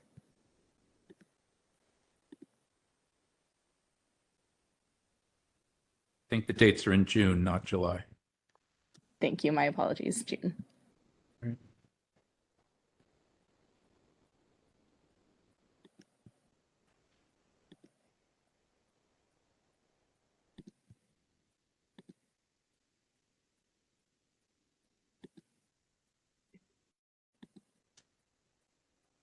Did you have anything further?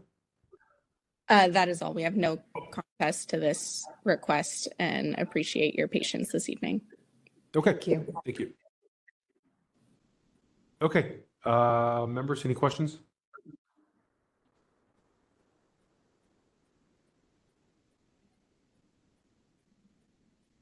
I have a question. Member Wolf and Member Lund. Yeah, and just for disclosure, I'm a resident of District 5, but it wouldn't bias my work and my decisions here today. You said that you had notified. This is for the respondent for Supervisor Mahmood's office. You testified that you felt that it wasn't an IDR and that you were treating it as a routine request. How did you come to that conclusion? My understanding is that the office made that decision based off of how much we would need to go through and track, and knowing that there would need to be redactions made because of attorney-client privilege.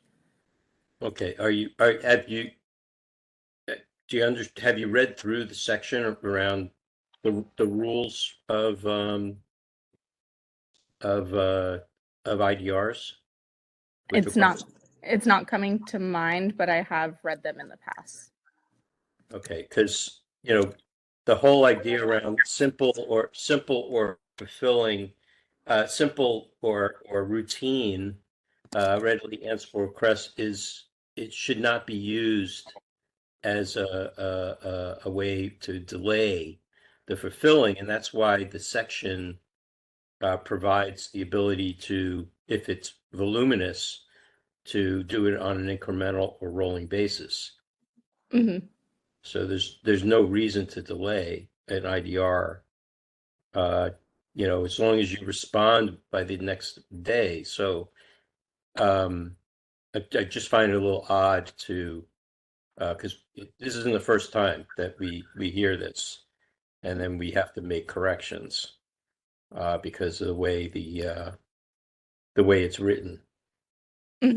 I believe that my office just hadn't dealt with an IDR yet, as this is our first time at the task force. And I think they didn't realize that they could have done a rolling basis, which actually would have been longer. Like you said, could have been up to 14 days, and instead requested the 10-day like a normal.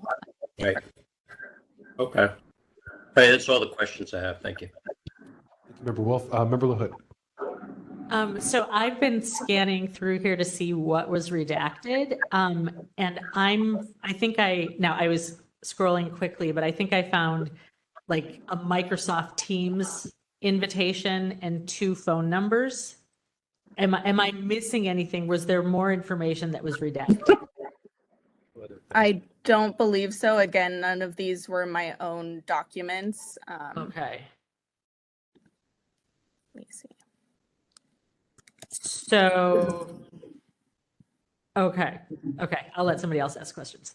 So Member Pilpel. that's my sense, having gone through, and some of these things take up 100 pages for just like 3 lines of. Yeah, the nested emails where it's like dozens of pages of single like letter lines. I don't know what's going on there. Yeah. In any event, to Mitch, and I think you've been before us before on some other matters, I seem to remember. Was your only issue here timeliness and how Supervisor Mahmood's office responds to an immediate disclosure request? Well, I do want to keep this professional. So, yes, I've been here before. We take policy and initiatives like this very seriously. So, the fact of the matter, to your point, when we did put this complaint in, time was of the essence, and without going into a another avenue here, it is a bit troubling. And this hasn't, this is not the first time where we put in a complaint, we put in a request, and the immediate response is we need 10 days or whatever.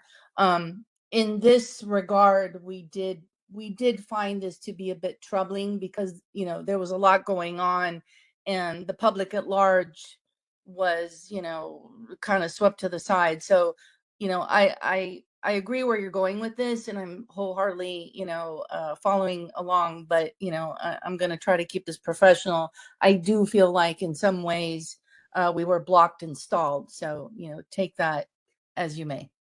Okay. And to Ms. Logan, and I'm sorry, I missed your first name. Sam. Sam? Sam, yes. Sam. Okay, got it. Thank you. We had a discussion, I'm trying to remember, I guess it was 2 weeks ago at the committee over Mr. Petrellis's complaints to other offices about providing information. And they were, one was Supervisor Dorsey and the other was Supervisor Fielder.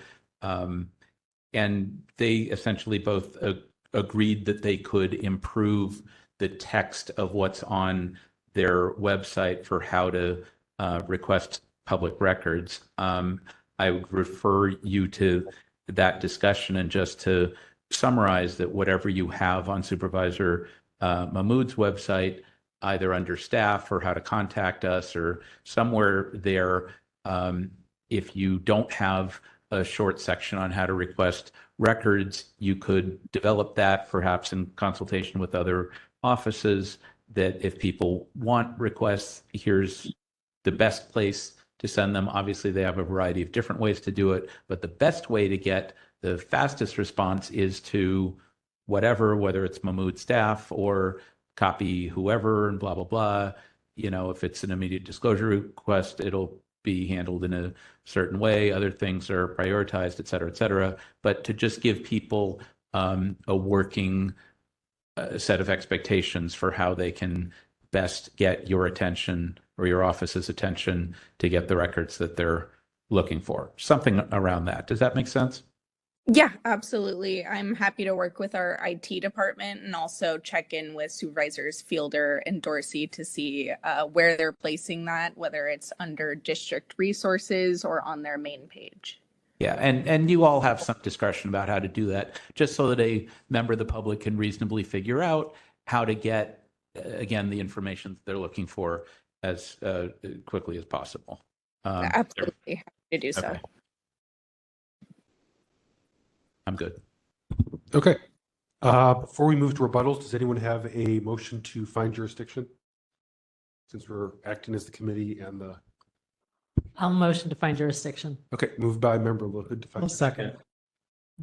But I heard Member Sugarman first on that one. So we're going to do moved by Member LaHood, seconded by Member Sugarman. I call latency in the network. I'm sorry? I said I call latency in the network. Taking these motions separately? So this, yeah, we'll do, this will just be the first motion. This is kind of like the subsection A on the agenda. And so let's go ahead and do public comment on that in case there is any. Probably not. Taking public comment on this motion. If you would like to make public comment, please raise your hand in the app or press *3. I just saw your hand disappear and I see it appear. Again, this is only on finding jurisdiction, not on the merits. So if your public comment has to do with the merits of this complaint, this is not the appropriate time. Only on jurisdictions. Go ahead. Hello, caller. Do you wish to make public comment on jurisdiction? I'm a little confused on what that entails. So jurisdiction means this is the task force is finding that this is something that it can hear. It's within the realm. It's not like it's something to do with like someone asked for records from the school district, which is outside of our jurisdiction. This is just saying that we Okay. believe requesting records from a supervisor's office is within our jurisdiction. Okay. So what I'm making comment is about what the process has been for this. So am I allowed to make comment now? Yeah, on just on the topic of jurisdiction, if you want. I'm going to do another call for public comment when we get to our final ruling, but this is just on the jurisdictional issue. Okay, I totally agree with you on the jurisdiction. Okay. Mine We'll do is another call for also public comment when we get to that. Thank you. Okay, thank you. I'm going to mute your phone.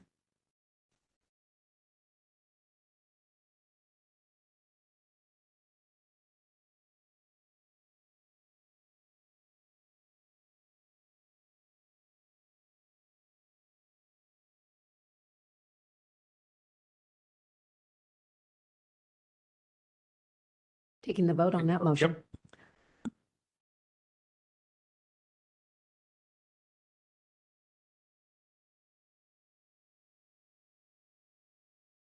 Member LaHood. Aye. Member LaHood, aye. Member Sugarman. Aye. Member Sugarman, aye. Member Schmidt. Aye. Member Schmidt, aye. Member Kumar, absent. Member Anderson. Aye. Member Anderson, aye. Member Highland. Member Highland, aye. Member Pilpel. Aye. Member Pilpel, aye. Member Wolf. Aye. Member Wolf, aye. Vice Chair Stein. Vice Chair Stein, aye. Chair Yankee. Aye. Chair Yankee, aye. One absent, 9 ayes. Okay, that motion passes, and now we can move to rebuttals. So for rebuttals, we will start with the respondent. You'll have up to 3 minutes if you'd like, and then the petitioner will have 3 minutes as well if they would like to speak. I'm good. Thank you. Who is that? Ms. Logan. That was you, Ms. Logan? No, that was HV Safe's Okay. representative. Ms. Logan, you'll actually be starting first. So did you have any rebuttal? I have no rebuttal at this time. Thank you so Okay. much. And HV Safe, you said you did not either, so I suppose it's No, back to us. we're good. We're good. Thank you. You're good too. Okay. So no rebuttals on either side. That saves time. So task force members, how do we want to decide this one?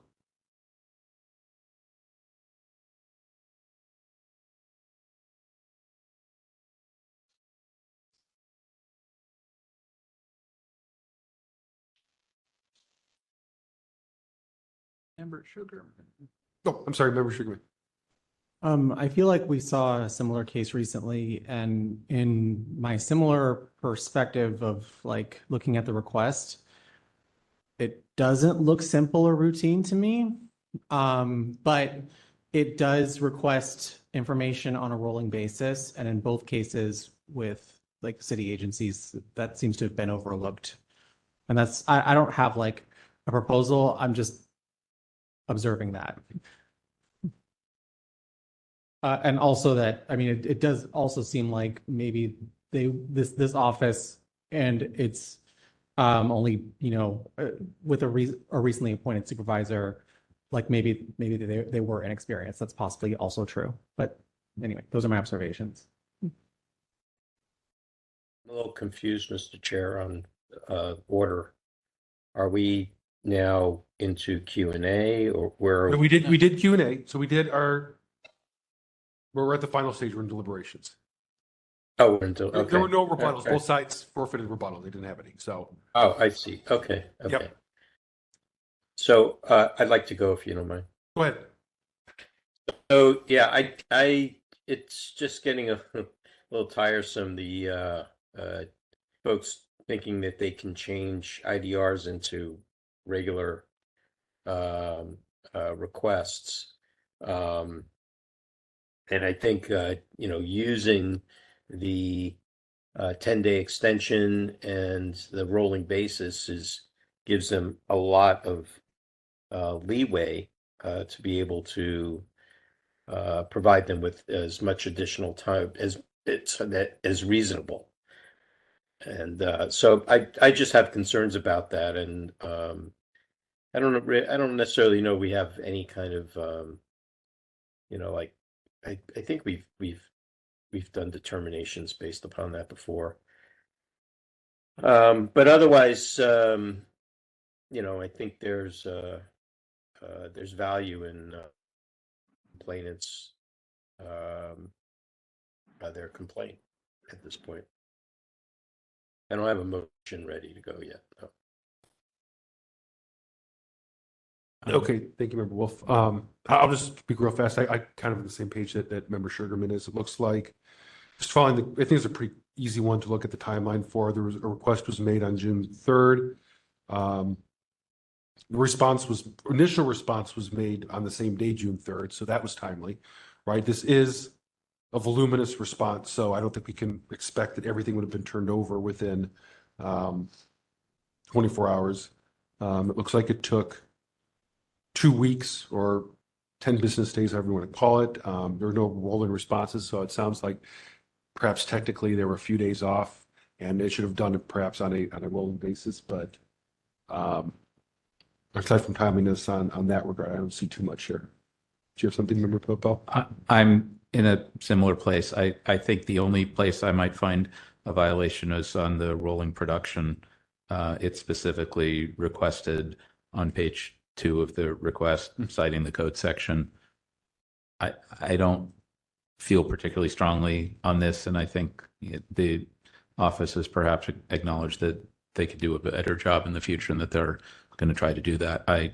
I'm not feeling that they had some great intent to withhold, and in fact, they were probably just trying to gather and get it right and ensure that appropriate things were redacted. I'm not excusing any delay or failure to provide on a rolling basis. So, I could get with a timeliness violation on the rolling basis issue, but that's all I'm really seeing here.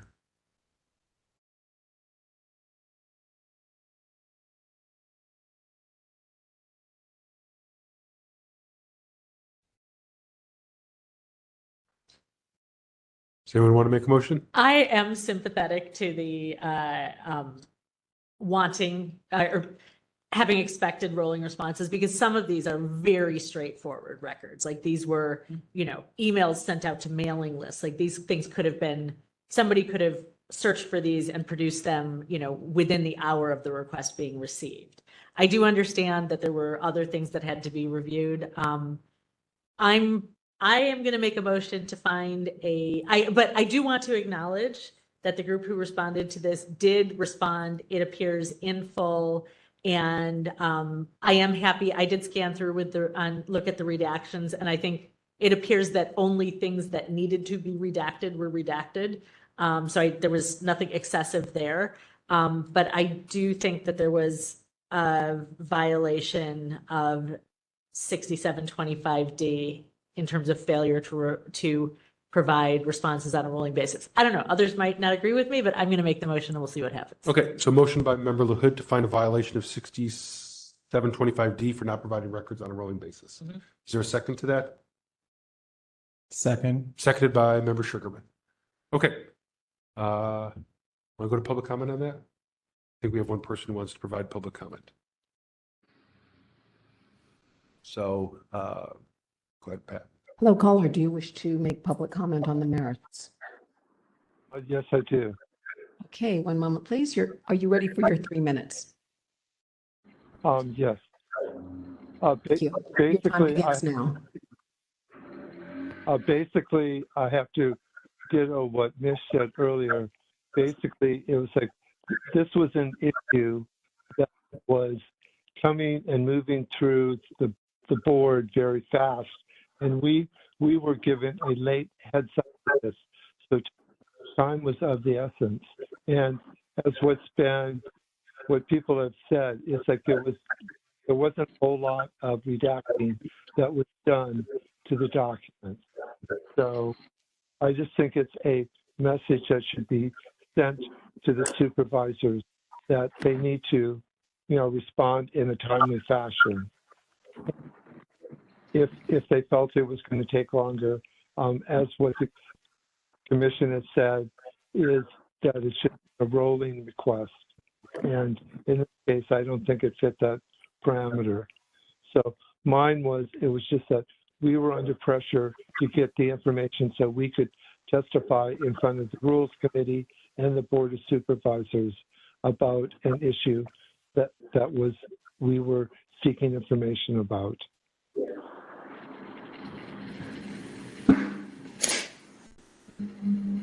Thank you, caller.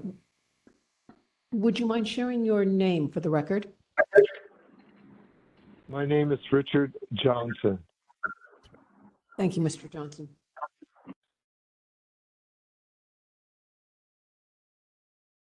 We have no one in the room, no one else in the queue. Okay, we'll go ahead and close public comment, and I think we can move to a vote on that motion.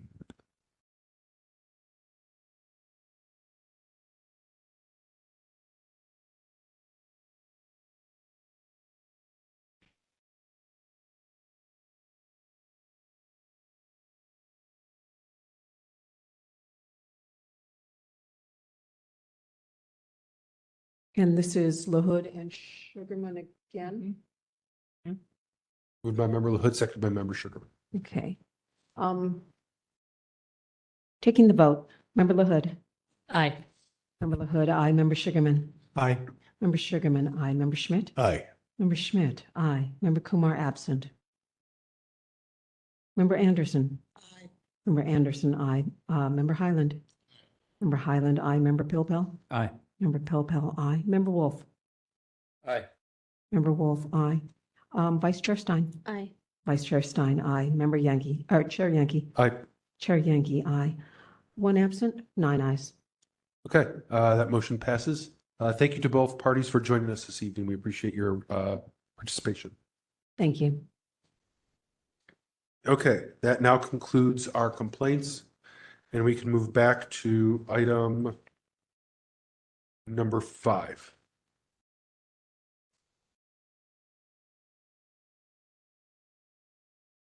You don't want to do 17 and 18 first? No, we're gonna go back to item number 5. Okay.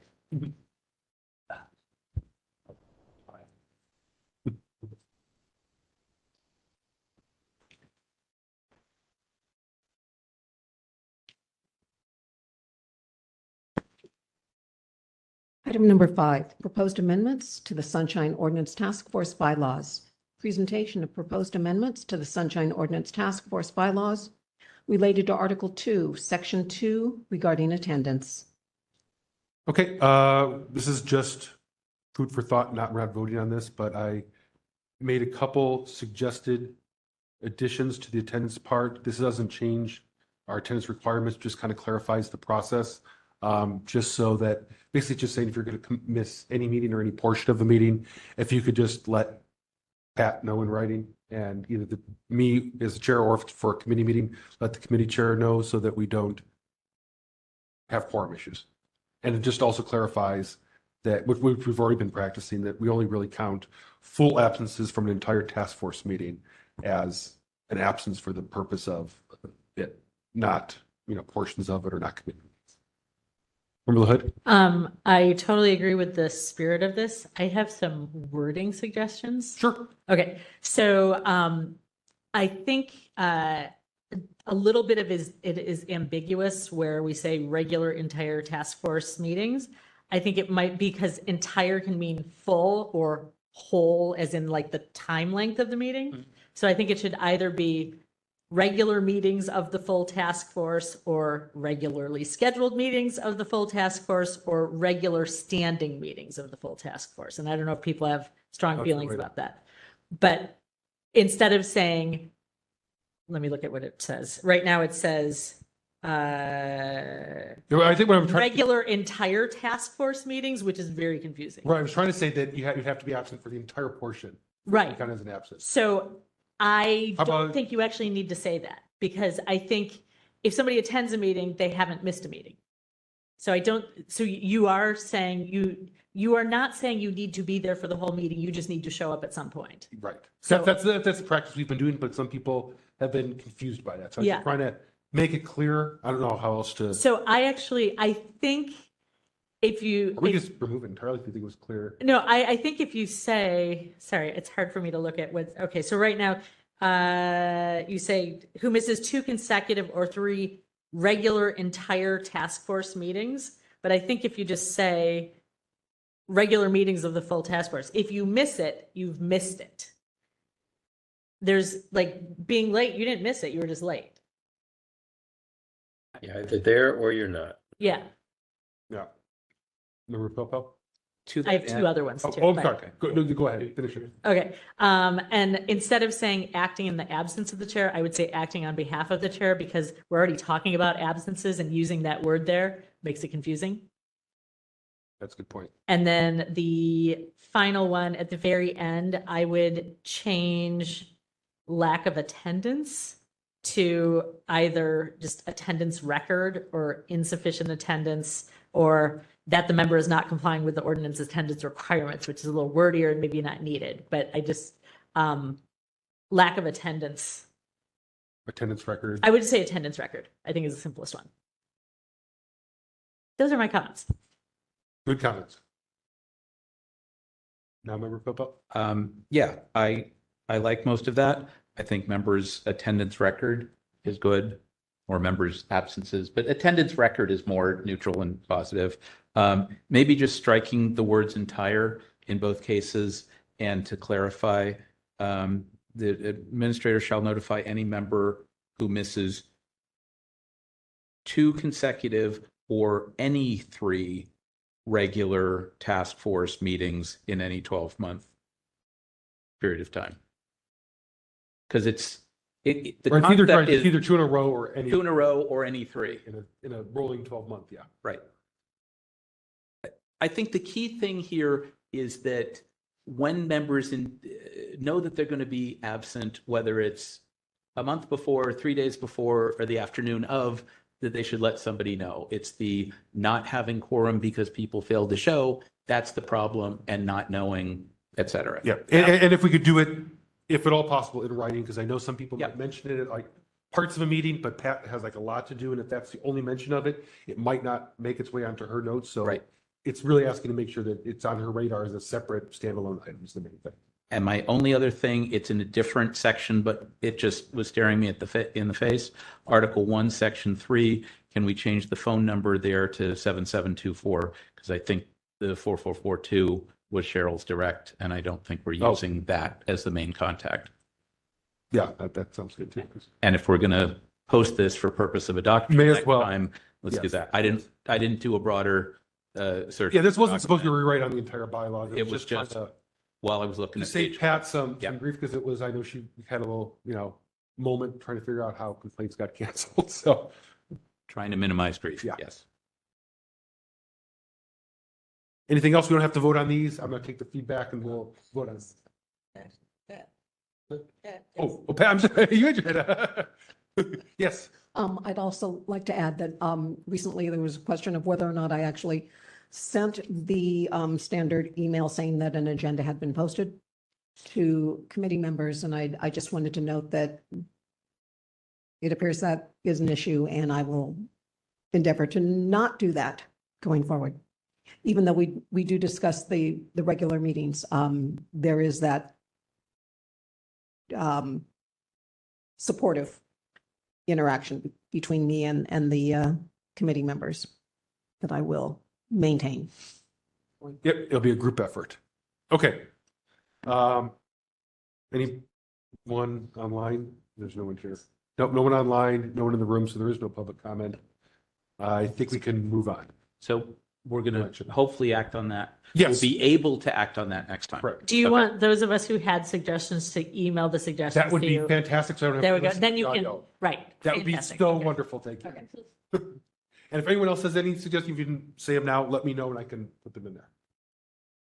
But this, to meet the rules, we had to do like a presentation first. That's that. Now we've now fulfilled that. All right, item number 6. Item number 6, Administrator's Report. Task Force and Committee tentative hearing schedule with potential adjustments.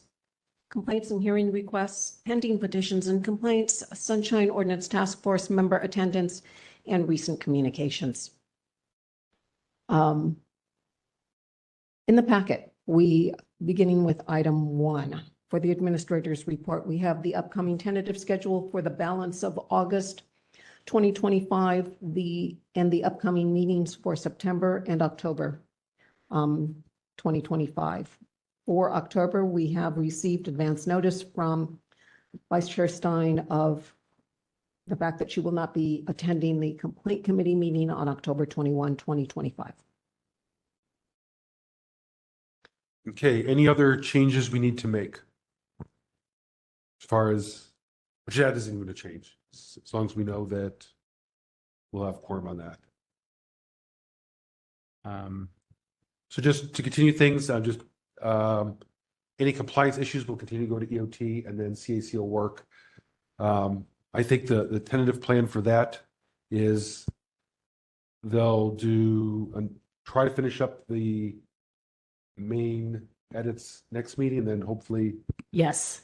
the following meeting, and from August, you'll have something to report out to us. Exactly. Okay, perfect. So I think we're on track for that. We're going to try. We're really. Okay. I'm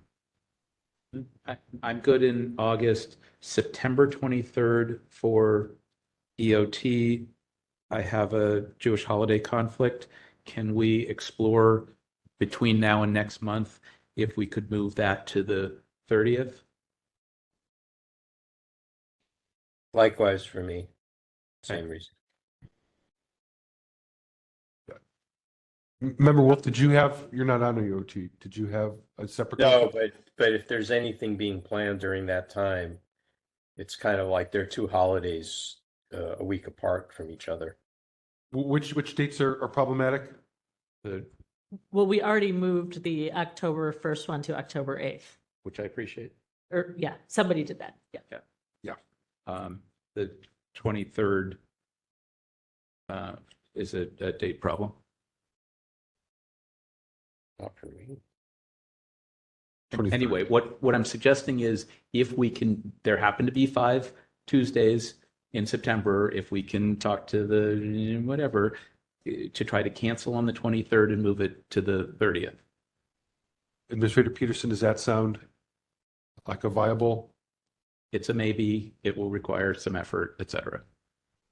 It would actually, I think, make things, in fact, probably easier for everyone because it would be a meeting every other week for our administrator, and there would be no back-to-back meetings week to week. So, and we're not adding another meeting. No, we're not adding. It would be just moving because that would make one then the week of the 16th, a week off, then a week of the 29th, another week off, and then the week of October 6th. So, Member Kumar isn't here. Chair Highland. That's fine with me. There we go. Administrator Peterson with that. Okay. So we're talking September 30. Yes. Okay. So can we move that from 23rd to the 30th in September? I will find out if room 408 is available and whether or not there is some support. Okay. Also, on that note, we are trying to get EOTC back to the 4 p.m. that it used to be. And we're talking to Member Kumar about being able to do that. We may need a third person on EOTC if she cannot. Just want to put that out there. And I don't think meeting start times are set anywhere except our schedule. So I think if we change it, didn't we adopt a schedule at the beginning of the year? So we should probably have some motion. We did, but I think the way the rules work, each committee can change its own start time. So if we have an action In at committee? in committee, Or could we have it here right now for the next meeting? either way, but I think we should probably we should determine our availability. Yeah. Ultimately, we can do it either way. Yeah, I think. Yeah, I could start a motion now. I just think we should make sure, since Member Kumar's part of it, that we should make sure that I was hoping she should be here tonight, but of course we're not able to talk about it. So yeah. I'm open to 4 p.m. Okay. And we may be open to a new member, basically. Or an additional member. So we'll hold off on the 4 p.m. thing for now. Once Member Kumar has buy-in on that, then they can make the official change. Item 2. Since the last task force meeting on July 2nd, the complaints received are listed in the table under item 2. Are there any questions? Couple of quick things. Mhm. I don't need to spend any real time on it. The Jen Nosikoff thing, if that was an MTA action, that would be an appeal to the board, not to us. I don't know why we would even consider that. Mark Morowitz is the Health Commission Secretary, so I may assume that that involved the Health Commission and not the Department of Public Health on the Monette Shaw matter. I can check the Okay. complaint for you. I don't need to know right this What's the second. follow-on? Sorry? What's the follow-on with the Just that, answer? just that something like that could list the person and the department or board or commission. Noted. Planning HRC, Hanley Chan, by the way, Hanley's a former member of this task force.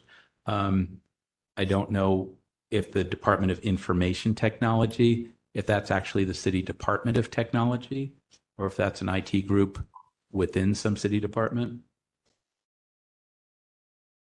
And I noted the Engardio complaint, and I'm going to take care in the next month to not discuss the merits of that because he's a subject of a recall election and we're being sort of pulled into that. But in any event, I'm keeping an open mind on that one. That's all I have on section 2. I think we can move on to part 3.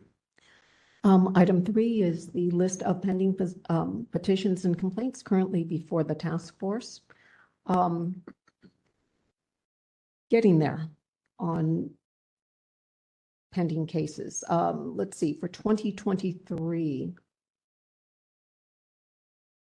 the item awaiting full task force hearing, that matter was heard tonight. It was the Brian Brown versus Revenue Bond Oversight Committee. File 23078.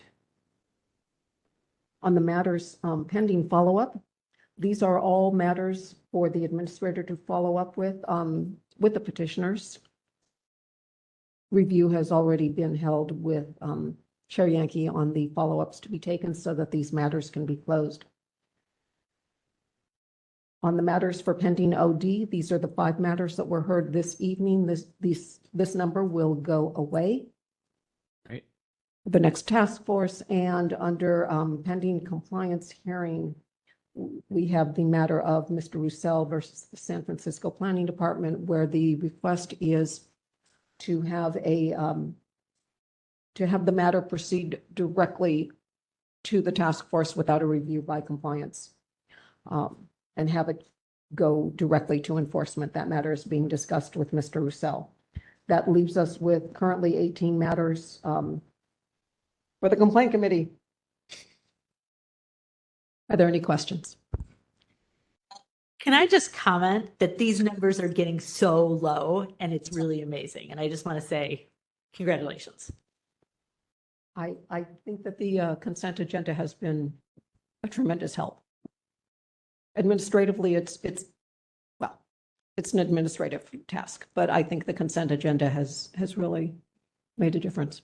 Huge difference, and everyone's cooperation, it really is everyone, including our administrator, making sure these pending follow-up ones don't just drag on there. So I'm glad we got rid of, one of those that were left out there.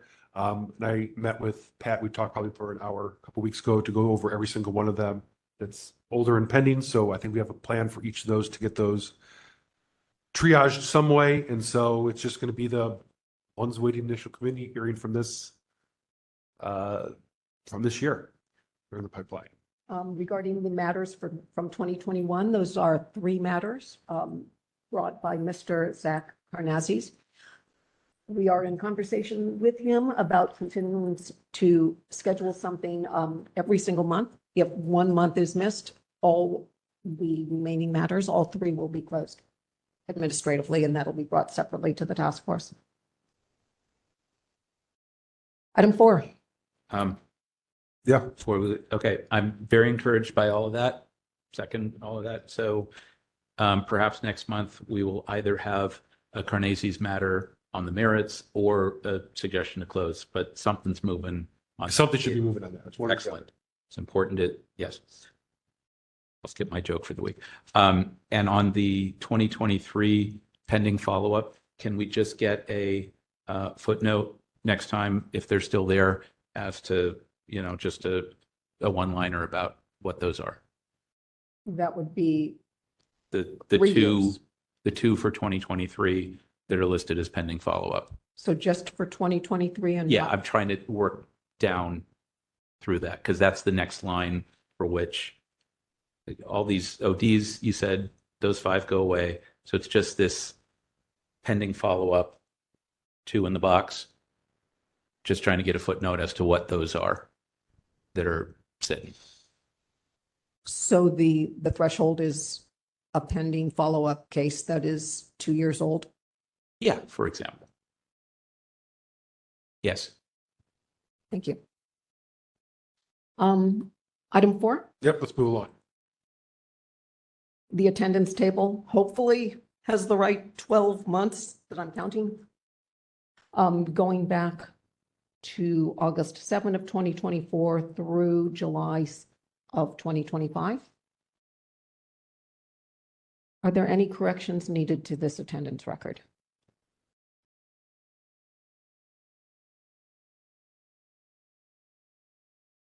Doesn't sound like it, so I think we can move on. Okay, currently no notifications required. Communications are now including not only communications received by the task force from the public, but also communications sent by the task force.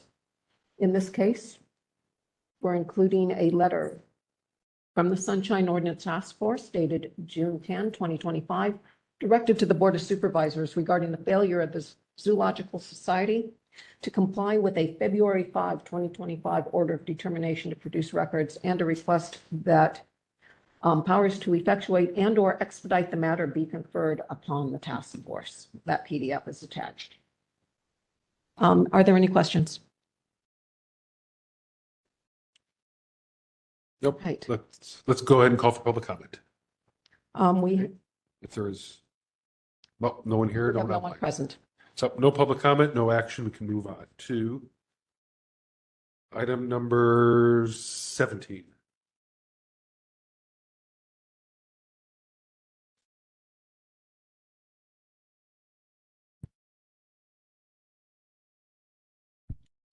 Item number 17, file number 2. Hearing on the Board of Supervisors, file number 250192, and public access to records and meetings of nonprofit organizations.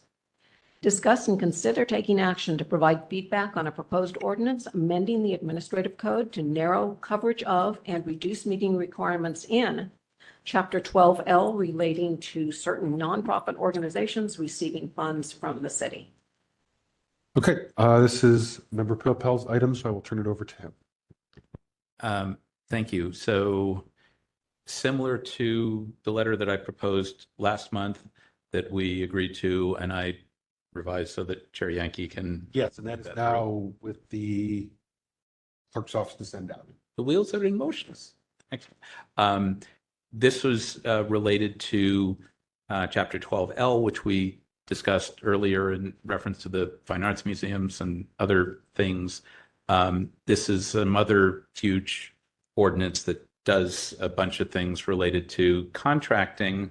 There was some news about it when it was heard in committee and at the full board related to the Sweat-Free Procurement Advisory Group and whether that should be sunsetted. I didn't think that was something we needed to get into, but this provision about 12L would raise the threshold from $250,000 to $1 million, and in my view would exclude a large number of nonprofit organizations. And I think we would go from something like 200 organizations that are now subject to 12L to something like 6. I don't know if those numbers are exact, but it's something on that order of magnitude. It also would reduce the number of meetings required from 2 to 1. I provided a little background. There's a longer story, but I tried to distill it down to what I thought was useful here and possibly for the board.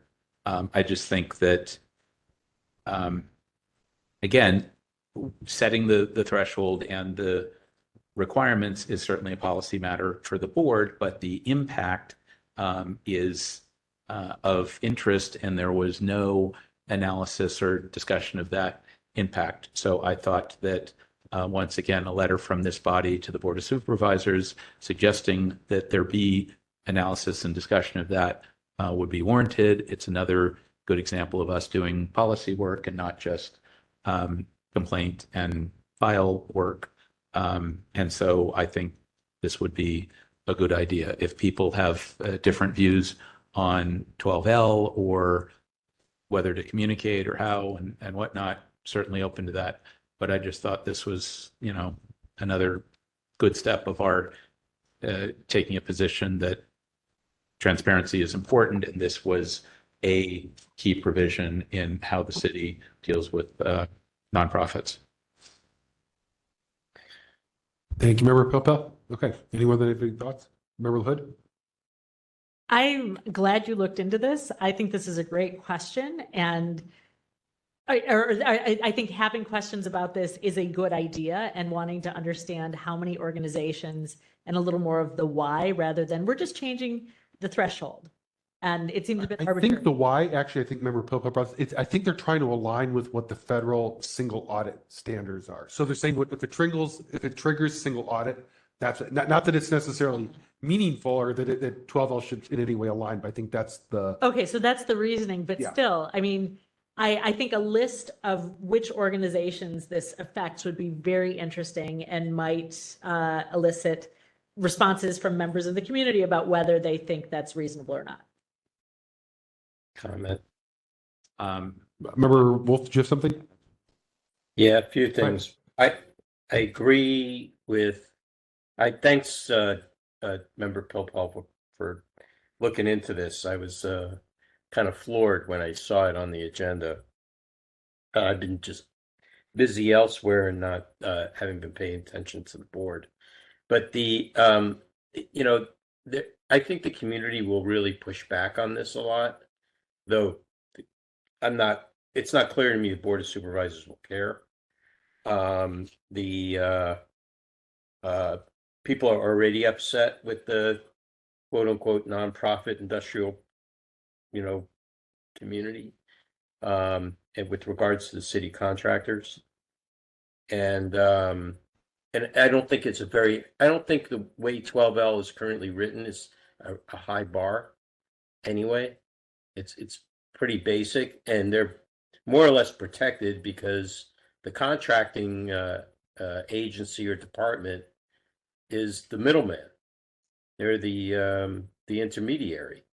The public should not be engaging the nonprofit directly as it is, according to the way it's written. So I appreciate that, and I think in the spirit of sunshine, this is they might as well just repeal it completely if they want to do this. I'll stop there.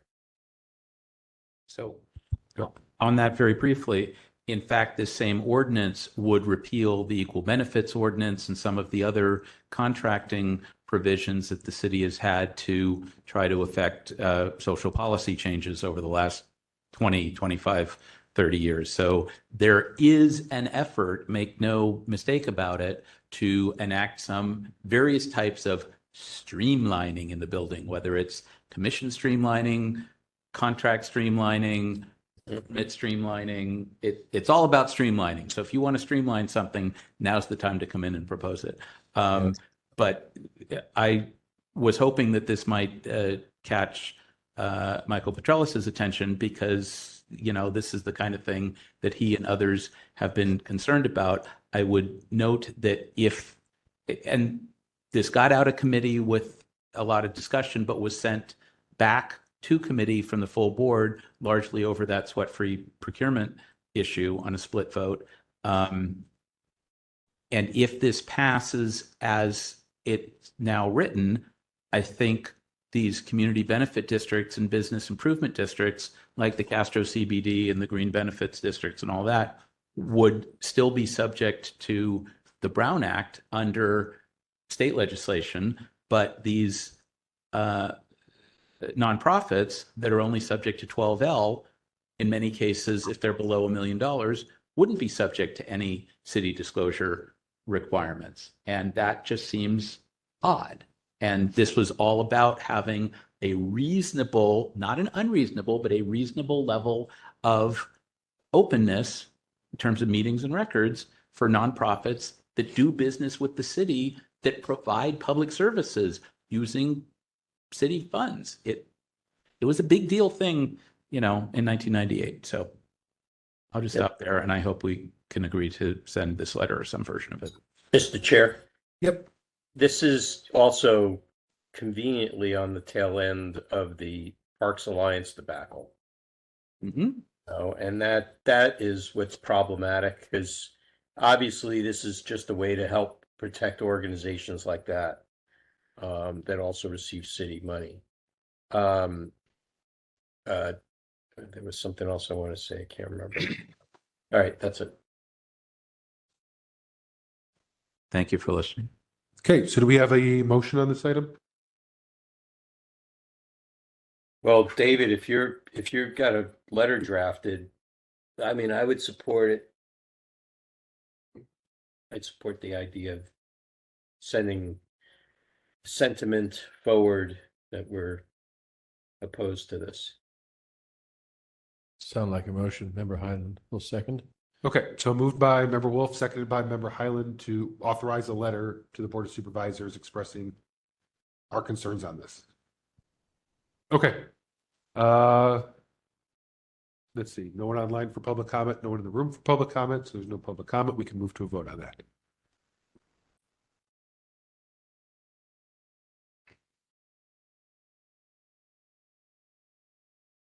Taking the vote on this item, Member Wolf, Yes.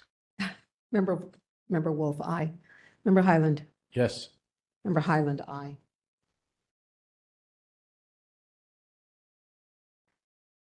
Member Schmidt, C.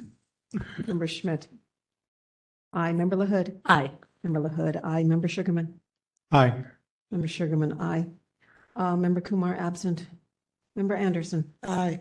Member Anderson, aye. Member Highland, He already voted. Second.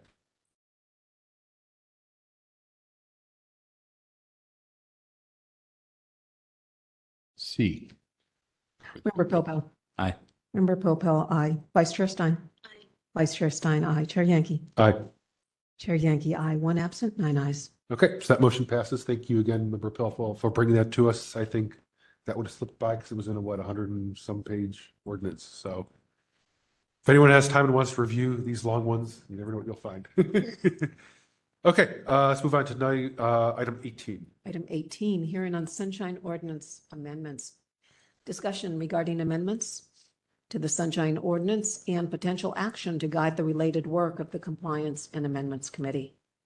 So I don't think there's much. There's nothing new this time. I just needed more time. I'm synthesizing. There will be so much for the committee at our next hearing. Okay. So be ready. Okay. And I think we already talked about one of the prior ones, the ethics one, but I think the big point I wanted to make just going through the experience was how important I think it is to revisit that enforcement portion because I just think it's broken the way it's working now. I don't think we're going to get what we hope the Ethics Commission would do. I don't think they're going to do that. And that leaves us very little ways to get compliance. Yep.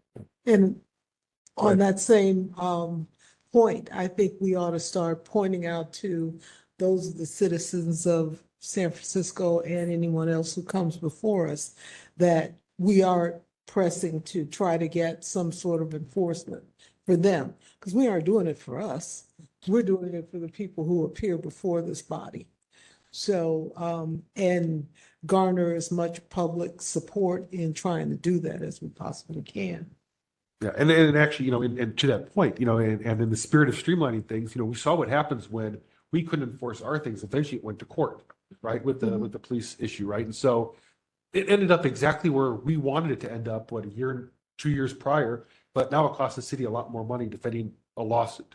So having some mechanism of enforcement at our level, I think could very easily save the city money because it's a lot cheaper to do that than to defend lawsuits. So.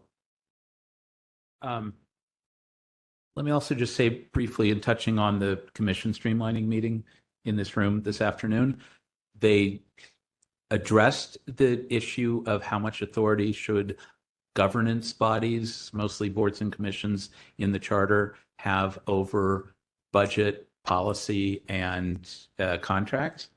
Didn't entirely resolve that. There were a bunch of other things that were being discussed.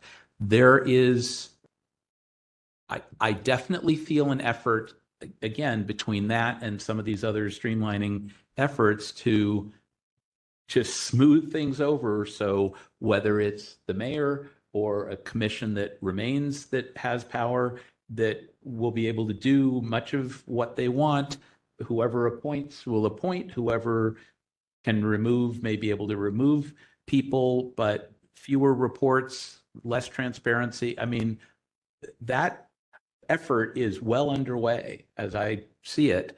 And, you know, having what requirements now exist, beefing up those ones that can and should be beefed up, reducing the ones that don't make as much sense, trading things off, and really having effective enforcement tools, I think is going to be more important than ever. And we should bear all of that in mind in talking to folks out there. This is not a drill. This is not some, you know, theoretical exercise. This is happening right now, not halfway around the world, not in Washington, right here, right now, in this building by people that you may or may not know and are doing things. And they've got an agenda, and it generally is not pro-transparency. Okay. Sorry about that. Hey, again, no one in the room, no one online. So I think we'll call that no action, no public comment, and move on to item 19.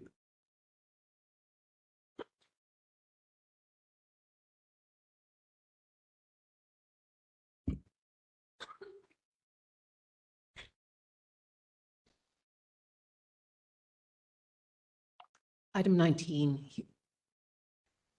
announcements, comments, questions, and future agenda items by members of the Sunshine Ordinance Task Force. Me, please. Okay, go ahead, Member Wolf. Yeah, hopefully my internet's beginning to fail.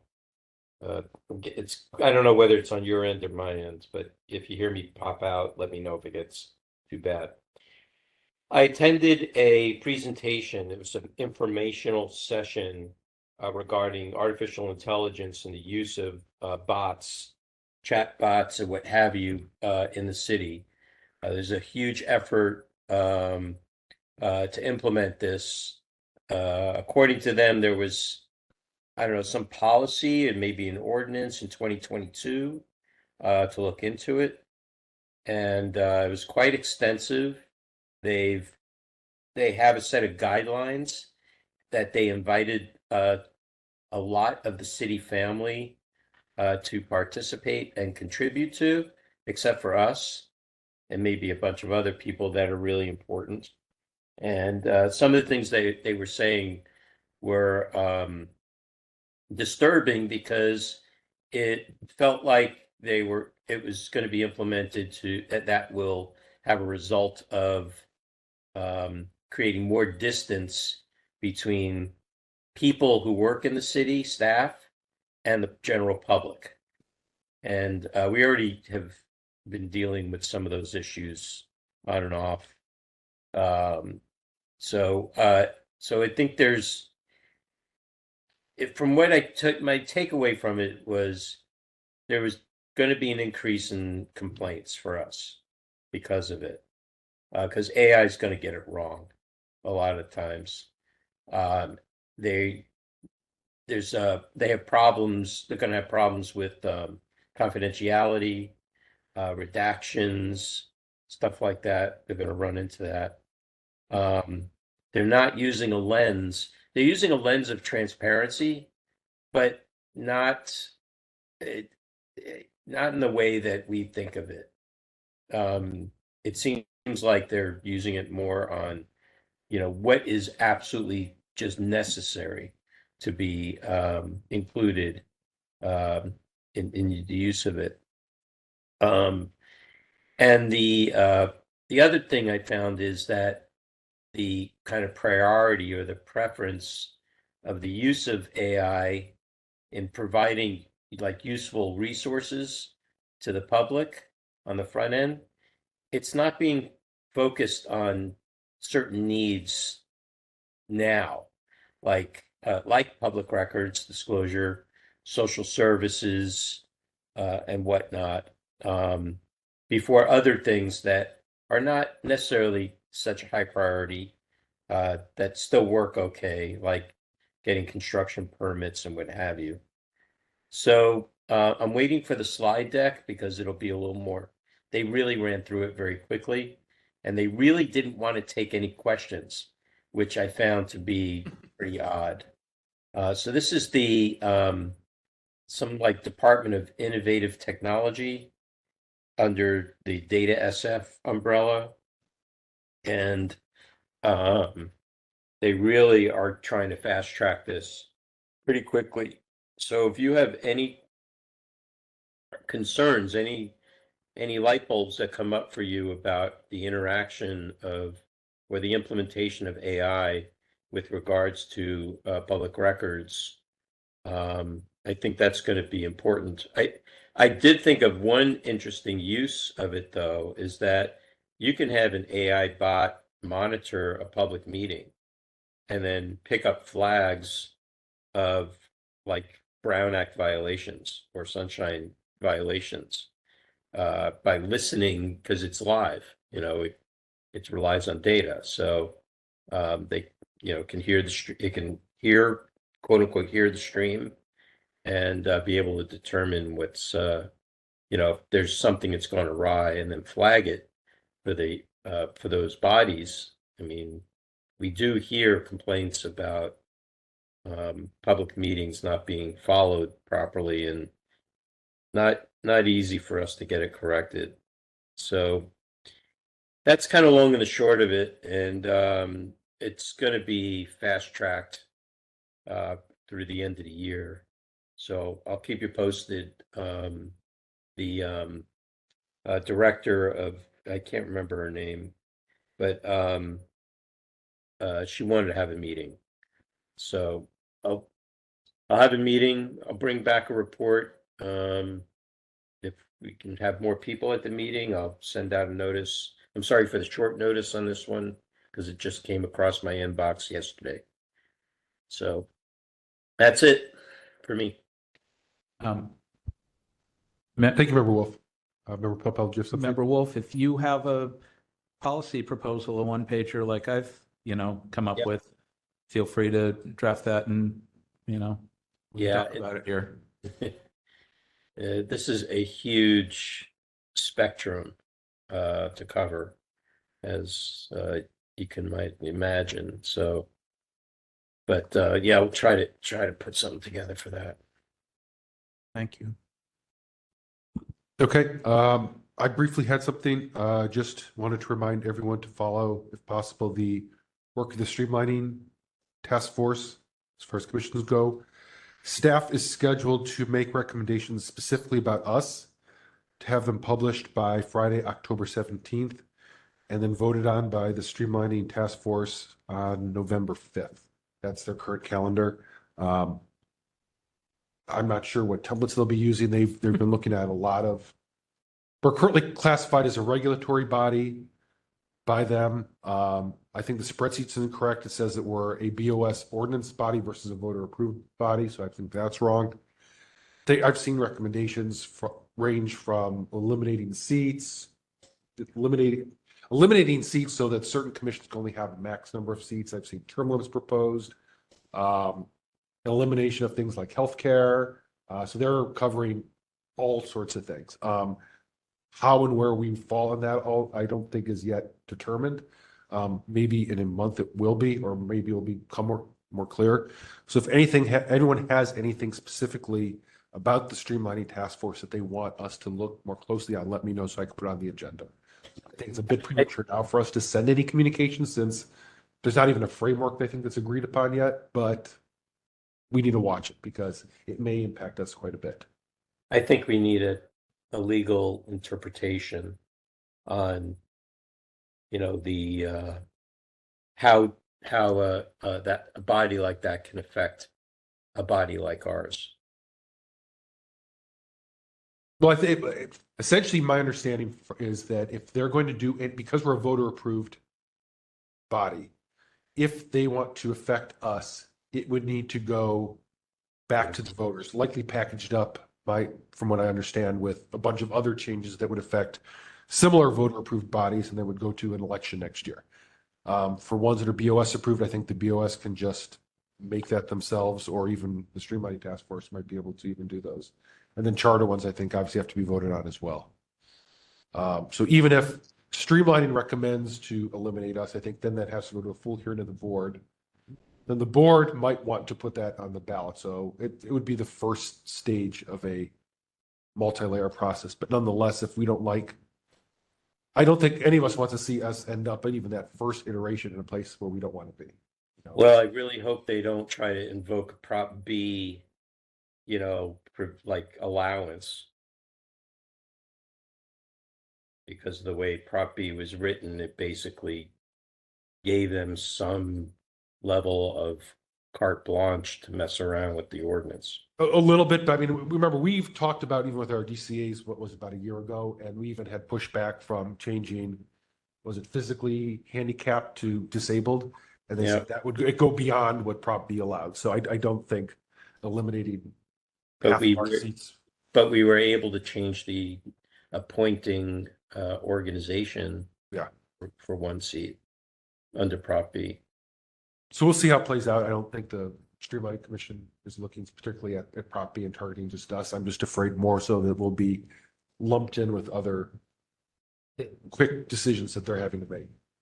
They expressed some concern today that depending on the templates and the sequence and how things play out, that they may have some very angry people, like hundreds of angry people at future hearings if their staff recommends, for example, eliminating the Homelessness Oversight Commission or, other charter bodies. They've already dealt with some amount of advisory bodies, and they're dealing with appellate and regulatory bodies.